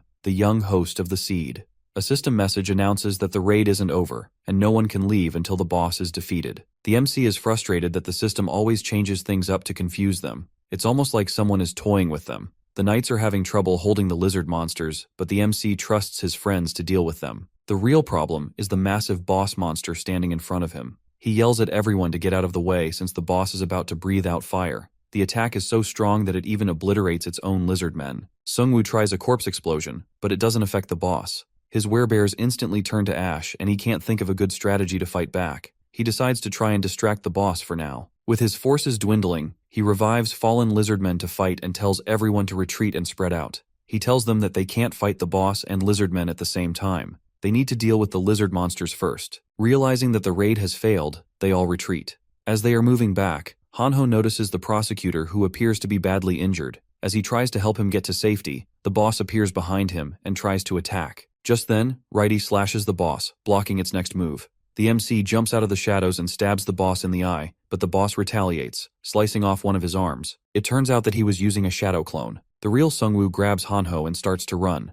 Hanho is still shocked and asks him what it is. He tells him that it was a shadow clone. Even though it couldn't do much damage, it was enough to trick the boss. He also realizes that his clone's attack was effective since he aimed it at the boss's eye. However, the boss doesn't seem to like it. As the enraged boss chases them, the MC wonders if he provoked it too much. Suddenly, Jisoo launches a powerful surprise attack on the boss which gives others more time to retreat. Sungwoo looks at her and reminds her that he told her to retreat. However, Jisoo stands with a smile and tells him that the three of them always fight together. Hearing her encouraging words, the MC and Hanho turn back and decide to face the boss monster together. Sungwoo activates the death response, and zombies start rising from the ground. The boss slashes through them easily, and he detonates the corpses. Even though he said that they would beat the boss, he knows that it won't be that easy. The explosion he just did left no scratch on the outer side of the boss. Moreover, he can't defeat it from the inside since the boss isn't eating any of his minions. He keeps resurrecting the lizardmen, which Hanho and Jisoo are fighting, but the boss is destroying them so quickly. The boss gets ready to unleash another fire breath attack, but this time, Hanho and Jisoo are right behind the MC. Instead of dodging the attack, he tries to block it with his bone shield. He barely manages to survive the attack but loses most of his minions. The boss charges at him again, but he is feeling too exhausted to run. As the boss swings its tail, Hanho jumps in front to protect his friend. The attack is too strong and instantly destroys his holy force field. The boss attacks again, and Righty tries to block it, but his sword breaks. He grabs the boss's sword and slices off its tail. He was the main character all along. As the boss tries attacking again, Righty pushes Hanho out of the way. He says his final goodbye and is smashed by the boss. Hanho gets enraged and charges at the boss. The were-tiger grabs both Hanho and Jisoo and takes them to safety. Meanwhile, the MC stands in front of the boss alone. Righty's attacks allowed him to recover enough that he could move. He knows that the boss won't let them leave, so he tries to buy as much time as possible for his friends to escape. He summons a bone shield and sword and tanks the boss's attack head-on. He and the boss face off in a one-on-one battle. Manhwa and her crew watch in fear as they realize that even he is not strong enough to take on the boss monster. The boss smashes the MC's legs with a tail attack and prepares for another fire breath attack. Exhausted and badly injured, he looks up at the boss and realizes that he has failed. It seems like he is probably going to die the same way as his parents. In his final moments, he sees a flashback of the friends he made and realizes that it wasn't all bad. He feels at peace, knowing his efforts weren't entirely in vain and that he saved his friends. The boss uses the fire breath, which directly hits the MC. Hanho and Jisoo are heartbroken as the skeleton minion carries them away. After dying, the MC finds himself in a mysterious space again. He thinks that it is a miracle that he managed to survive till now. He feels like he was lucky when it came to item draws or making friends. He's still worried about them and wonders if they survived the fight without his skeletons. Suddenly, he hears a voice calling him. He looks up to notice the Grim Reaper standing in front of him. He realizes that he has to actually die in order to see him. He asks him if he is here to take him to heaven or hell. He's tired and wants it to end. The Grim Reaper mocks him for being tired at such a young age. The MC is a bit surprised and wonders if the Grim Reaper is making fun of him. However, his surprise turns into utter shock when it is revealed that the Grim Reaper is actually his own dad. Sungwoo asks if he's real or if the system is toying with him. His father says it doesn't matter if he's real or not. He agrees because he's dead either way. The MC thinks that this is a fitting end for him. He asks his father if he resents him for running away during the fire. He admits that he was scared to die and watch them like that. He worked hard and studied hard to become a stronger person. He tried not to take on more than he could handle. However, even after all of this, he feels like he has failed. His father laughs and asks him if he is worried about this the whole time. He starts making fun of him again and says that he thought he was grown up by now. He asks him how he could have possibly helped them in that situation when he was so young. Moreover, he didn't run away because he was scared. He ran away because he was following his incrustations. The fire started suddenly while they were all asleep. Sungwoo and his father managed to go downstairs, but the mom was still stuck in her room. The MC's dad told him to go outside and wait for him. He specifically instructed him not to come back inside. The MC didn't want to leave him alone, but he assured him that he would save her mom. The MC misunderstood the entire scene, thinking he abandoned his parents, but his father never wanted him to be in danger. He tells him once again that it was not his fault. He was the head of the family, so it was his job to save the family. Hearing this, Sungwoo tells him that he couldn't save his family, so he also failed like him. His father tells him that he hasn't failed since he managed to save him. The MC finally realizes that he didn't fail either, since he managed to save his friends. His dad asks him if he is going to fight him so he can go back to the real world. Sungwoo smiles and tells him that he can't just quietly go with him. His dad points at a bright light and tells him that it's his way to get back to his world. Before going back, he looks at his dad again. He is glad to have met him after all these years. His father then stops him and gives him a scythe. With the scythe in hand, he receives his first awakening and a new skill. Meanwhile, back in the real world, the boss continues wreaking havoc. Jisoo and Hanho still can't believe that the MC is dead. The prosecutor wakes up, feeling guilty for his recklessness. He notices the resentful stares of the MC's friends. Deep down, he knows that he deserves it. The prosecutor still remembers Hanho saving him when he was unable to move. He thinks that it was mostly because of his passive skill, but he was still the only one who came to save him. He turned away from his most powerful allies and made plans without him. He knows he needs to make things right or the world will be destroyed. The blindfolded guy runs towards him as he sees him awake. The prosecutor realizes that Hanho was the one who saved him earlier, which means that Minhyum abandoned him. They start retreating from the battlefield. The prosecutor apologizes to the MC and promises to protect his friends to the best of his abilities. As they retreat, the sky suddenly darkens. They all receive a warning message that the Great Spirit has been activated in their area. Manhwa notices a green light in the black fog. She wonders if this is happening because of the MC. Our boy shows up dressed like a Lich King. Manhwa and her crew are scared as they think that he has turned into a lich after dying. Meanwhile, the MC can't really feel anything. All of his senses are dull, and he wonders if he is even alive. He receives a notification that he has been revived with a special Necromancer feature which is now on cooldown for 31 days. With his first awakening, he can summon the Grim Reaper Scythe and raise large monsters for his army. He also receives a secret store coupon for being the 9th player to reach the first awakening. He can now summon the Grim Reaper's Scythe once per day for an hour and turn into a lich. This exclusive skill lets him increase his minions by 50 and boosts all his stats by 10.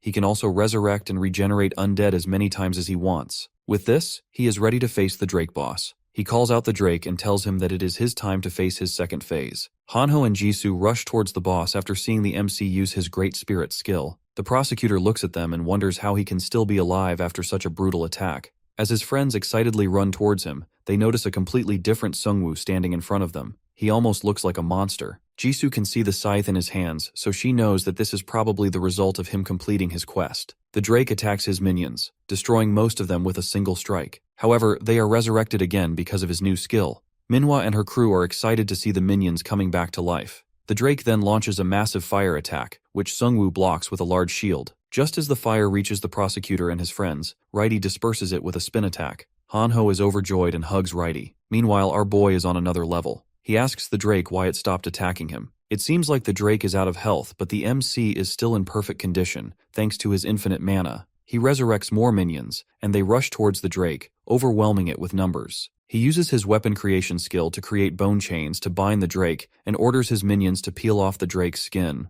After a while, they manage to remove its outer skin. The Drake looks exhausted and defeated. The MC tells Righty that it's time to finish it off. Righty delivers a powerful slash, and this time, the Drake dies for real. The Masterless Sword now has 4,235 days left before it can hatch the egg. Seungwoo earns 1,115,956 gold for defeating the raid boss. He also receives the exclusive title, Amateur Dragon Hunter, which increases his stamina by 2 and fire resistance by 30%. Back in town, everyone celebrates his victory. They have been watching the battle live on their phones. After defeating the Drake, the MC raises his hand and commands it to come back to life. With all the players watching, the Drake comes back to life as a skeleton and becomes his minion. The prosecutor and his allies can't believe their eyes since this puts him way out of their league. Hanho starts crying and tells him that he knew he was alive. Seungwoo looks away awkwardly and tells him that he is actually dead. Meanwhile, Jisoo is worried if he is going to turn back into his normal form since he looks quite weird. One of his minions collects the heroic grade item Drake hides from the boss. Righty also picks up a legendary item called the Dragon Heart and gives it to the MC.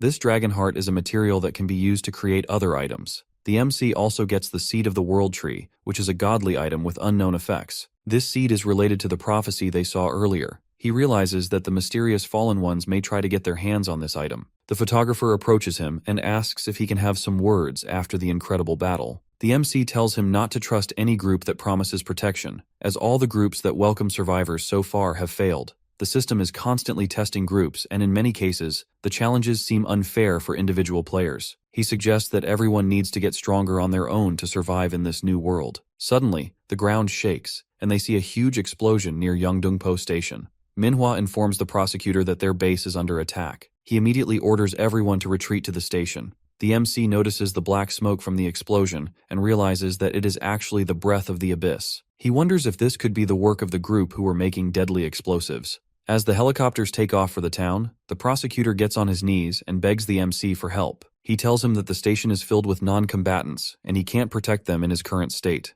Seungwoo knows that he can't just turn a blind eye to the group that is attacking the town. He tells the prosecutor that they need to have a long talk, but considering the circumstances, he is going to help him. Helicopters begin landing outside because they can't fly through the smoke. A survivor informs Manhwa that they were attacked by the beastmen, who seem to have regained their consciousness. The MC now knows for sure that the attack on the station was carried out by the wandering salesman. It is a group consisting of conscious werebeasts and mad scientists. As he walks near the smoke, he realizes that the color is lighter. He guesses that they must have done that to increase its area of effect. The Crusader team can't really do much against the smoke. He tells everyone he's going to handle the situation inside. If the werewolf's last words were true, this anti-human group would become a big threat to all of them. Seungwoo believes they're clever for attacking Yeongdongpo Station while the Liberation Guild's main forces are away on a raid. He needs to hunt them down and find out who they actually are. As he goes into the smoke, he summons the Drake from the abyss to test it in its debut battle. The whole station is covered in smoke from the breath of the abyss. Two beastmen wearing masks discuss how easily they managed the attack since the main forces were away. The werewolf mocks humans for underestimating the intelligence of the beastmen. The hog monster says that there is no way for them to coexist with humans since they are a new species. He then asks how much longer the ceremony will take. The werewolf monster tells him that he has no idea. He explains that only werebeasts who ate mage brains know the details, since they have settled themselves as the bosses. The hog is disappointed because he ate an archer's brain and can't use many of his skills. The werewolf says he's still luckier than the scientists, who use their bodies as test subjects for their experiments. As they talk, two massive glowing eyes appear in the windows, and out of nowhere, the drake skeleton destroys the monsters. Sungwoo enters the building and realizes that the reason he didn't see many beasts in the streets is that they were all in the station. He returns the drake to the abyss. The beastmen were talking about a ritual, meaning they were gathering people inside the station without killing them. He can easily take down those werebeasts on his own since he has high stats. He plans to take them out one by one without making too much of a scene. Inside the building, a bull beastman is gathering around 200 human players. They have been ordered to bring in as many humans as possible. The other monster tells him that there are as many humans on the other floors as well. He asks the bull if they are going to use the bodies for the experiment, but the bull monster tells him that he has no idea. He reveals that he overheard someone talking about extracting experience from the bodies. The other monster is surprised and asks him if this is even possible. The bull tells him that they did turn into monsters, so anything is possible in this world. Suddenly, they see a notification about the activation of the Great Spirit and Death's response spells. Minions and zombies start appearing from the abyss and attacking the beastmen. The were-tiger attacks the bull, but the bull easily blocks it. He lights up his hooves on fire and charges through the MC's skeleton minions, killing some of them. He knows that this is the work of the MC, so he calls him out. Sungwoo pierces the bull from behind with his masterless sword. The bull monster calls him a coward for stabbing him in the back, but the MC tells him that they also sprayed gas at people, which was just as cowardly. Soon after killing the bull monster, he revives it, adding him to his minions. He notices that he received 30,000 gold for killing the bull even though he was only at level 2. This makes him realize that there must be a different leveling system for the conscious werebeasts. He notices that one of the humans is still alive, but he knows he won't be able to survive for long in the gas. He quickly orders his minions to move the unconscious humans out of the gas to save them. As he moves out of the station with his minions, the ground shakes. He receives a warning that a wide-range summoning spell has been activated in the area. He doesn't know exactly what they're planning, but knows he must stop them quickly. Sungwoo heads toward the summoning circle. When he arrives, he notices a werebeast sitting at the center of the summoning circle. He figures that this must be the monster responsible for spreading the gas. One of the werewolves recognizes him and tells the others that they'll get a massive reward if they bring his dead body to the researchers. A day has passed, so the MC summons the Grim Reaper's scythe and obtains the Lich King's powers. He knows 5 minutes with the scythe is enough to handle the werebeasts. His minions continue to emerge from the abyss and battle the beastmen. No matter how many are destroyed, they're resurrected. The monster on the summoning circle laughs as he sees this. He tells the MC that it's too late. Suddenly a notification appears that the summoning spell has been activated. He stands up and starts mocking them for broadcasting the raid online. It allowed them to figure out how much resources they wasted to defeat the boss. As he is busy showing off, one of Sungwoo's minions bites the werewolf magician and throws him off the roof. The MC stands in front of him and asks what he just summoned. The werewolf simply laughs and tells them that they are all finished. The Yeondongpo station building completely shatters, and they receive a notification that a raid boss will soon appear in the area. Meanwhile, the prosecutor is still trying to recover using the healing potions. He is frustrated with himself for being too overconfident. Hanho and Jisoo notice Sungwoo's minions returning with the rescued survivors, and they all celebrate. The prosecutor thinks to himself that his methods were wrong. He realizes that creating such a big group is the wrong move. It wasn't that he couldn't survive alone, he just thought that others couldn't survive without him.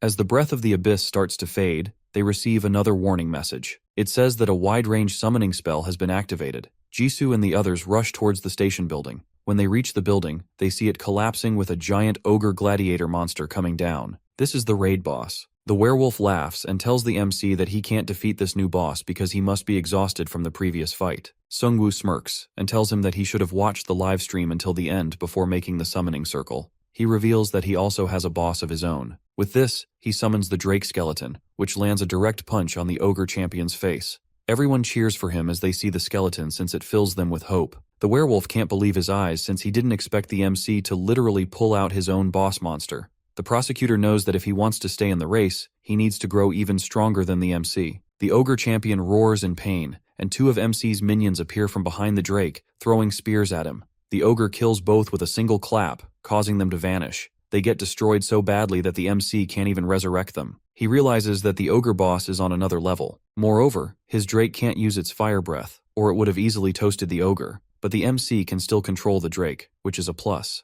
The drake grabs the ogre's hair and kicks him with all its strength. The ogre retaliates, grabbing the drake's shoulders, but Righty intervenes and stabs the ogre's eye. The ogre crashes to the ground, and the drake holds him down as his minions close in. They keep attacking until the boss is finally defeated. The MC levels up to 16 and earns 705,000 gold from hunting the raid boss. He chooses to upgrade his Death's Response skill. Now he can summon 15 masterless zombies for 100 mana, and they will remain for 20 minutes, with a cooldown of 30 minutes. He is pleased with his level up and reward, but his biggest reward is the ogre boss, since he can now control it as his own minion. The ogre already has a heroic rank bracelet called Protection of the Thunder God. The item consumes all mana for a huge attack power boost. If the person using the ring has no mana, it will simply cost no mana and go on cooldown for 24 hours after a single use. Since the ogre has no mana, Seungwoo lets him keep the bracelet. Both of his boss's minions are now working together as allies. The werewolf monster watches this in disbelief. The MC tells him that he is an expert in befriending monsters.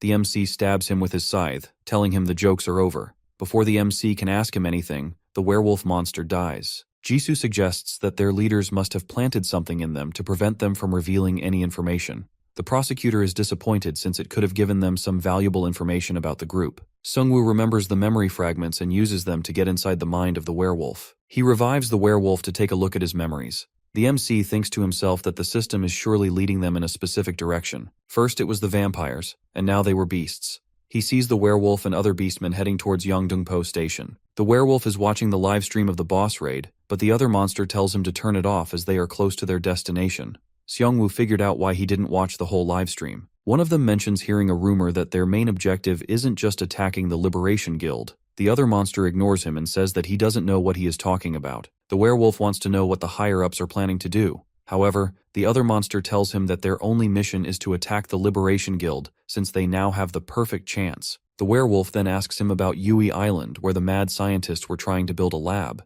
The MC is shocked to hear this since it is the place where the second bad ending occurred. As they continue talking, the werewolf continues talking more about their plan. As he is about to reveal something important about the scientists, the other beast stops him. As the MC comes out of the flashback, his group asks him what he found out. He tells them that the beastmen attacked Yeongdongpo Station to gain control of Yui Island. He also found traces of them in Sindarim. He needs to find out what the group is after. Sindarim Station is the main transfer station between Seoul subway lines 1 and 2. Many people used it to travel daily, and that is why it was always so packed. In other words, the station is overflowing with humans and test subjects for the scientists. One of the mad scientists laughs as he commends the monsters for building a lab near Yeongdongpo Station. It provides him with an endless supply of subjects for his experimentation. It is almost like a dream come true for him. His assistant tells him that they need more freezers. He complains about the unbearable smell of rotting corpses. The scientist dismisses his concerns and tells him to just get used to the spell. The mouse monster tells him that he has a stronger sense of smell, so it's more difficult for him. The scientist seems annoyed by him and asks him if he knows how bad he smells. He asks him if he wants to turn back into a human. The rat monster quickly tells him that he wants to be a human again since he didn't become a werebeast by his own choice.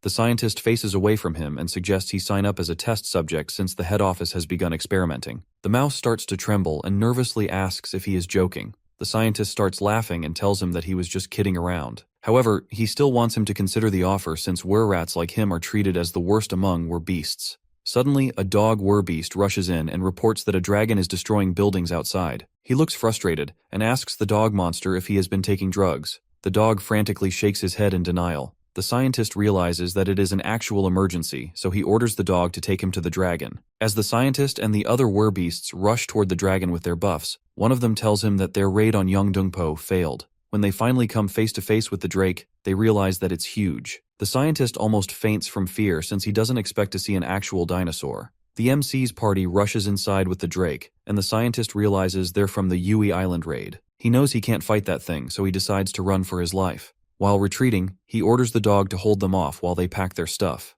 As they are moving down the stairs, the were-rat stops. The scientist screams at him and asks him what he is doing. The rat tells him that he is smelling something familiar. He yells at him to move since they have a lot of stuff to pack. As they begin moving again, the rat senses danger. He suddenly saves the scientist from some boxes flying at him. The MC finally appears behind them. He tells them that he received the wrong delivery, so he is here to get a refund. The scientist tries to act naive, so the MC summons the giant orc and reminds him that he sent the monster for him. As he looks around the lab, he notices both human and monster corpses. He somewhat figured it out when he saw the memory fragments of the werewolf, but he just realized that they are even more evil than he thought. He asks the scientist if he is embarrassed that he found out about his disgusting hobby. The scientist gets furious and claims that they are trying to advance the human race. He screams that they are doing experiments to create an even greater human race. The MC has had enough of his yapping, so he shoots him in the leg. The mouse tries to help him get up, but the scientist stabs him with an experimental injection to turn him into a stronger beast. The rat starts growing larger and stronger. The MC quickly summons a clone using his Shadow King ring. The two start shooting it with crossbows. The rat slashes through his clone, and the MC notices that his attack power has increased a lot. However, he gets stomped on by the orc boss minion and dies instantly. Sungwoo earns 13,000 gold for hunting a mutant were-rat. The scientist lies on the ground and tries to inject himself with the liquid. Before he can do anything, the MC cuts off one of his arms. He warns him that if he tries anything else, he will start slashing his lower body. The scientist starts foaming at the mouth and tells him that he sent the rat after him so he could inject himself. Before dying, he tells him that his colleagues will make a nice test subject out of him. Sungwoo smiles as he tells him that he doesn't even need to get his hands dirty to find out what he wants. He reveals that he will turn him into a minion and read his memory fragments. However, as he tries to bring him back to life again, he gets a notification saying he can't resurrect a living being. Bro was just pretending to be dead. Furious, the MC hits the scientist where it hurts. The scientist starts to scream, and he is now ready to tell him everything.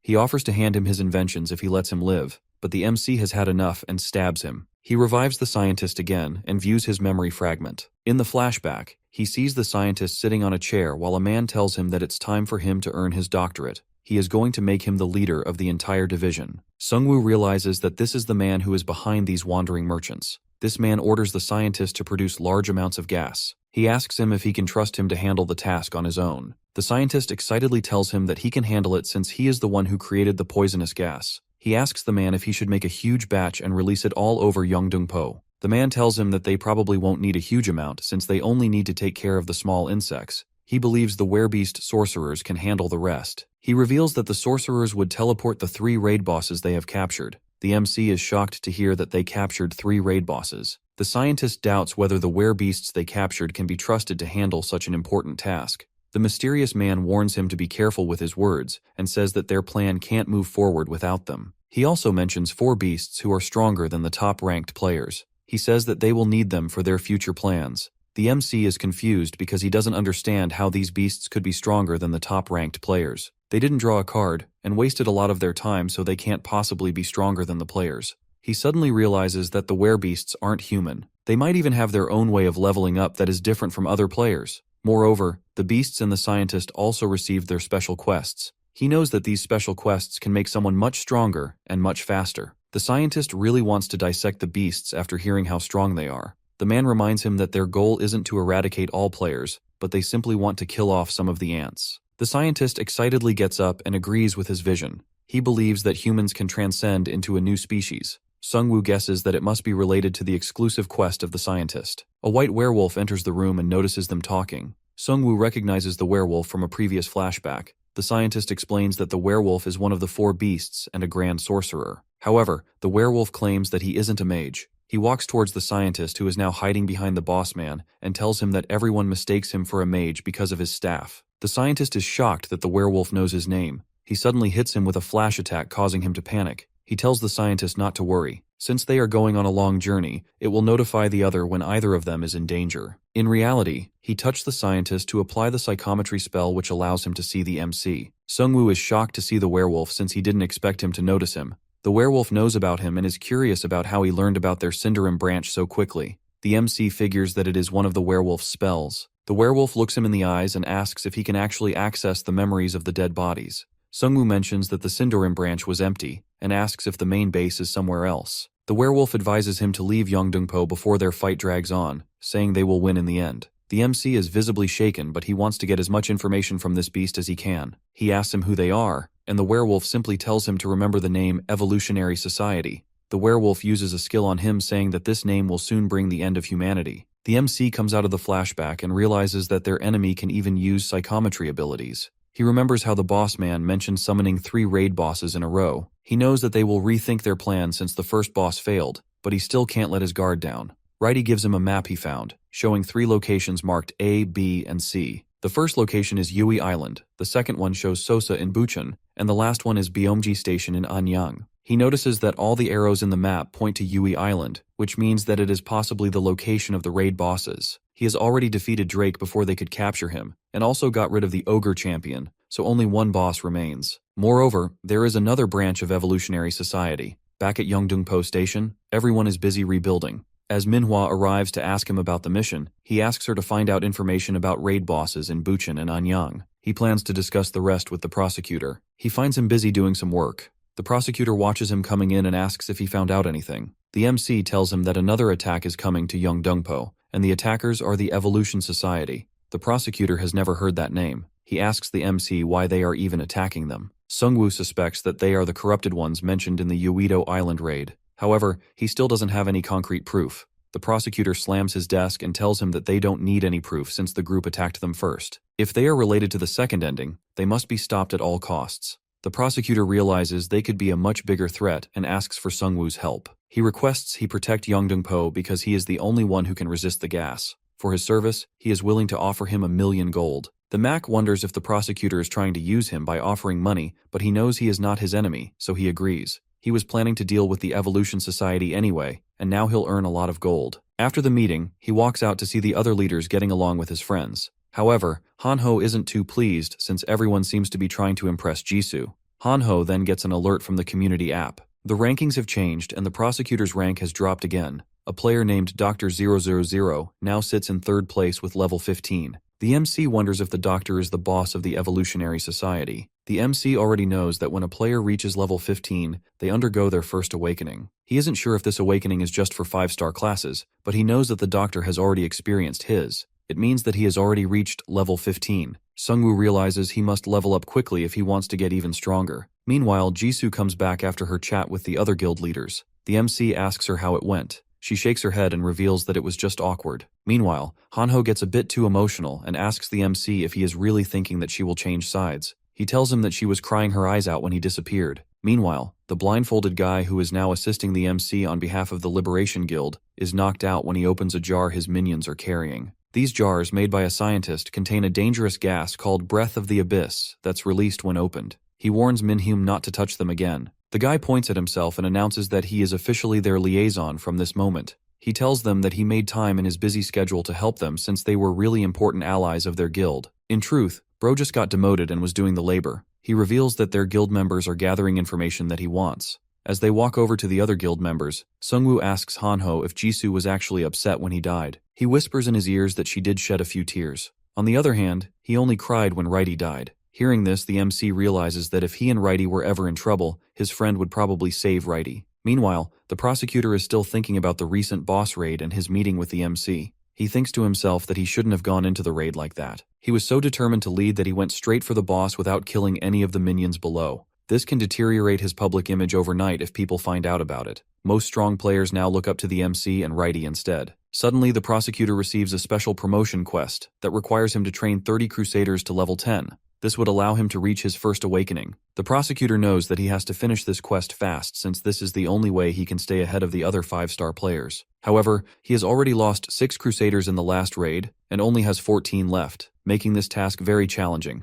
Still, he is determined to follow through and become stronger. He decides to start hunting with his guild to train new Crusaders. He summons everyone and tells them that they will begin hunting tomorrow. Manhwa tells him that they need a lot of people and time to rebuild the station. She says that it might not be the ideal time for them to go hunting. However, the prosecutor insists that they must act quickly to keep up with other players and be ready for the next attack. He explains that the MC will take care of the Evolutionary Society. He will basically be acting as the guard dog for their guild. The prosecutor screams out some words of motivation to his guild members, which boosts their morale. Meanwhile, the blindfolded guy introduces the MC to an information gatherer who's been looking into recent events in Sosa and Beomji stations. He explains that an ogre boss was spotted in Sosa, but there hasn't been any mention of it since the second chapter of the story started. It appears that someone is trying to prevent the information from getting out. On the other hand, Beomji station has been filled with black fog and zombies. Sungwoo looks at Hanho, who appears to be in a state of enlightenment. He informs him that the town is safe, and Taisheng is maintaining the safety zone.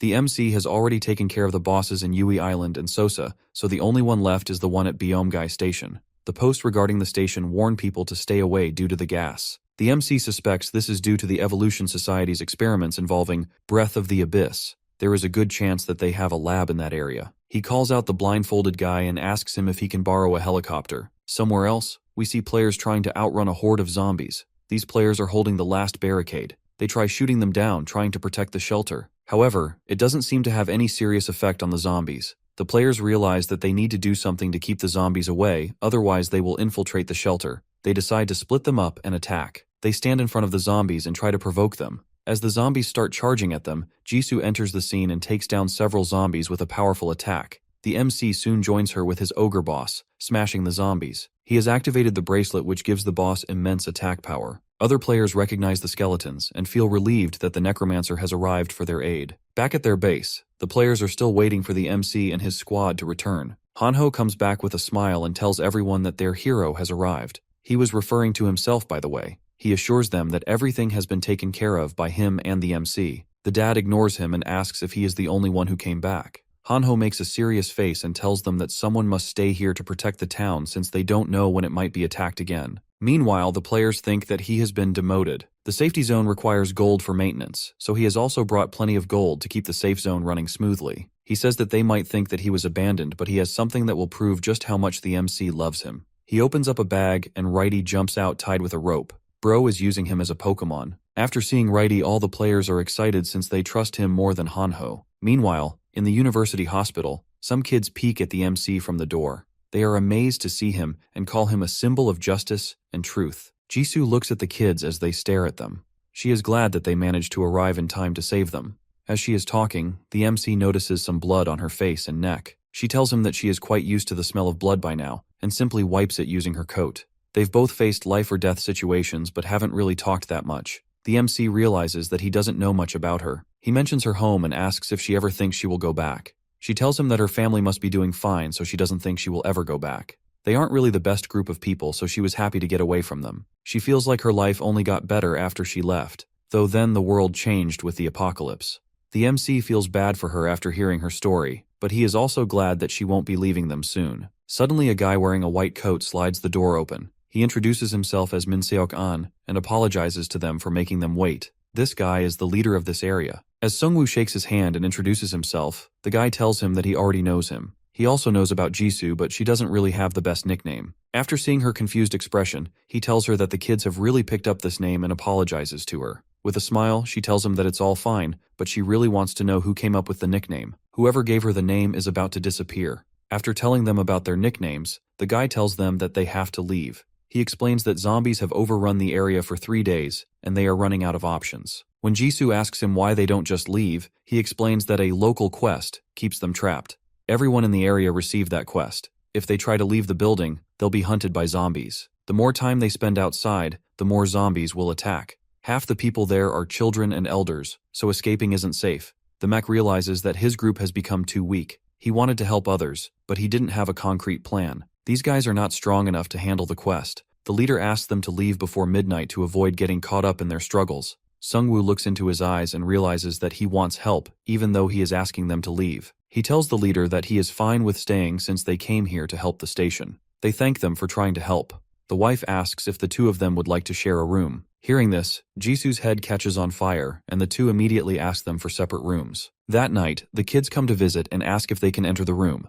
Jisoo smiles and tells them that they all can come in. The kids are excited to see the Necromancer and the Red Demon. One of the kids asks the MC if he can show him one of his skeletons. Sungwoo knows that there is only one skeleton that he needs to show them. He summons Righty and all the kids think that he is cute. While lying in his bed that night, the MC thinks about the smiles on those kids' faces. He can't believe that something like that can still exist in this world. He gets a quest titled, Death Comes for the City. The quest tells him that he can either try to escape death or face it. Whatever choice he makes death with still follow him. This is the quest about the zombies, and it says that they will start hunting him as soon as he goes outside. Suddenly, the difficulty of the quest increases, because the system has detected a player above level 15 in the area. The MC immediately springs out of his bed. At the same time, Jisoo enters the room and tells him that something is happening across the entire city. Due to her sharp senses, she can feel vibrations coming from outside the building. It seems like they are surrounded by zombies. A new notification warns them that the zombies will now hunt down all survivors whether they are inside or outside. Minsuk walks over to the MC and tells him that this has never happened since the zombies only hunt outside. Sungwoo tells him that the quest's difficulty level has increased in the presence of more powerful players. It seems like the system is toying with them. He starts summoning his minions and tells them that it's time to fight back against the system. The leader suggests sending the non-combatants to the rooftop for safety. They can handle the zombies, but he knows that if the ghouls show up, they will be in big trouble. Originally, they are a different kind of man-eating monster, but in this world, they are depicted as a higher class of undead than the zombies. As they are preparing for the fight, the leader's kids run up to him. He asks them what they are doing here since they are supposed to be on the roof. The kids start crying and ask him if the zombies are going to eat them. The guy assures them that he will protect them. Moreover, they have the Necromancer with them, so they don't have any need to worry. The kids wish them good luck as they leave. The soldiers on the ground floor are having trouble keeping the zombies outside. They try to build a huge barricade using chairs and tables, but it doesn't look like it will stop them. The leader guesses that there must be more than 200 zombies in that swarm. As zombies close in, the MC realizes the space is too narrow to use some of his powerful abilities. He tells them all to get out, saying that it's harder to fight in a confined space like this. The leader trusts his judgment, and they all prepare to move outside. Suddenly, the zombies crash through the glass and start swarming in. He can't even use corpse explosions on them since they are not considered corpses. Instead, he summons his beast skeleton minions and equips them with shields for a strong defensive synergy. The undead receives a 30% stat decrease debuff due to the synergy. The zombies can turn other players into zombies through the wounds, but his minions are immune. Together, his minions manage to hold the zombie horde back with their shields. The leader fights off zombies using his skill, Pressure of Valor, and cuts through more with his Tornado Blade attack. The MC notices that he fights skillfully and thinks that he may be at least a 4-star knight. He commands his shielded minions to retreat, then explodes some dead zombies to clear the entrance. He soon realizes that he needs to be more careful since there are kids inside. If he continues using the explosion skill, it can cause too much damage and destroy the building.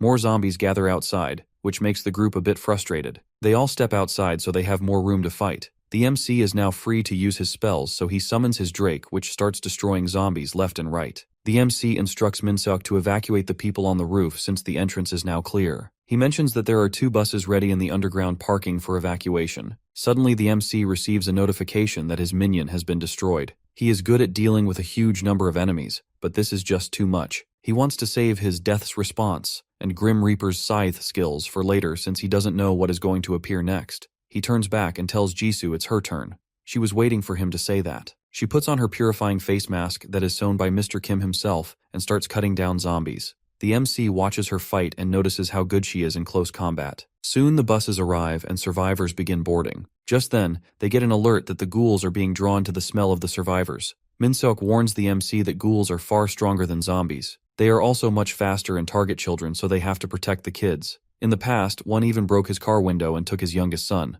Sungwoo pats him on the shoulder and promises that he won't let it happen this time. They start moving with the buses, with the Drake and other skeleton minions defending them along the way. They are moving slowly while keeping the buses in the middle to protect them. Sungwoo knows that the best way to get out of this mess is to finish the quest. However, the area around them is suspiciously quiet. They come across some dead bodies and realize that they were attacked too. As they are walking, Jisoo slowly tells the MC that something is following them. The other players start to panic since they fear that it's the ghouls. Suddenly, a ghoul ambushes them. Jisoo tries to warn the player, but it's too late. The ghoul kills him and heads straight for the bus. She manages to kill it with her sword before it can reach the children's bus. The MC realizes just how fast they are since only Jisoo can react to their ambush. More ghouls start showing up along with a bunch of zombies. Minsuk has his eyes wide open as he stares at the monsters in front of them. He asks Sungwoo if the players keep their consciousness after he turns them into skeletons. The MC realizes that the guy is telling him to turn his corpse into a skeleton after his death. As the leader is about to ask him for a favor, the ghouls attack them. They all rush to save the children since they are their primary target. Even with the Drake on his side, the MC finds it hard to deal with the ghouls because of their quick and unpredictable movement. Some of the ghouls manage to get on top of the bus, but the werebeast skeletons take them down. The ghouls fight back and start destroying the skeletons. Minsuk furiously attacks one of the ghouls using his spell, but he gets too distracted and another ghoul sneaks up on him. He manages to block its attack using his shield. Meanwhile, the MC resurrects one of the ghouls and turns it into his minion. He is impressed by their regenerative abilities. He tells the leader that he will take it from here and summons the Reaper's Scythe. He was hoping to save it for later, but the situation was becoming more and more dire. With the Lich King's power, he starts converting all the ghouls into his minions. He notices that Minsuk is not a bad fighter at all. All of his attacks seem calculated, and he hits the enemies on the weakest points of their bodies. His technique isn't as refined, but he seems to be on the same level as the prosecutor in terms of combat abilities. Together with Sungwoo's Drake and Ogre boss, they manage to hold back the horde. The MC thinks that the only reason they are able to fight back is because people are trying to protect their families. He knows that he needs to get even stronger. Even with this much manpower, one of the ghouls manages to make it inside the bus. He goes for Minseok's wife and kids. An old man tries to defend them, but the ghoul stabs him and instantly kills him. Minseok tries using his Wall of Bravery spell, but it is on cooldown. He doesn't want to lose anyone else, so he charges at the ghoul with all of his strength and pushes it off the stairs. He kills the ghoul, but gets badly wounded in the process. Sungwoo turns back to get a potion for him, but he stops him and says that it's too late. With his last breath, he asks the MC to protect his family. He even tells him to use his body and turn it into one of his minions. Hearing this, the MC receives an exclusive quest.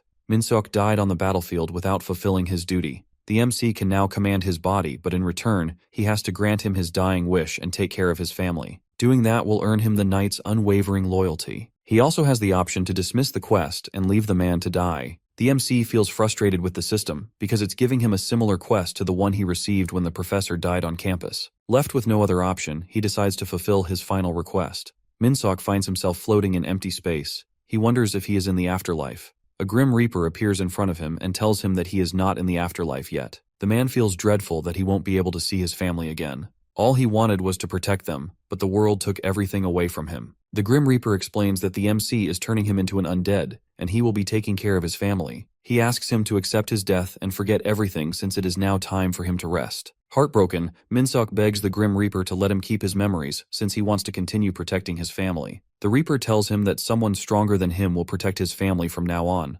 However, he is still not ready since he is the head of the family, and it is his job to protect them. The Grim Reaper grants him his wish and turns him into a skeleton knight with all of his memories intact. Sungwoo receives a message that he successfully revived Minseok as a Death Knight. Surprisingly, he has kept his memories, making him one of the most unique undead the MC has ever encountered. He wants to ask him a lot of questions, but they have plenty of ghouls left to fight, so they head back into battle. As the fight continues, Jisoo cuts through ghouls with her flaming sword. One of the other players calls her and says that they need help keeping the ghouls away from the buses. She realizes that they have gone too far into the enemy ranks. As she runs towards the bus, the ghouls and zombies surround her. One of the ghouls goes inside and tries to kill the wife, but Minseok cuts it down in half. He notices that the ghouls are afraid of him since he is the most powerful type of undead. He can feel all the emotions of the skeletons. He continues killing the ghouls and calls them weaklings. The players witness him in action and are impressed. They can't even compare him to the other skeletons since he looks too powerful. He notices some of the ghouls running away and uses his spell to catch them. Sungwoo thinks that he made a good decision by making him face the ghouls. Minseok feels a bit strange without a shield and thinks about looking for one. Meanwhile, the MC checks his stats. Minseok is currently at level 12 and belongs to the Death Knight class. He has 2 spells, one of which can summon chains and bind enemies, while the other one gives him lifesteal. Jisoo walks towards the MC and tells him that they have taken out all the ghouls. She notices him standing with the Death Knight and asks what it is. Sungwoo awkwardly tells her that he will explain it later. They finally decide to take a break, but the MC knows that they have to reach Beomgai Station right away. Their enemies have played with them a lot, and it is now their turn. When they finally reach the station, they notice that the black smoke is thicker. Sungwoo asks Minseok if he wants to tell his family about what happened, but he admits that he's not ready. He tells him that they have more urgent things to deal with. As they continue moving forward, they notice Jisoo running back. She is coughing and tells them that her mask is useless against the smoke ahead. Sungwoo realizes that he can't take her any further with himself. He moves forward with the Death Knight and Righty since none of them are affected by the smoke. The inside of the place and quiet, and he can't see anyone guarding it. He realizes that they can't really have people guarding this place because of the smoke, but he still can't figure out how they are keeping the raid bosses in captivity. He guesses that they used some kind of magic to lock it up without killing it. The Death Knight tells him that they should move faster since they have to finish the quest as quickly as possible. Sungwoo looks at him and asks if he is worried about his family. He assures him that Jisoo is taking care of them. He also needs to wait till midnight since his Reaper's scythe skill is still on cooldown. They are currently heading inside the secret base of their enemy, so he knows that things can get ugly. As they move further down, they find a note from the Ministry of Interior and Safety Emergency Action Committee. The Death Knight recognizes it as the official symbol of the government and wonders if the group works for the government. The MC is surprised to learn that they may be affiliated with the government. This makes him trust the government even less. They proceed inside and suddenly receive a notification about the appearance of the Ghoul King raid boss. The Death Knight notices that his arms and legs are already severed. They get a warning about the formation of an abyss rupture in the area. The portals open and allow the zombies to flood in endlessly. Sungwoo finally figures out where all the zombies are coming from. As the two of them wonder who is responsible for all this, they hear a voice from behind. It's the doctor, and he isn't alone. He explains that they started spreading the gas when the quest level increased, and it led the test subject straight to them. He tells him that they don't have to fight since he has a proposal for him. He says that Sungwoo has a class related to death while he studies death. The MC asks him what he means by studying death. The guy explains that he studies the energy of the abyss as part of a test for human evolution. He believes that they have to break the current shell of humanity and transcend their selves. The MC realizes that it is all connected. The doctor explains that by capturing the Ghoul King and experimenting with death, they're gaining insight into a so-called happy ending set by the system. This means that the evolutionary society also has access to a prophecy stone. The doctor asks him to join their cause and says that it will benefit him too. The MC rejects his proposal without a second thought. He asks him if he really wants him to become one of the game's pawns and start working for him. He is disgusted by their inhumane experiments on people and the use of toxic gas. He tells them that they are not interested in the greater good, but simply sacrificing everyone but themselves. The doctor sighs and says that he could have introduced him to the great world of science if it was the real world, however that's not the case. Seeing they can't convince him, the doctor orders one of his guys to release the Ghoul King. Sungwoo warns him not to try it and orders his minions to attack. Before the skeletons can reach the guy, he finishes posing, which activates his holy power spell. This causes the MC's skeletons to lose their stats by 60%. The MC recognizes that it's similar to Hanho's powers and realizes that they're all priests. Their holy power is a strong counter to his undead army, so he tries to use his crossbow to aim for the group. His arrows stop before they can even reach them. The girl in the enemy team uses her telekinesis and sends them flying back. He manages to craft a shield just in time to block the arrows. The Death Knight charges in, but the guy named Xiong-guk uses his holy pressure spell. It smashes his shield and throws him into a room. The girl tells him to be careful since her test tank is in that room. Hearing this, the Death Knight looks around and notices a kid's shoe in one of the large tanks filled with people.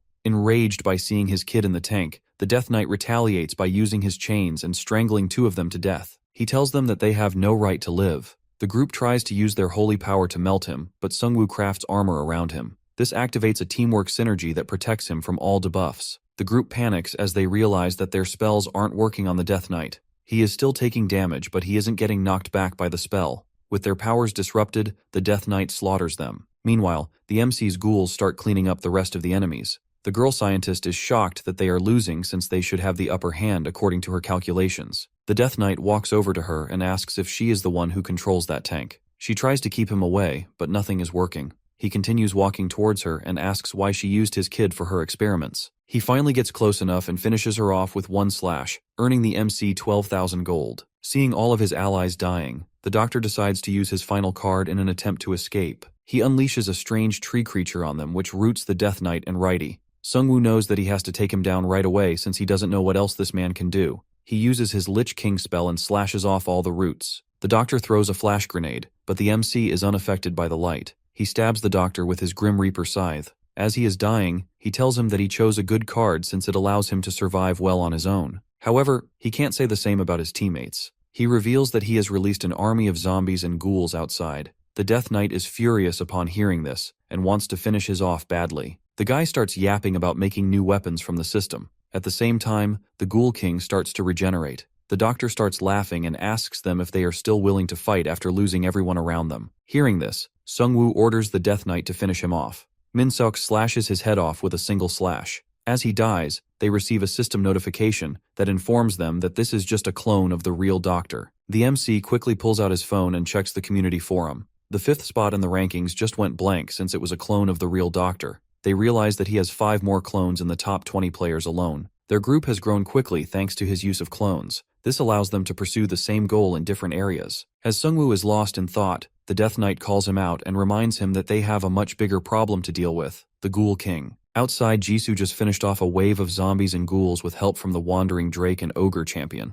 The players wonder if it is over, but she senses more monsters approaching. They start to panic upon hearing of more zombies since they have already killed so many. Jisoo knows that she can't lose any of these people since the MC trusted her with the safety of everyone outside. Even though he is ahead of her in terms of strength, she is working hard to catch up. She fearlessly charges at the center of the horde. Meanwhile, the skeletons continue going down left and right since the MC isn't here to revive them. Suddenly, a recently fallen minion is resurrected. Jisoo sees this and thinks that the MC must have activated his lich skill. She seizes this opportunity, pushing back the zombies. The players call her Sungwoo's girlfriend and say that she is really strong. One of them even calls them the strongest couple in Korea. Jisoo can't help but feel shy as she hears all of this. She continues killing all of the zombies and ghouls by herself. Some players notice the ghouls moving towards the buses. They manage to break through their defenses and try getting to the children. Just as they're about to reach the buses, the Death Knight intervenes, chaining and defeating the ghouls. He goes inside to look after his kids and asks them if they are okay. They immediately recognize his voice and ask why he has turned into a skeleton. He hesitates for a moment and tells them that the Necromancer transformed him into a skeleton. The kids get excited upon hearing this and tell him that they also want to transform into skeletons. They look up to the MC as the symbol of justice. At the same time, the MC meets with Jisoo. He tells her that he wasn't worried about the situation outside since he knew she was looking after everything. He says that she must be tired from fighting all those monsters. She looks at him and says that he must be tired too since he had to fight the Ghoul King with the Death Knight. Hearing this, the MC thinks back to the fight. They didn't even have a fight with the Ghoul King. The boss was too injured and exhausted to fight, so it went down without even attacking once. However, just to impress her, he tells her that it was a brutal battle. Just then, a new notification pops up and informs them that Chapter 2 of the main story has ended unexpectedly. The game is going to have a balance patch. The system congratulates all the players on surviving so far. It lists the players' achievements regarding raid boss kills. Gangsok Han is leading with 4 boss kills while Sungwoo is in second place with 3 kills. The system commends them for their achievements and reveals that the average level in the Korean server is already the 4th highest worldwide. For this achievement, a hidden chapter will be unlocked for the remaining time limit. They also receive a warning message that large monster armies led by powerful warlords will soon appear across the Korean server, and the event will continue until the warlords are defeated. The Death Knight realizes that it's not really better to complete the quest sooner. Sungwoo is hopeful that they will figure it out along the way. He knows that the game has an ending since he has seen it with the Prophecy Stone. This event is just another way of reaching the end. He wonders if the system is trying to challenge a Necromancer to a large-scale battle because if that happens, he will crush everyone. He looks back at his allies with a smile and says that it's time to leave since the quest is over. Meanwhile, back at the shelter, Hanho isn't too pleased with the notifications. As he destroys the minions, he says that the system is just trying to wipe out the Koreans. As the goblins start to pile up, he decides to retreat back into the shelter. They brace themselves as goblins keep attacking the shield, damaging it. His dad asks him why he ran away since he claimed that he could take down even 1,000 goblins by himself. He makes a frustrated expression and tells his dad that he retreated because of others. In truth, he wasn't really fond of the goblins' smell. As they stand there, the goblins continue damaging the shield. Kyungsoo orders everyone to prepare for battle and instructs them to hold formation. They don't just rely on the MC anymore. As the goblins continue damaging the shield, Hanho emotionally thanks his dad for everything he has done for him. His dad thinks that they are all about to die, so he wipes his tears and tells him that they will die together. Hanho looks back at him with a confused face and tells him that none of them is going to die since the goblins are no threat to him. He throws his dagger to kill one of them as soon as they break the shelter wall. With his force field activated, he lets out a manic laugh and charges at the goblins, hoping to become a legend among the players. Bro turns into Superman and starts fighting the entire army of goblins by himself. He gets a bit too carried away and starts thinking of himself as the biggest badass in Korea. As the goblins try surrounding him, he performs a spinning attack and throws them all back. Lieutenant Kim is impressed to see him fight, but his dad doesn't think the same. He is embarrassed to see his son fighting like a demon. I mean, he is not wrong, my man literally looks like a monster. As he is mercilessly sending the goblins to hell, he notices Righty helping him. Suddenly, the MC also shows up with his Drake. Hanho is excited to see them, but his excitement dies off as he notices the Death Knight. He thinks he might steal his spot in the team. Later, at their base, the team discusses the ongoing challenges since the new chapter began. The safety zones have weakened as monsters grow stronger, and survivor groups across the country are struggling. The Liberation Guild is also fighting thousands of orcs. Kyungsoo tells the MC that they still need him. Sungwoo agrees with him and says that they should help them since they are the only real allies that they have. The Evolution Society attacking now could be disastrous, but it seems like they might be dealing with the monsters too. Lieutenant Kim arrives with news that they've located the Goblin base. He estimates that the base to be located on Mount Paldal since the route of the goblins aligns with that mountain. While other regions struggle with tougher monsters like orcs, their town has only goblins to face. Yeongdongpo and other areas have to face tougher monsters like the red orcs. He also estimates about 3,000 monsters are ready to attack. Kim suggests that they play it safe if it's not urgent to beat the monsters. However, Sungwoo tells the group that their aim isn't just to win, but to see how much gold and experience they can earn from fighting these goblins. Kyungsoo really liked this idea, but he doesn't know how they are going to hunt all those monsters. Sungwoo points at them and says that they will be the ones defeating the monsters, and not him. He wants them to use this opportunity and level up. At night, 2 goblins guard a factory in the mountain. The MC sneaks up on them and finishes them off instantly. He has found out that their leaders are gathered in the factory. This makes things easier for him since he doesn't have to fight them one by one. Even weak goblins become dangerous when led by a warlord. The MC plans to take out their leaders so they can't coordinate and then let his teammates finish them off. He summons the ogre champion, who unleashes a powerful attack on the warehouse, wiping out all goblin leaders at once. A goblin lord survives and tries to attack them. The Death Knight tells the MC that he has never seen a goblin lord in ages. He asks if he can be the one to kill it. Sungwoo uses the Reaper's scythe and gives him the green signal. The goblin warlord is quickly defeated by Death Knight. The MC then revives the fallen goblins, forming them into his own army. Meanwhile, players back in town set up a barricade. Kyungsoo assures them the goblins are stragglers who have already lost their leaders. The players realize that the goblins are dying too easily. This gives them more confidence, and they start clearing them all off. The goblins are under the effect of several debuffs since they have lost their leaders. This causes them to become weakened. The MC wants everyone in his town to increase their levels. Most of the people in the town are weak, which adds more burden on the community. Even though everyone is trying their best, the difficulty level is slowly rising. This is why the MC sent Hanho back to town. He knows that even weak or sick players have a chance to grow stronger. Some are even helping kids and the elderly level up, bringing everyone in the community closer to surviving. One kid manages to kill the goblin and starts tearing up. Eventually, they completely defeat the goblin army, and Sungwoo gets a notification for being the main contributor in this battle. Every player receives bonus gold based on their efforts. Sungwoo watches this all from his rooftop. He says that it is still easier for him to fight alone, but he doesn't dislike the current situation either. The next day, he tells Kyungsoo he expects everyone's level to reach at least 8 by the time he returns. He explains that he can't stay and protect them forever. Everyone must work hard and look after themselves. Just then, Hanho informs him that the helicopter has arrived. He only had a temporary agreement with the Liberation Guild, but he is still willing to help them in this catastrophe. The following morning, buses of crusaders move together. The prosecutor asks his scout about the number of monsters that have appeared. The scout asks him to wait for a moment and says that they'll soon reach the northern boundary. He uses a magical drone to scout the area and estimates that around 200 trolls are approaching. He tries to get a better view, but a troll soon spots the drone and destroys it using a rock. Manhwa suggests that they destroy the bridge as thousands of orcs are coming from Gimpo as well. They can't face both of these armies at the same time. However, the prosecutor wants to face the trolls first to level up his crusaders, even though he knows it's risky. He has to train his crusaders to reach level 10 in order to complete the exclusive quest. He knows that it will be too much of a risk, but he doesn't see any other way to bridge the gap between himself and the MC.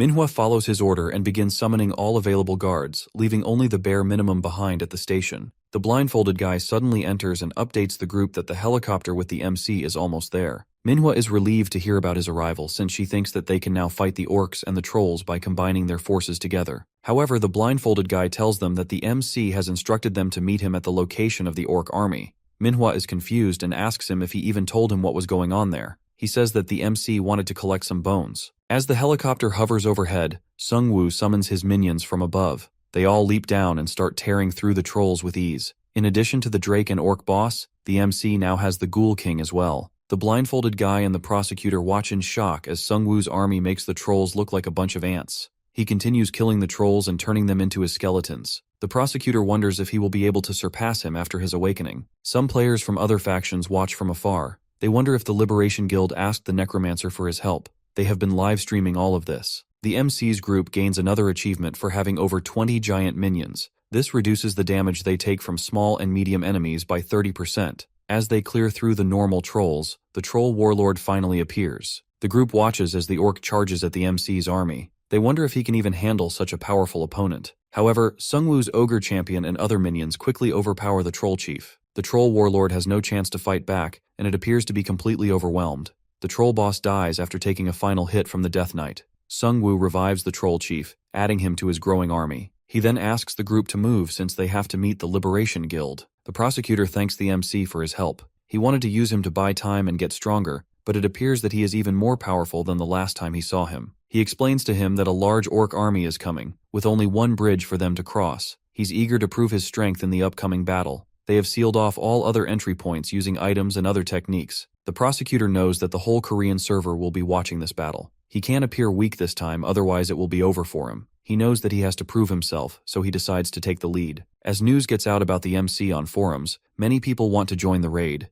They think that he is the future and want to help him in any way they can. The Liberation Guild is struggling to keep up its reputation. Players and other smaller guilds are spreading the news about his achievements online. One of their informant tells her that a group of survivors has offered to join them for the raid. They have about 200 people in the group, and 5 buses are on their way. Manhwa thinks that they should let the group join them. She is planning to get them on their side. They will assemble the army for the raid and try to convince them to work with their guild. She then walks into the meeting. The prosecutor asks her to brief everyone on the mission. She reveals that their guild has blocked most of the bridge and is monitoring the orcs through magic drones. Seungwoo notices that all of the commanders are looking at him. Even Manhwa acknowledges him as the strongest one among them all. All of their eyes were on his next move. Suddenly, a crusader announces the arrival of a survivor from the west. He reveals that a woman flew here on a strange beast. Seungwoo thinks to himself that they have only been using helicopters due to the wyverns. He wonders what kind of beast the woman is riding. The prosecutor stands up and suggests that they all hear what the survivor has to say before going forward with the meeting. When they finally meet her, the MC finds out that she is riding a griffin. She reassures them the griffin won't harm anyone. She asks the prosecutor for help and explains that a large group of Chinese players recently landed on Ganghwa Island. Seungwoo is shocked upon hearing this since he hasn't come across any players from other servers yet. The Gyeodong Island is a small island connected to the Ganghwa Island by land. The girl explains that players in Ganghwa created a safety zone on Gyeodong Island. Since it was a small island, it was easy to keep it safe after clearing all the monsters. They knew there were powerful guilds like them on the mainland, but they preferred to lay low. The MC thinks to himself that her explanation sounds logical. Monsters and looters overran the mainland, so it was probably safer for them to stay on the small island. It also encourages the people of the island to coordinate and work together. The girl continues that pirates landed on their island a few hours ago. They sailed in dozens on fishing boats. The players on the island tried to fight them back, but they failed. The prosecutor asks them about the number of pirates. She estimates about 1,000 of them considering the fishing boats, but she thinks there may be more. The leaders start to worry as they consider that this might be a full-scale invasion from the Chinese server. Manhwa tells them that it is highly unlikely. The pirates are probably some low-level players trying to get easy gold. Seungwoo tells them that people like that are even more dangerous than monsters since they attack players during their most vulnerable moments. They realize that they need to do something about them, but they also have to deal with the orc army. One of the commanders mentions that the pirates can ride upstream and attack them at the same time as the orc army. Hearing all of this, the prosecutor suggests that they focus on defeating the orcs for now. Because of the orcs, the pirates likely won't cross over to the mainland. They will send some scouts to monitor the river. The girl feels hopeless as they tell her that they can't really go to the island right now. Seungwoo raises his hand and proposes another idea. He suggests sending a group to take out the pirates while the other group faces the orcs. Once the pirates are dealt with, the first group will rejoin the other group and attack the orcs from behind. In this way, they will get rid of the pirates and attack the orcs from both sides. He wants to take care of the pirates by himself. The prosecutor looks at him and asks if he can handle it alone. He tells them that his skills don't really work well in large groups, so he will do perfectly fine by himself. He also wants to learn more about the Chinese players, as he believes that this will not be their first interaction with them. The orc leader will probably be at the rear, so he will take care of him after going after the pirates. He asks the girl to ride to the island with him on her griffin since it will not reveal their arrival. The MC finally flies away with the girl. She mentions that they have to wait on the shore until dark since the pirates have massive birds that scout for them. At night, we see some pirates lighting a lantern on the island. They are a bit disappointed since the expedition team kept them away from all the prisoners. One of them smirks and says that they will get their chance soon when they invade the Korean mainland. The pirates are glad that they got away from the mainland in China because they can get more gold by invading towns in weaker countries. As they continue talking, one of them hears a noise. He is a human hunter, so his senses are a bit sharper than the others. Suddenly, the MC appears behind them with his sword and slashes through them easily. He keeps one of them alive since he wants to question him later. The Death Knight uses his chains to restrain him, while they take care of other pirates in the area. The guy wakes up to a griffin in his face. The girl tells him not to worry since she will feed him to the bird later. Seungwoo leans closer and says that he has a spell allowing him to read the memories of the dead. He says that he can either tell them everything he knows or he can kill him and find out. Meanwhile, the leader is furious when he hears of the disappearance of his pirates. He orders the men to find out about any escapees. At the same time, he launches one of the giant birds to search for the person responsible for all of this. As the bird starts searching, the captain smiles since he knows that they can't hide on this island forever. Suddenly, one of his guys informs him that the missing men were all found dead on the ship. The captain is furious and wonders who was brave enough to dump the bodies on the ship when they could have easily dumped them in the ocean. He wonders if they are trying to provoke them. As they rush out, the guy informs the captain that it's not only a single ship with bodies. He points out to a ship in the corner and tells him that it also has bodies inside. Suddenly the ship blows up with a huge explosion. The captain and all the crew are totally confused about what is going on. At the same time, they hear other people infected by some kind of black gas. One of the guys explains that it is the gas that dark sorcerers use. It paralyzes anyone who breathes it in. The captain tells them that there could still be bombs on the ship, so they need to get out. They all get in their cars and drive towards the bridge. The captain is getting signals from all over the island thanks to his birds. He thinks that it is a full-scale attack from the Koreans who want to take them out. He is furious that they caught them off guard and used biochemical weapons to fight them. He knows that they have to get out of the island and establish a new base for their main fleet to land. He has to do it for their general's sake. As they finally begin crossing the bridge, a giant minion blocks their path. The captain can't believe his eyes. He didn't expect the Korean server to have monsters like this. The pirates are from the second Chinese server. Since China has a huge population, there are 3 servers in total. Sungwoo knows that these guys are just the advance guard. Their only aim is to set up a base for the main fleet to land. The captain gets out of his car and orders his men to fight. As the men get out, the MC summons all of his minions and zombies. At the same time, he paralyzes them with the breath of the abyss. He has surrounded them from both sides. The captain realizes that he can't run, so he uses his bird spell and summons the birds to fight the zombies. As the birds start attacking the zombies, the other pirates also join in. The MC realizes that these are the birds that the girl was telling him about. However, the birds are no match for his skeleton ghouls, who finish them off in a matter of seconds. Sungwoo then revives the birds and turns them into his minions. The captain knows that the situation is hopeless, so he tries jumping off the bridge and using one of his birds to escape. He knows that the minions won't stand a chance against their main army. However, the MC uses the skeleton birds to take the captain's bird down. He falls down and breaks his back. At the same time, the girl returns to the griffin and informs him that the people on the island have reclaimed their weapons and are fighting back against the pirates. She thanks him for all his help. Meanwhile, the captain wonders who he is. Sungwoo knows that the captain won't tell him anything, so he kills him. This levels him up to 17. He then uses his memory fragments to access his memories. He sees a massive ship that appears to belong to the same group of pirates. A guy standing in the front asks the crew where they should go. Sungwoo wonders if this is the general. He hopes that he won't turn out to be a madman like the vampires or the scientists. The general tells them that the second server is being run by the elementalist, while the first server is being expanded by the self-proclaimed emperor who aims to rule the world. He asks his crew for advice on their next move. One of the guys suggests that they can ask for outside help. The emperor immediately slashes his neck and tells everyone that they are aimlessly roaming the sea because they are not powerful and violent enough. He says that they need to devour the mainland like a shark. Hearing this, the MC realizes that the general has lost his mind, since no normal person would think about invading another country in the first place. Their general tells them that their greatest problem is finding a place to steal, as there are none left in the mainland. One soldier gathers his courage and suggests attacking the nearby islands, as it'll allow them to control the sea and eventually re-enter the mainland through the Korean peninsula. The general approves of his plan, calling it solid, and pats the soldier on the back. He then turns to his trusted general Ji Gong and gives him new orders. He orders him to take control of all islands near the mainland and to secure the entire sea zone before the Korean players finish fighting monsters. Meanwhile, the other pirate general receives a small unit and a light fleet for this mission. The general further instructs him to establish an outpost on the Korean peninsula, but to avoid provoking the main Korean forces. Everything must be ready before they arrive. He also reminds the troops to use the pirate synergies effectively and to collect as much gold as possible. The pirate synergy is a rank 3 group ability that activates when 10,000 pirates are gathered. When used, it doubles the gold gained from killing players and causes the defeated players to lose 20% of their own gold. Hearing this, our boy finally understands why the pirates were killing so many people. Before ending his briefing, the general reminds everyone of their main quest, that when the chaos ends, a righteous man will be born. He mocks the quest, mentioning that their true path is not of a righteous man, but that of a devil. The memory fragment fades, and our boy returns to reality, realizing that he can't trust people who claim to have a greater purpose. After killing the pirate general, he has leveled up and receives 5 new card choices. Among them, he gets the Death's Response skill card, which raises the rank of his main ability. Now he can summon up to 25 masterless zombies from the abyss. A female player asks what he plans to do next. He calmly replies that he will now head to Gimpo to join the real war. Meanwhile, on another battlefield, human players face off against the Red Orcs. As always, the orcs are raging with fury. The squad notices that they appear stronger than normal orcs. Inseok explains that this is just one of their advanced parties, and shockingly, they've even enslaved trolls. The sight leaves others in disbelief, since trolls are known to be far stronger than orcs.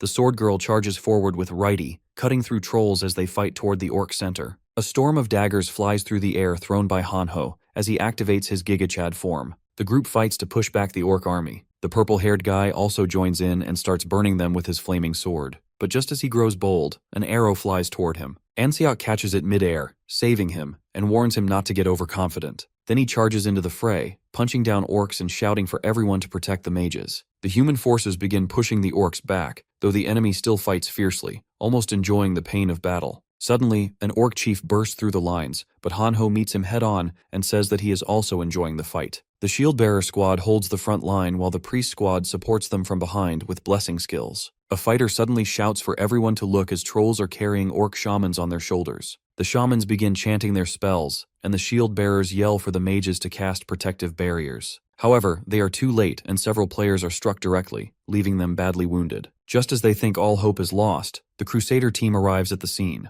They immediately get to work and start cutting through the enemy formation. All the other fighters also gain a ray of hope and decide to support the squad. Meanwhile, the prosecutor is still thinking about his awakening as it's too close. He keeps cutting down orcs one by one while thinking about getting closer to our boy's level. Finally, the last soldier in his army hits level 10, and a system message appears before him informing him that he has completed the exclusive quest. As a reward, he receives first stage awakening. The orcs suddenly halt their attacks as a blinding light bursts from the prosecutor. The glow is so strong that even the human players have to shield their eyes. This is thanks to the Holy Warzone skill that creates an area where all healing effects are increased by 2% per second, while granting all the players extra stats. The prosecutor grasps the glowing spear and orders his forces to charge. The human soldiers begin to recover with their wounds healing faster under the sacred light. With everyone by his side, Bro starts to feel his lost aura coming back. The reason he built this guild was to give a leader to this world, and he believes that this is the first step to that goal. Meanwhile in China, a messenger rushes to report to a girl named Li Wei. He explains that the bandits who once fought against them have gone to the Korean server. This news makes the girl furious, and she says that she should have taken them out when she had the chance.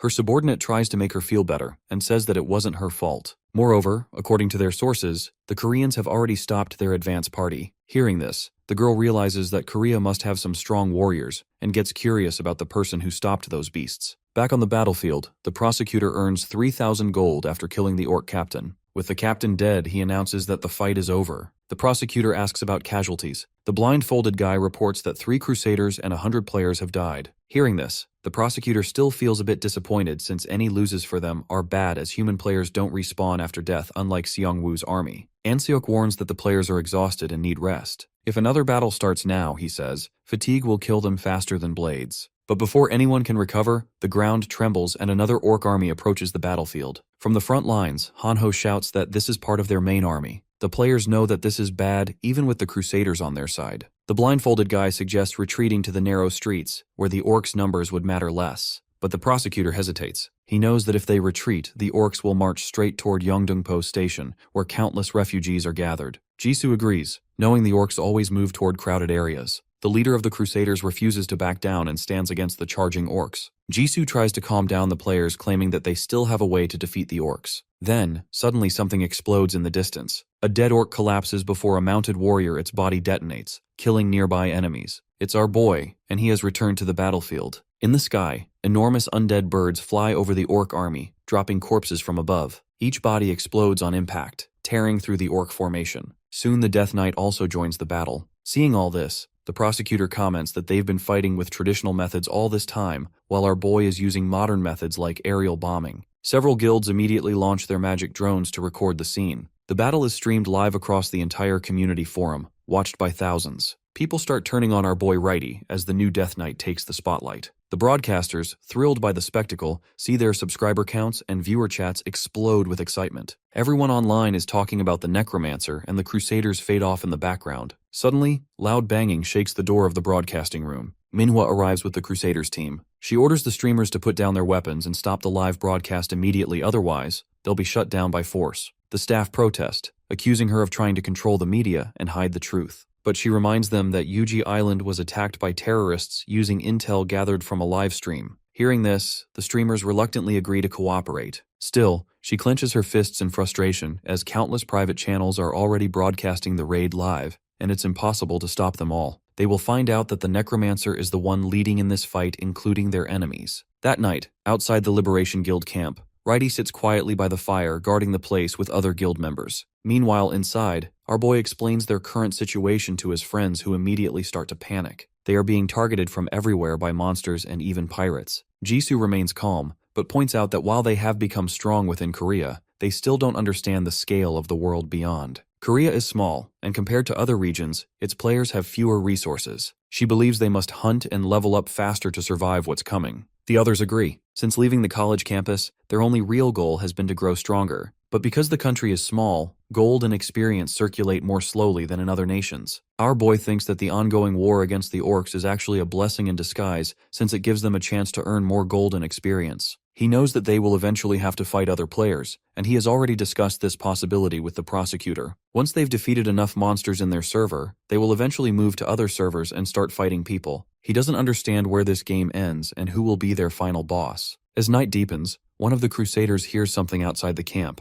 His partner insists there's nothing unusual, but moments later, thick roots burst from the ground, spreading wildly through the camp. Jisoo suddenly rushes to the hero's camp and warns him about the threat. But before anyone can react, a red orc appears from behind and lunges at her. She and Righty respond instantly, cutting it down together. The Crusaders raise the alarm, informing everyone that the orcs have infiltrated the camp. Confusion spreads as players wonder how they are even getting inside. It isn't long before they notice that the orcs are literally using portals. Their army begins marching toward the prosecutor's section of the camp. The prosecutor, angered by the interruption, activates his skill and turns the area into the holy war zone once again. Holy light fills the camp, and every human player receives divine buffs. The zone's power and feels his level rise. He starts punching the orcs along with his archer friend. The purple-haired guy also joins in and uses his intense flames to destroy one of the portals. This gives Anseok some hope, and he feels more determined, being buffed by the prosecutor's aura. The big man follows up with his cross-spear skill, tearing through red orc warriors and destroying another portal. The blindfolded guy reports that 2 portals are gone and urges everyone to focus on the rest. The prosecutor searches for them but finds none, only to learn that our boy and his undead army have already destroyed the remaining ones. Despite both having reached their first awakening, the difference in power between them is overwhelming. Soon after, they find a strange rock emitting black smoke. It seems to be the core that generated the portals. When the blindfolded guy picks it up, a red warning flashes, warning him that the object holds dark energy and prolonged contact may cause corruption. Suddenly, a mission window appears before all players.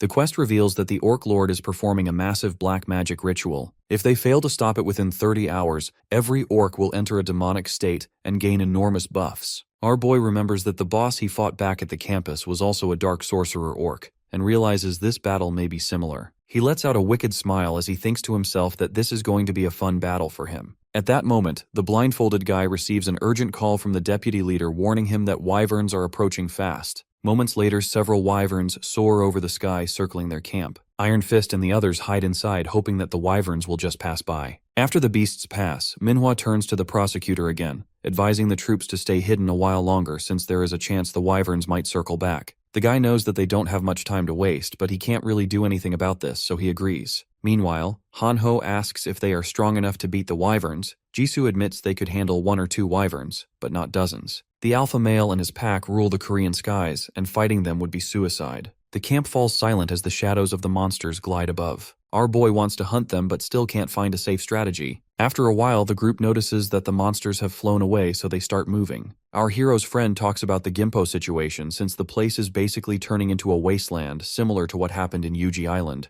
As they move a bit further, the deputy leader informs him that the orcs are gathering at the Gimpo airport, which means that they might be preparing for an all-out war. Seeing everyone excited, our boy reminds them that they must be cautious since it can be another trick like before. The prosecutor knows this, but they don't have time to wait around, so he suggests going all in on their main army and destroying them at once. Even though they are facing an army several times their size, they don't have the choice to back down since the wide-range black magic spell might be activated, making the orcs much stronger. The prosecutor looks back at our boy and suggests starting the fight with his corpse explosion. Since the enemies are all standing close by, he thinks it might be a good idea. However, when our hero tries blasting them, his explosion is blocked off by a force field by one of the dark sorcerers. Even though they blocked his attack, the orc army doesn't advance, which makes him think that they are waiting for the spell to take effect. This means that our players will be the ones to start the fight. Before they begin, Manhwa asks if there is any way to minimize their losses, since even if they win, it might not be beneficial for them in the long run. Hearing this, our boy asks the prosecutor if he is worried about outside enemies. He assures him that there is nothing to fear, and he should just focus on strengthening his army. The guy asks him what he means, and our boy explains that groups of survivors are gathering everywhere because new monster armies are invading from multiple directions. The real problem, he says, isn't the monsters. It's that there's no stable organization to protect or lead these survivors. The prosecutor promises that as long as no large-scale threat appears, he will form a powerful alliance to give people a sense of safety and order. Our boy, meanwhile, considers another concern. The faction targeting Korea is made up of defeated players from a Chinese server, dangerous remnants who could become a real threat if left alone. He believes they must be hunted down before they have time to grow stronger. Still, he knows that sooner or later, they'll face even greater forces from abroad. The stronger their own side becomes, the more conflict they'll attract. To survive the wars ahead, they'll need an organized system, something far larger than their current base in Suwon. The prosecutor also begins planning a nationwide community of survivors, since it would help him grow with his ability. Our boy decides to support him, knowing that a unified front will benefit both of them. In truth, each man is using the other to reach his own goals. Jisoo, watching from the side, simply feels relieved that the tension between them has finally eased. With their alliance in place, they turn their focus to the orc army. Seong-woo mentions that they need a strategy to minimize their casualties and suggests sniping them. Soon after, the Liberation Guild and the prosecutor's main forces begin marching straight toward the orcs. The players think that they are walking to their deaths, but Jisoo feels confident. Before long, the orc army begins to charge forward. The prosecutor quickly commands his troops to form up. Tanks take the front line while mages move to the middle to prevent flanking attacks. One of the younger mages hesitates, trembling, but his comrade reminds him there's no turning back now. To raise morale, the prosecutor shouts encouragement, reminding everyone that they've already survived countless hopeless battles. This fight, he declares, is only the beginning of many greater wars to come. His words spread through the ranks like fire, and the players roar with renewed energy. He then activates his holy war zone, surrounding his troops with divine light as he declares that they will be victorious. The orc's outer shield finally cracks, and the mages unleash waves of fireballs that explode across the field. The blasts are powerful but barely thin the enemy's numbers. The orcs crash into the front line, but the tanks manage to hold them back. When they try to circle around, the spearmen quickly reposition to block them. Orc shamans appear next, raising their staffs to cast spells. Human mages take their positions, ready for a magical duel. The orcs' rhino riders charge, trying to break through the formation, but the spearmen pierce their mounts and hold the line. The human army fights fiercely, pushing the orcs back inch by inch. Then, the orcs bring out their siege weapons and flaming projectiles launch into the air. The prosecutor immediately counters with his zone of blind faith, creating a massive barrier that shields his entire formation. He orders his soldiers to hold their ground and lure the orc main force closer, since they need the orc lord by himself in order to kill him. Meanwhile, our boy is flying above their army with a girl who is controlling the griffin. He gives her the signal and drops from the sky, activating his awakened form. The orcs notice him, but it's a bit too late. He immediately calls for his ogre skeleton to come out and makes it use the attack power bracelet. The shamans raise their magic shields in panic, but the ogre channels Thunder God's blessing and smashes through them with overwhelming force. The impact obliterates the shamans instantly. From a distance, the prosecutor watches in awe and realizes this is the sniping operation our boy had mentioned earlier. Amid the shattered debris, the orc lord appears, badly wounded but still alive. The necromancer taunts him, asking if he is upset. Seeing their leader exposed, the rest of the orc army quickly make their way back to protect him. The blindfolded guy notices this and orders the men to attack them from behind. At the same time, our boy activates the Great Spirit and Death's responsibilities, turning the battlefield into his playground. The combination triggers a hidden synergy because his Commander Skeleton Knight Righty leads over 30 undead units. 2 more synergies activate soon after. Giants, which boosts power when 50 or more heavy joint-type units are present, and Armored Knights, which triggers when more than 50 of his soldiers wear heavy armor. Meanwhile, Hanho riding the griffin throws a glass bottle filled with Breath of the Abyss into the heart of the orc army. When it shatters, dark poison spreads like fog, killing dozens instantly. Meanwhile, our boy casually walks around in the fog like it's nothing. He stares at the orc boss with a smile and summons 2 of his most powerful undead warriors to have a nice chat with him. Both Righty and the Death Knight charge forward. The orc lord barely manages to block their strikes, but his focus slips for a moment. The Death Knight takes advantage, slashing across his chest, while Righty leaps and drives his blade toward the orc's neck. In a final motion, the Death Knight binds the orc boss using his chains, then swings his sword in one clean arc, cutting the orc lord in half. Our boy gains 900,000 gold from the battle, and the dragon egg's hatching time drops to 3,680 days. Righty grows irritated because the Death Knight took the final blow, claiming his kill. With the Orc Lord's death, the entire Orc army collapses in morale. Human players take advantage of the moment, cutting through the disorganized Red Orcs with ease. The blindfolded guy and several members of the Liberation Guild hop on their bikes and rush forward, eager to finish off the stragglers. The prosecutor finally allows himself to relax, confident that the rest of the orcs can now be hunted without major losses. But the calm doesn't last long.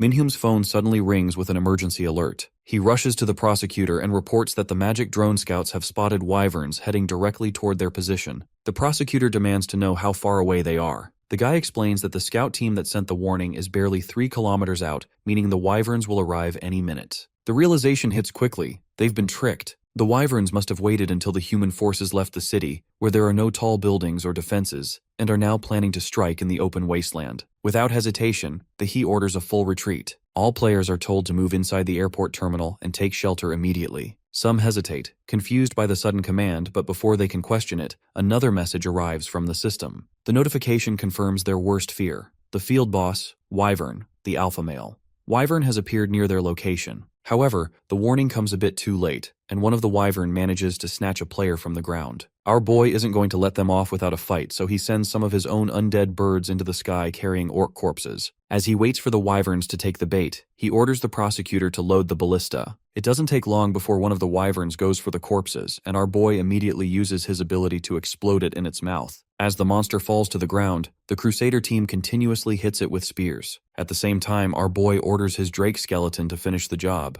With the combined effort of everyone, they finally manage to kill off their first Wyvern. This also gives hope to the other players, as they realize that they can win even against Wyverns. Our Necromancer makes uses of this opportunity and adds the Wyverns into his own army. He gets on top of it and orders the Death Knight to join him. Both of them ride the Wyvern into the sky. With this addition, they finally have a way to fly even though it's not the smoothest rides. Since they are already in the air, our boy decides it's time to hunt some monsters. They spot one wyvern that is secluded from the rest and decide to go for it. As they get on top of the monster, the Death Knight uses his chains to bind him in place. However, before our boy can finish it off, another wyvern sneaks up on them from behind, almost catching them by surprise. He manages to escape while his knight finishes off the kill. The knight calls for him since he is falling down, so our boy adds the dead wyvern into his army and grabs him mid-air. At the same time, he attacks the other wyvern along with Righty. My man throws his skeleton commander right into the mouth of the monster, but somehow Righty manages to evade death and slashes the wyvern across its entire body. The other undead wyverns also join the fight and finish off the monster. With this kill, our boy now has 3 wyverns under his command. As he surveys the ground below riding his new skeleton, the field boss wyvern manically stares at him from above. Our boy decides that they should only target enemies who are separated from their group, since attacking the entire horde would be suicide. As he looks into the distance, a loud roar echoes above him. The wyverns raise their heads toward the sound, and he watches as a flock of monsters soars upward. The people on the ground see the wyverns gathering around their leader, who begins to fly towards our hero. The Death Knight senses the growing tension and wonders if things are about to get worse. Observing the swarm, our boy estimates that around 30 wyverns are surrounding them,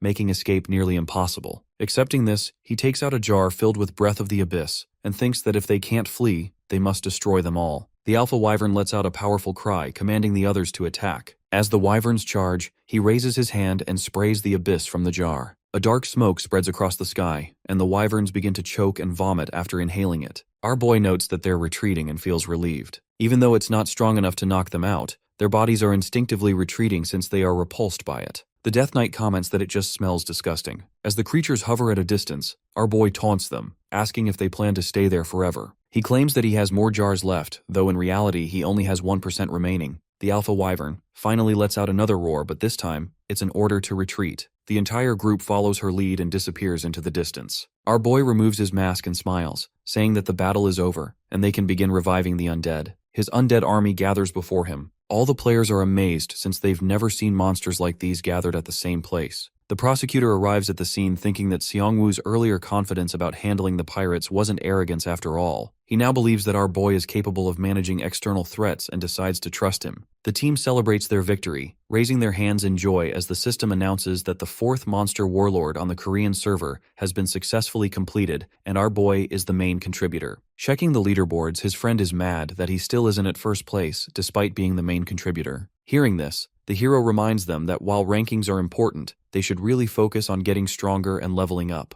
He then chooses a reward card that boosts physical strength by 3 points, as he thinks it might help when fighting against other players. Thinking back on recent events, he realizes that too much information about his powers has spread, making him a prime target. Finally, he takes out a mysterious ring with a purple gem radiating dark energy. The system identifies it as the Black Pearl Ring, a heroic rank item that increases magic damage from curse spells by 10%. However, it also warns that the ring's dark energy can harm users who lack resistance to it. He knows that this ring will be useful since he possesses both the Curse of Death and Death's Response. However, he still can't help but wonder what would have happened if he had waited till the completion of that forbidden dark magic spell back then. Maybe he could have gotten something as powerful as the Devil's Bloodstone. Looking at the people mourning the dead, he reflects that stopping the spell was the right choice, as it could have led to disaster. The scene then shifts to one of the guild buildings, where members discuss the aftermath of the battle. Out of all participants, only 492 are still alive. Someone mentions that the entire Songdong district has been wiped out. Hearing this, the prosecutor corrects them that although many have died, the survivors have grown stronger. He warns that such battles will happen again, and insists they must form a bigger, stronger organization next time. Standing behind the group, Xiangwu agrees in his thoughts, admitting that the man's words may be harsh but true. One of his friends is at level 15 while the other is at level 12. Even though they both rank fairly well on the leaderboards, they still can't undergo awakening due to the low star class they chose. Suddenly, he hears Hanho complaining that it's unfair that others received cards with the 4th and 5th stars, while his own card is only 1 star, blaming it on terrible luck. Xiongwu, holding up 2 fingers, reminds him that he had 2 chances, but still picked the weakest card both times. His friend grumbles for him to stay quiet, insisting that the universe is helping him in its own way. Just then, a group of knights enters the building. One of them reports to the commander that they have found a strange store at the airport. When they got closer, they were blocked off by a notification reading that it was off limits. Hearing this, our boy smirks,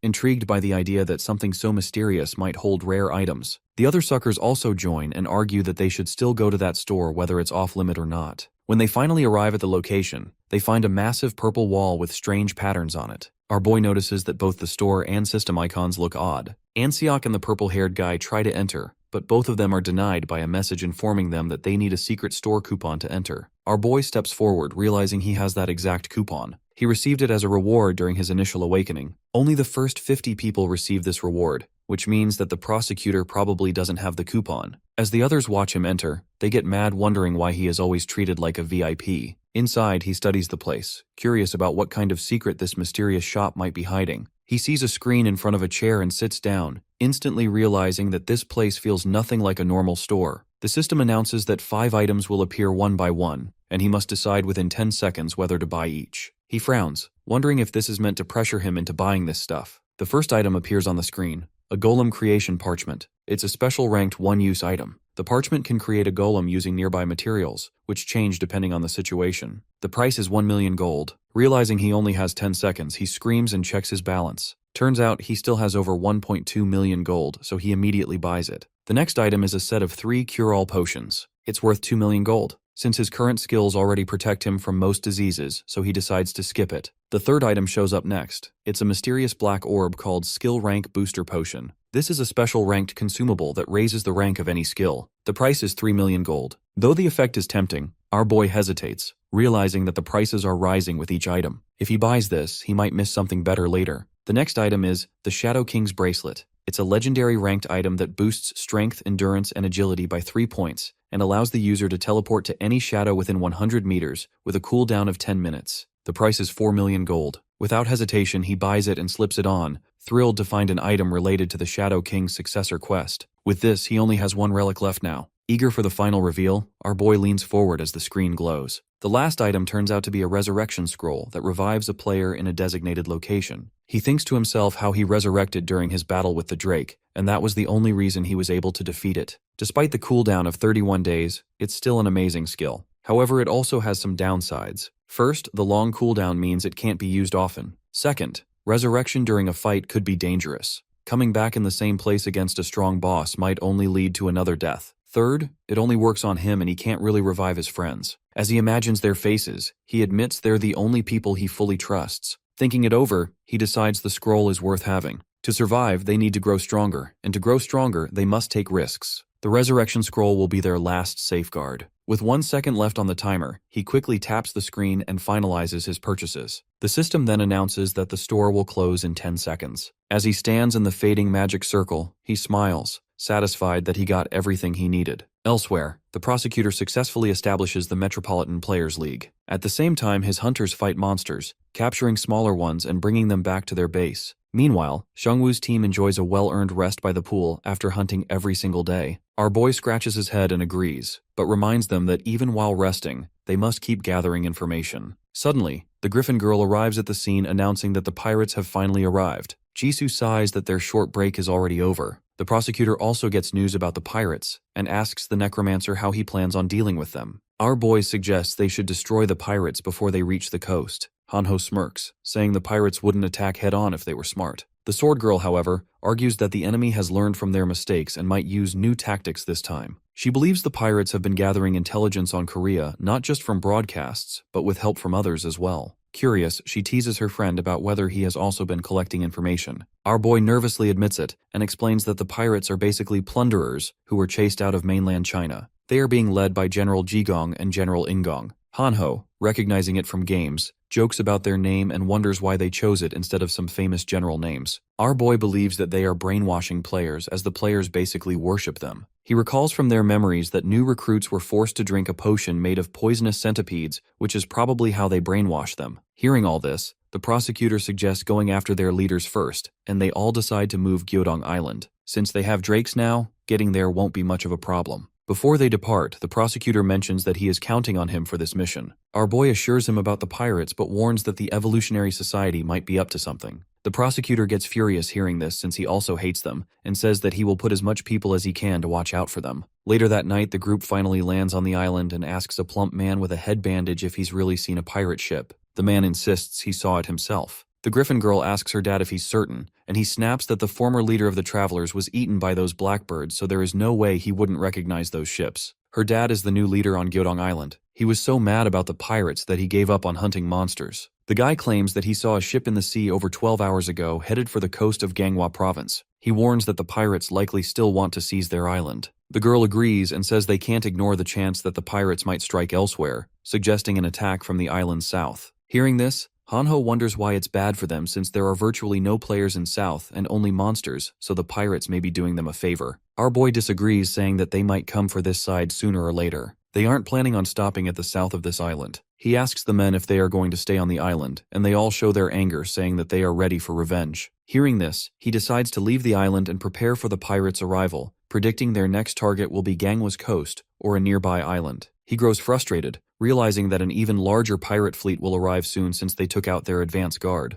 Before setting off, his team eagerly asks the locals where to find a store or blacksmith. Suddenly, a man in a yellow jacket rushes in, holding a map. He shouts that the pirates have already crossed the island and are preparing to attack. Haeun's father looks shocked and asks what they should do. Our boy thought that the pirates were only scouting, but this feels like a hasty attack. Confidently, he concludes that the pirates either don't know enough about him or don't take him seriously. In that case, they need to move quickly. Meanwhile, on the pirate ship, we see Man wearing sunglasses at night. The guy narrates their entire journey and explains that they are crossing the sea to conquer the Korean peninsula. As he speaks, the live chat fills with insults and threats. He isn't surprised. People are angry because they were driven out of the second Chinese server, but he thinks those critics will soon learn who the real winners are once the pirates capture Korea and return it to China. He talks about the Necromancer calling him a villain and stating that he was the one who destroyed their advance guard recently. However, he is confident that they won't be defeated this time. The guy claims that the advance guard was just a small part of their army and they won't be scared by the Necromancer. Bro even mocks Liwei, calling her a nasty elementalist. Laughing wildly, he declares that they'll enslave Korea, then march to Manchuria. He challenges anyone brave enough to take the first server and come face them there, promising they'll meet in Manchuria. He vows to record the Necromancer's death and broadcast it to the world so that everyone knows the Red Revolutionaries aren't dead. But before he can continue, explosions rock the fleet. One by one, the ships burst into flames as corpses glowing with blue magic rain from the sky, detonating on impact. Above the chaos, a massive dragon-like creature soars through the night sky, radiating dark energy. On its back stands our boy, and the pirates quickly identify him as the Necromancer.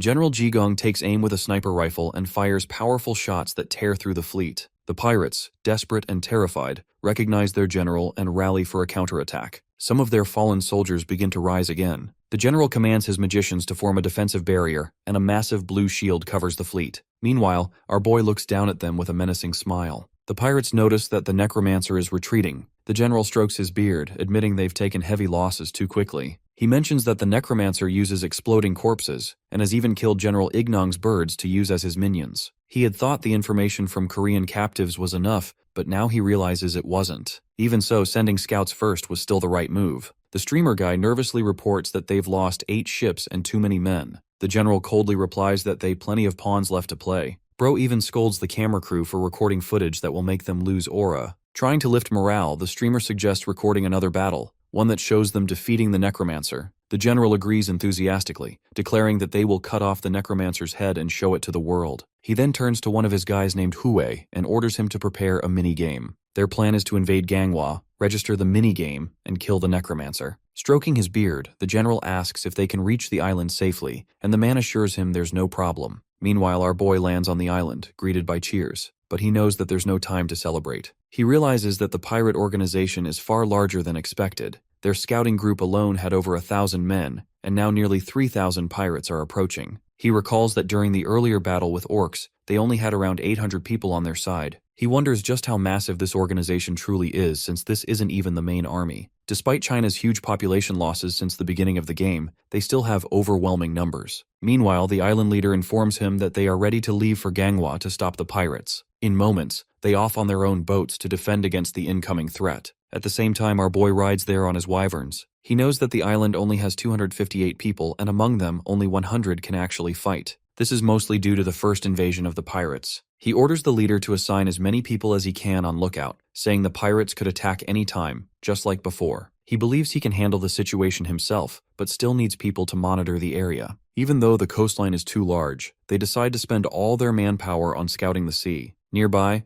Hanho chats with a group of kids who insist eagerly that they'll fight too proudly, telling him that they've already reached level 3. The Griffin girl explains that many of these young fighters lost their families to pirates. Some even saw their parents die before their eyes, which is why they are desperate for revenge. Jisoo understands their emotions, but if they have to use kids to fight, then they've already lost. Our boy then turns to the Griffin girl and asks her for smithy, since he has plenty of materials he wants to combine. Meanwhile, a group of pirates sneak their way onto the island wearing diving gear. Their purple-haired leader checks if everything is ready and instructs them to head for the woods. After reaching their selected location, the leader prepares to plant a flag. One of his men thinks that this is overkill, but the guy explains that they used the same tactic back in China and were able to beat enemies who outnumbered them. The flag activates a mini-game generator, a mid-ranked event flag that marks a certain area as the battlefield. It divides the region into 3 zones, rewarding buffs for each captured area and granting the title of Conqueror to whoever claims all 3. The captain agrees that it seemed a bit too much, but he assumes the general didn't want them to fail. Everyone in that area, including the Necromancer, gets the system message about the minigame. At the same time, the Griffin girl gets a radio transmission from her dad that the pirates have reappeared on the southern coast. Hearing the chaos over the radio, our boy frowns. The pirates' arrival perfectly matches the minigame activation, and it feels too deliberate. He suspects the pirates may have planned this using the game's timing to their advantage. The system then informs them that an occupied territory is in the area. Thinking quickly, our boy guesses that they need to take the 3 occupied territories to win the game. However, it's not that easy since the pirates outnumber them. While he is busy thinking, his Temu Gigachad proudly steps in to help, claiming the title of the Game Master. Our boy thinks of him as the dagger doofus who was dumb enough to draw a 1-star card twice. He looks at him with disgust in his eyes after hearing him call himself the Game Master. In response, Hanho shouts and calls him friendless, which makes our boy cry. After this little argument, he starts explaining his plan. The scene shifts to the Sword Girl and Seongwoo riding summoned creatures toward an orange flag marked Zone B. Our boy deduces that this must be the central zone of the mini-game area. With their wyverns, they hold an advantage in speed compared to the pirates.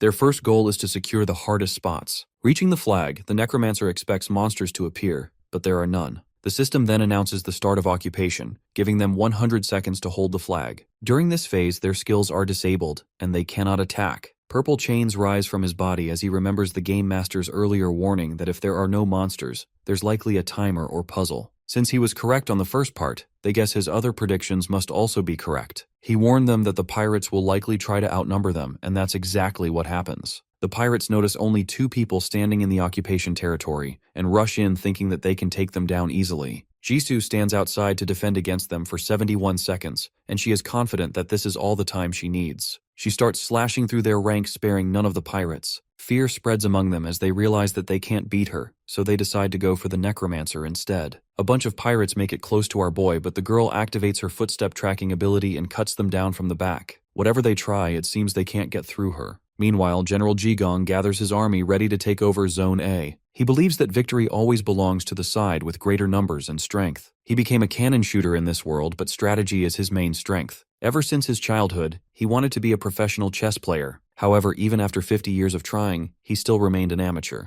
Now with the world in this state, he has a second chance to lead his men to victory. Bro even feels bad for his opponents as they have to face someone like him. His delusions shatter quickly as he sees a system message informing him that Point B has been captured by enemies, granting them a buff that increases defense by 30% and health by 5%. Reoccupation is impossible for 5 minutes. Shock spreads through the pirates, but the guy remains calm, claiming that he already expected them to occupy at least one zone. Moments later, another notification appears informing them that Zone A has also fallen. This makes the general furious and he demands an explanation. Grinding his teeth, he wonders if the Koreans somehow found out the rules of the game since it was a reward for a special quest. Despite his frustration, he rallies his men, reminding them that they still hold the advantage in numbers. He sends a separate team to take over the other zone while he personally leads the assault on Zone A. As the general and his pirates march toward Zone A, they stop in confusion. The ground is littered with corpses of monsters. The streamer grows suspicious, thinking the Necromancer's team may have placed them there on purpose. The general quickly realizes that it's a trap since the Necromancer can blow up these corpses any time. He orders his men to go around them rather than risk triggering an explosion. However, as they avoid one pile, they find another blocking their path. Rage builds in the general's chest as he calls his men cowards. He commands them to burn all corpses with fire magic to clear the way. Meanwhile, inside the occupation area of the zone, the sword girl asks anxiously what they should do now that their trap has been discovered. Our boy calmly tells her that it's all part of their plan. They aren't using the corpses as a defensive wall, but as scouting towers that will give away enemy location with sound. It might be an obvious trick, but the pirates still need to burn their way through if they want to advance, buying the team more time. If everything fails, they'll simply retreat and regroup. The girl looks uncertain, asking how they are going to win the game if they retreat from their zone. My man laughs and speaks like a true League of Legends player, telling her that it's not always about winning but just pissing off your opponents. He points toward the forest, now blazing with fire, and says that since they're outnumbered, they just need to maintain balance and not lose any players. His Necromancer friend and his minions will take care of the rest. Meanwhile, the general and his pirates reach Point A and notice the dagger doofus standing on top of the hill. He mocks them with a grin, calling them fools for being scared of corpses. His words sting the general, who roars in anger. The guy knows that he has to tilt them by trash-talking, and this is his favorite part about games. The general also steps up his game and calls him a dwarf. In response, our dagger boy calls him an old fart, which seems to be the final nail in the coffin as the general starts waffling about Korean etiquettes. He orders his men to start firing, and the dwarf retreats. With him gone, the pirates take control of Point A. Over the radio, the general contacts Hue asking about Zone C. The guy informs him that they are currently at that zone, but are facing the Necromancer. He then turns back to the Necromancer and calls him brave for facing them despite being handicapped by the occupation territory. The squad leader rushes toward our boy, determined to kill him before the occupation time is over, since he is basically disarmed. Watching him calmly holding the flag, he thinks to himself that anyone who has captured points before would know they are defenseless during this moment. Yet he stands there like a fool. Just as they get close, they get a system notification informing them that the spot is unoccupied. Our boy lets out a grin as the enemy realizes it was all a trap. Even though he doesn't want to admit it, he knows that Hanho's fake flag plan was brilliant. He was holding a fake flag all along, trying to lure them in. Now that the enemy has fallen right into his palms, he lets loose all of his skeleton minions. With his back to the wall, the leader uses a powerful spell that summons sea monsters in the area. The entire place floods in seconds, and monster-like fish creatures begin swimming through the water. With everything underwater, the guy coldly comments that the Necromancer didn't expect an underwater battle. Pirates throw off their cloaks and move toward the dead fish, following his order to destroy all corpses. He says that if they are lucky, they might even kill the Necromancer himself. Unlike them, he doesn't receive the swimsuit synergy. Just when they start searching for his body, our boy calls them out from above, revealing that he's not dead at all. Turns out that he uses his new shadow bracelet item to teleport to one of his wyverns. The guy rages, furious that although he escaped, many of his undead were destroyed. He orders his troops to fire. Confident, our boy crafts spears using bone armor, declaring that they aren't the only ones who can move freely underwater. His spears miss the pirates completely, and instead hit the fish, killing them and turning them into his minions. Seeing all this, the pirates complain that it's unfair. At the same time, one of the scouting drones from the general hovers over them. The squad leader notices it and contacts the general through the radio requesting backup. However, the general coldly mentions that he will use their struggle to serve as a lesson for his future battles against the Necromancer. After saying this, he cuts the transmission. He strokes his beard and thinks that sacrificing subordinates is regrettable, but worth it for the valuable information he's gained about the Necromancer. Looking at the tactical map, he concludes that with strong defenses at Point A and troops advancing through Point B, they can ignore Zone C for now, where the Necromancer is. He decides to use this opportunity to capture the dwarf and the rest of the Korean players. However, once again, his delusions are shattered when he receives news that his forces have failed to capture Zone B. Apparently, 2 monsters completely wiped them out. Furious, the general throws his laptop across the room, shouting in disbelief. Seeing this, the streamer guy asks what they should do next, but my man has no moves left to play. For now, he orders his troops to retreat back to the main base. Back at Zone B, Jisoo wipes her blade clean while standing among piles of dead pirates. The Griffin Girl and the other islanders cheer for their victory. The girl even praises Hanho for not being completely useless like always. The Sword Girl then asks if they should keep pushing forward or change the plan. He thinks for a moment before saying they must finish this quickly. He explains that in games like this, it's better to let the enemy crumble after loses, but in this case, they just have too many unknown variables, so it's better to attack now. He then turns to the girl holding a walkie-talkie and asks if the Necromancer can hear them. When our boy confirms, he tells him to crush the enemy with everything he has got. The scout drones notice him moving, and the streamer informs the general that the Necromancer is heading their way. The general is stunned but tries to stay calm, reminding himself that they still have more troops. But another soldier rushes in, saluting, and reports that not only the Necromancer but also other Korean players from Point B are advancing toward their position. The guy is dumbfounded hearing this, as he believes that he can easily take both the zones by teleporting a small group of soldiers while the Necromancer and his friends are away. Once they get the occupation buffs, there is no way they can be beaten, given they have the numbers advantage. With these thoughts, he sends his pirates through the forest, but they are stopped by giant skeleton minions. The general knows that the minions stop working if they are too far away from their master, so he orders his men to teleport to Zone C, thinking that all the minions must be defending the other zone.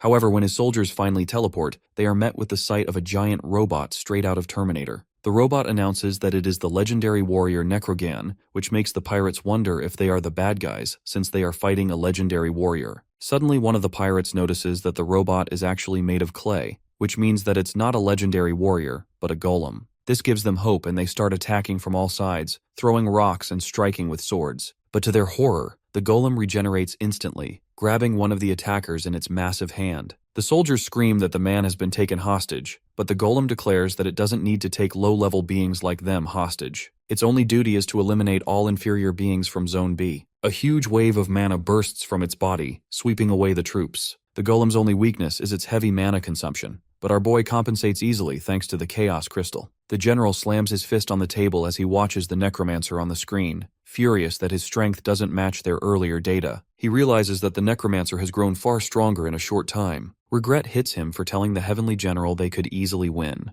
Now the front lines are collapsing under the undead assault. He yells for his magicians to prepare their attacks. One of his monsters gets frozen in ice, but another immediately appears from a burst of mana, slicing through soldiers with a sword. Terrified troops scatter as the commander screams for them to focus on killing the Necromancer, believing that defeating him will end everything. The system suddenly displays a Descendant of Warriors synergy, which boosts stats for those wearing the same shaman armor. The pirates charge forward, confident that with this boost they can take down the Necromancer. However, when they get close, our boy effortlessly cuts them down with his scythe, splattering blood across their comrades' faces. He smirks, admitting that he may be weaker than his minions, but he is still far above all of them. These low-stat pirates are no match for him, so he cleans through them using his scythe. The general starts shivering as he watches his pirate army getting destroyed on screen. He yells at the streamer to stop showing losses, and instead display something that boosts morale. They have sent their strongest warrior high rank to reclaim Zone B, so they expect good news at least from one of the zones. When they turn on the broadcast, they notice only Jisoo standing in the zone. The streamer guy laughs as he mocks the Koreans for leaving the base completely defenseless. But when the drone moves closer to get a better view, it captures a shocking sight.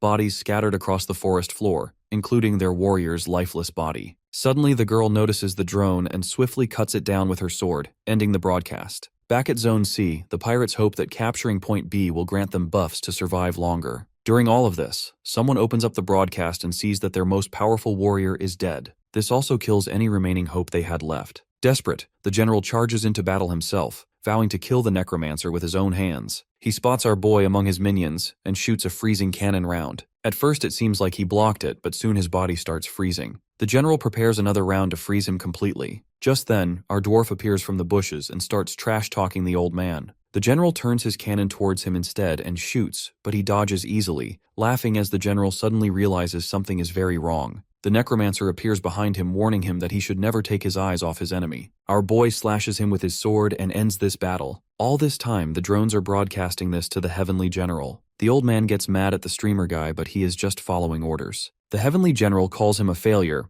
but he mentions that he is still satisfied with this situation since they gained valuable info on the Necromancer. He repeats his own line, saying that he can always sacrifice more pawns. With this, our boy ends the old man's life and challenges the Heavenly General to step foot in Korea if he wants to try his luck. Meanwhile, the battle continues on the island with the pirates fighting the Korean players. They decide to ignore the skeletons and go for the players instead. One of them kicks a boy towards his pirate friend and tries to finish him with his knife. But suddenly, a system notification announces that the Korean team has captured Point A, granting them a powerful buff. The kid who was being mocked suddenly feels his power surge. He grabs the guy by his wrist and finishes him off easily. It isn't long before all the other pirates are defeated as well, since the buff is too overpowered. The Necromancer walks toward the yellow flag planted at one of the bases. As he places his hand on it, he thinks about how strange it is that people who lost the power, struggle in their own country, wanted to invade a different country. The system then announces that the game will end in 8 hours. Our boy smiles, knowing that's more than enough time to finish everyone.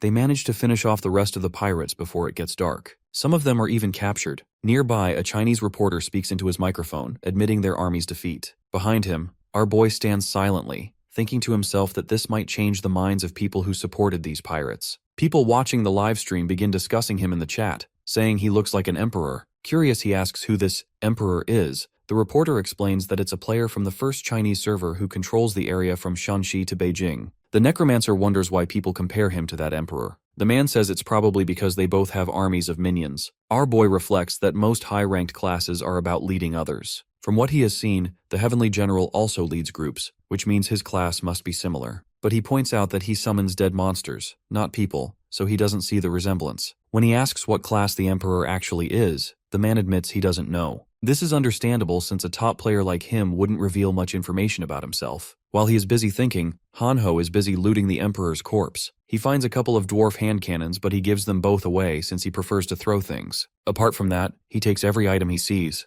Our boy sees this and calls him a thief before realizing that he is also no different. He turns the Emperor into his undead minion and accesses his memory fragment. Soon after, he finds himself in a meeting room inside a black military ship sailing across the sea. In the vision, the general and other leaders discuss a newly discovered angel statue found in the south. They say it's the first time they found something other than the devil statue from the first server. Our boy realizes this must be tied to future game updates involving angels and demons. The general explains that only the Heavenly General touched the angel statue, triggering a secret quest whose details remain unknown. The streamer guy becomes frustrated that Heavenly General doesn't fully trust the old man. However, the guy mentions that the general will reveal his plan after they capture Seoul. He then unrolls a scroll with a circular symbol, explaining that after they conquer the island through the minigame, their team will activate it in Seoul. Everyone is hit with shock hearing this, and the streamer asks if he is talking about deploying the demonic gate. The general confirms it, saying that it lasts for 24 hours, which is plenty of time for them to destroy that whole area. The memory ends in a flash, and our boy wonders why he was shown this particular memory since it doesn't seem immediately useful. Still, he decides to search for the scroll mentioned in the vision. Just then, the girl arrives riding a griffin, reporting that she finished scouting the area. According to her, most pirate ships are going back to China, apart from a few that may be waiting till the minigame ends before making their escape.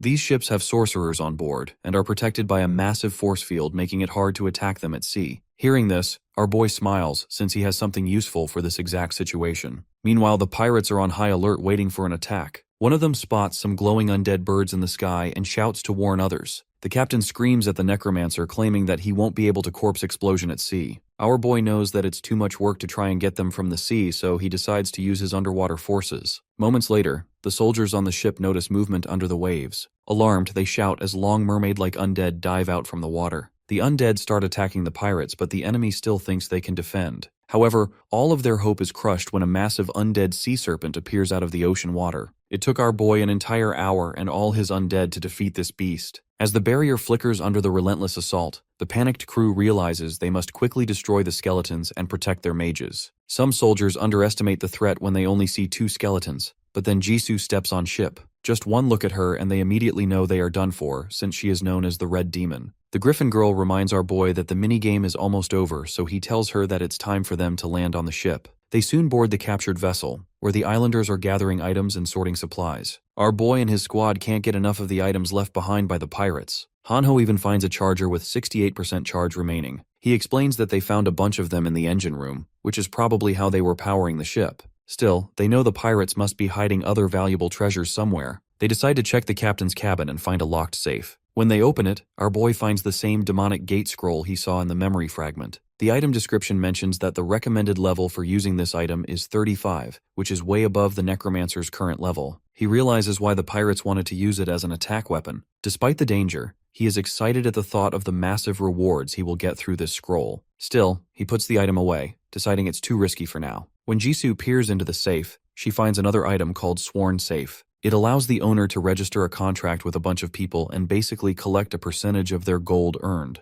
Like always, our boy sees this as a way to make even more money. Just then, a system notification appears informing them that they have won the minigame. Everyone cheers as they receive their rewards. They receive 1.5 million gold and experience, which allows our Necromancer to level up to 19. The system grants him a random skill card, and he unlocks Poisonous Cloud, a black magic spell that creates a toxic rain cloud for 10 minutes, draining 30 mana. He clenches his fist in excitement as his friends also get some good items. Later, the group rests in a corridor while their dwarf friend scrolls through his phone to check the latest forum news. The first news is about the formation of the Metropolitan Players League. Most of Seoul's survivors are now gathering in Yeongdeungpo, and since the news came from the Liberation Guild, it's expected to expand rapidly. He knows that these survivors are also getting stronger and wonders how they are going to unite them. The next news is not really news but a message from their friend Kyungsoo, who mentions that the average level of residents in their town is almost 8 now. Moreover, he has reached level 11, which makes Hanho show off a bit since he is level 14. Bro even calls himself the idol for the failures. He rolls his eyes and continues reading the last piece of news, which is about the Necromancer reaching level 19 and tying for first place with Gangseok. Moments later, he reveals that it was all a prank and the other guy is already at level 20. Our boy almost shoots him with the cannon gun, but Jisoo reminds him that he is a friend. Still, she is curious about this first place guy since everyone knows about Xiongwu, but no one has ever heard about the other guy, despite being higher leveled. Our boy knows that the man is definitely hunting, he just doesn't know where. As he reflects, the dwarf friend suddenly notices a sword on Jisoo's belt and asks when she got it. She proudly explains that it's a new sword she just got. According to the item description, it can deactivate spells using its own unique wavelength. Outside, the players hear a helicopter approaching and call our main squad. Turns out it's a bunch of guys from the Liberation Guild. The blindfolded guy congratulates them on beating the pirates and mentions that the player in first place has actually appeared in Yeongdeungpo. Moreover, he mentioned that he would only be talking to the Necromancer and it's about something that could determine the fate of the entire country. Hearing this, our boy asks the lieutenant to make him wait. He has some items and upgrades to finish, so he needs to stop by the smithy. This makes the blindfolded guy a bit nervous as he fears that the first-ranked player might take offense to this. Our boy, however, doesn't care and reminds him that their league is just getting started, so they need to show some strength. As he walks away, the guy shivers, wondering if this is some politics between the two top-ranked players. Meanwhile, at the Liberation Guild headquarters, someone informs Manhwa about the entire situation. She gets mad at the blindfolded guy since he failed to do the only thing she sent him for. However, there isn't much they can do now except wait. She turns back to notice the prosecutor tensed up in pain. He can't help but feel overwhelmed by the aura of the number 1 ranked player. The scene changed to the helicopter landing in Yeongdeungpo. Our boy walks out dripped up from head to toe carrying a crossbow. Everyone stares in surprise as they can feel his aura even from a distance. Anseok crosses his arms, commenting that he looks quite different now. His advanced gear is revealed. He is carrying the dwarf repeating crossbow while wearing the Shadow King's robe crafted from dragon scales. After making all of these upgrades, he now feels ready to meet the top-ranking player. Later, as their vehicles move along the road, Hanho looks out the window and comments that the world has changed a lot. Jisoo points out that while the scenery remains similar, the number of players has grown. The blindfolded guy explains that 6,000 people have joined in just a few days, many of them forming small groups. Crowds and tents fill the area, and our boy believes that such a large population will be helpful once they build a proper base. However, the group soon spots armed people wearing uniforms. They are identified as members of the Reconstruction Alliance, mostly players from nearby regions who refuse to submit to the main alliance. Some are ex-soldiers, making them appear even more organized and dangerous. The man explains that this rival group is politically challenging the alliance instead of supporting it. The Necromancer realizes that even in this world, conflict and division still exist. When they arrive at the new guild headquarters, they notice some player demanding to meet the #1 player. As the blindfolded guy arrives, the man turns to him and declares that they have no right to stop players from meeting. The lieutenant explains that the rank 1 player isn't interested in meeting anyone, but the man isn't ready to listen. He even uses the Necromancer's name to support his claim, but the next moment, our boy arrives, catching him off guard. Calmly, he declares that he joined the alliance by his own choice, not through manipulation. The opposing man smirks, implying that he is too young to realize he's being used. But the Necromancer leans forward, eyes cold, and warns him to think before speaking because those who insult him rarely walk away unharmed. The man backs off in fear, but mutters that they won't give up so easily. Later, he learns from the lieutenant that the people causing trouble are indeed from the Reconstruction Alliance. They suspect these agents were sent by the Alliance's chairman, a man whose identity remains a mystery. Even though he constantly manipulates events from the shadows, no one knows who he really is. They decide to be cautious of the group, since other malicious groups might be behind it. The Necromancer finally moves to the upper floor to meet the prosecutor who looks on the brink of death. The guy mentions that he has many questions about the Chinese server, but first wants him to meet someone important since it's about the fate of the entire country. No one has spoken with him directly, so they're hoping our boy will be able to. Their future may depend on this conversation. As he walks toward the meeting room, the system suddenly warns that an unknown energy is eroding the area. The prosecutor frowns, saying he doesn't know what's causing it. Our boy feels his power weakening as the system announces that all his skill levels have dropped. The prosecutor panics, urging him to move faster before the energy worsens. Inside, a faint light glows on the table. Instead of the top-ranked player, he is greeted by a cake-loving fairy. The prosecutor demands to know where Gangsuk is. The fairy rushes off to alert #1 that the Necromancer has arrived. Moments later, the door opens, and the big boy finally makes his first appearance. His aura is so strong that our boy can't even stand still. Before he can figure out what is going on, a system notification informs him that he is facing a divine being, and he is barely qualified to face the guy directly. The revelation stuns him. The man introduces himself calmly, explaining that the Necromancer is now seeing his true form. Still in disbelief, our boy realizes that this man, the #1 player, isn't human, but a demigod. He tries to make sense of the system's classification, thinking that such a being must hold a 6-star card, far above his own level. While our boy tries to figure out who exactly is this person, he notices that the prosecutor has already left the room. Just being in his presence is making him nervous, like someone is constantly applying pressure on him. Meanwhile, the guy casually asks him for a drink. Our boy politely asks for water, while the small fairy excitedly demands a Sprite. After handing them their drinks, he turns to the Necromancer, saying he has wanted to meet the rising star of Korea. Xiongwu studies him carefully, noticing his rings and bracelet, realizing his equipment is of the highest rank. However, he himself isn't wearing anything cheap either. The guy thanks him for visiting and admits that he admired his performance during the battle on Yui Island. He even calls his fairy butterfly, mentioning that she also liked it. This makes her annoyed, but she still praises the Necromancer, asking if she can ride the Bone Drake later. Our boy asks him if she is an item, which makes her even more furious. The guy confirms it and explains that it's to keep him entertained since he is always alone.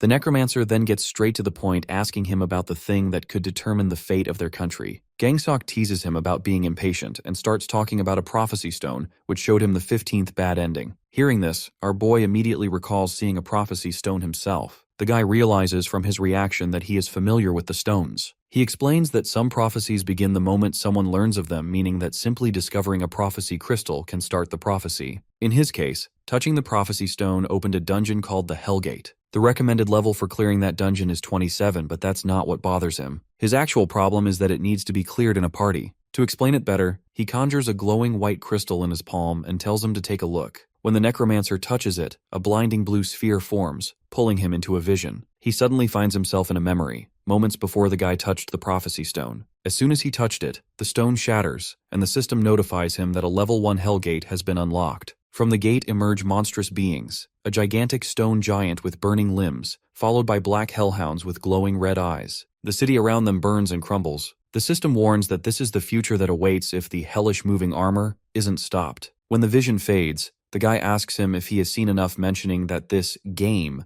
might actually be trying to destroy their world. The man declares that while he can fight any monster by himself, Killing the hellish moving armor by himself isn't possible since he can't destroy it in 2 places at the same time. Otherwise, it just regenerates. The guy claims that this is the reason he came here. Our boy knows that this guy likes playing solo, and he believes he is the only player capable of handling a level 27 dungeon. The top-ranked guy further mentioned that the 2 monsters are on their way towards this city, and he is basically the only player who can beat them. He could have just let them destroy the city, but he is hoping they can destroy the monsters together and split the reward before they get any stronger. Our boy frowns, sensing how detached he sounds as if he isn't even a part of all this. The offer to help sounds more like a favor than genuine teamwork. With a serious expression, the Necromancer asks about the reward. The guy replies that it will be a legendary item. Still, it'll only be 1 item, which means that only one of them will get it. To solve this problem, the man suggests playing a game, even mocking our boy a little. The Necromancer realizes that this guy doesn't take this world seriously and accepts his challenge. Later, he shares all this info with the prosecutor, who complains that these disasters are happening one after another, calling it absurd. He glares at Manhwa, who confirms the sighting of these monsters in Pyeongtaek and Anseong. She explains that wherever these monsters pass, they leave nothing but ashes behind, so rebuilding those areas is impossible. Our boy can't help but think about the people in Suwon, since the monsters might even pass through that town.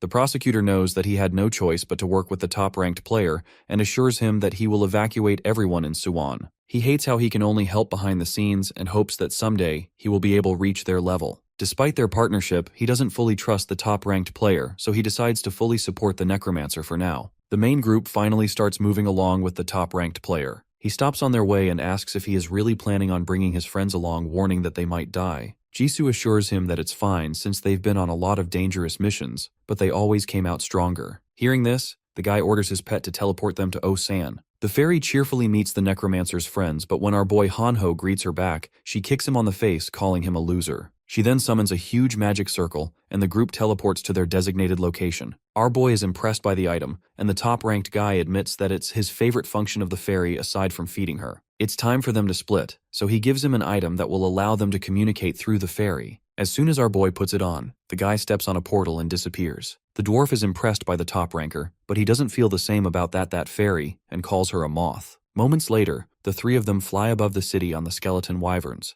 The fairy continues to communicate with our boy as they fly over the buildings. Jisoo suddenly notices several hellhounds on the ground chasing a bunch of people. Just then, the fairy warns them about the fire giant, as he also throws fireballs at enemies in the air. This warning comes a bit too late, and as soon as the group notices the fire giant, a fireball comes straight towards them. They have to jump off the wyvern in order to save their life and barely manage crash land using another skeleton. Now that they are on the ground, they need to face the hellhounds. The girl quickly takes out her sword and starts slashing through them. Our boy supports her from behind using his crossbow and summons the Death Knight. Righty also joins the fight and begins cutting the hounds. Seeing them fight, the Death Knight realizes that he also needs to lock in, so he piles up all the hounds using his chains and cuts them with his sword. The Necromancer shouts that they need to get out of there quickly since the giant might arrive at any moment. He doesn't want to waste his awakening time here, but he also can't afford to lose his minions. Suddenly, he notices a narrow alley and tells everyone to get in. Still, looking at the fire giant from afar, they can't think of a way to kill him. To keep the monster back, he summons some troll skeletons, but they get demolished easily. He sends more to explode them, but it seems like the fire giant is taking no damage. In all of this, our dwarf king comes back to his senses, trying to figure out where he is.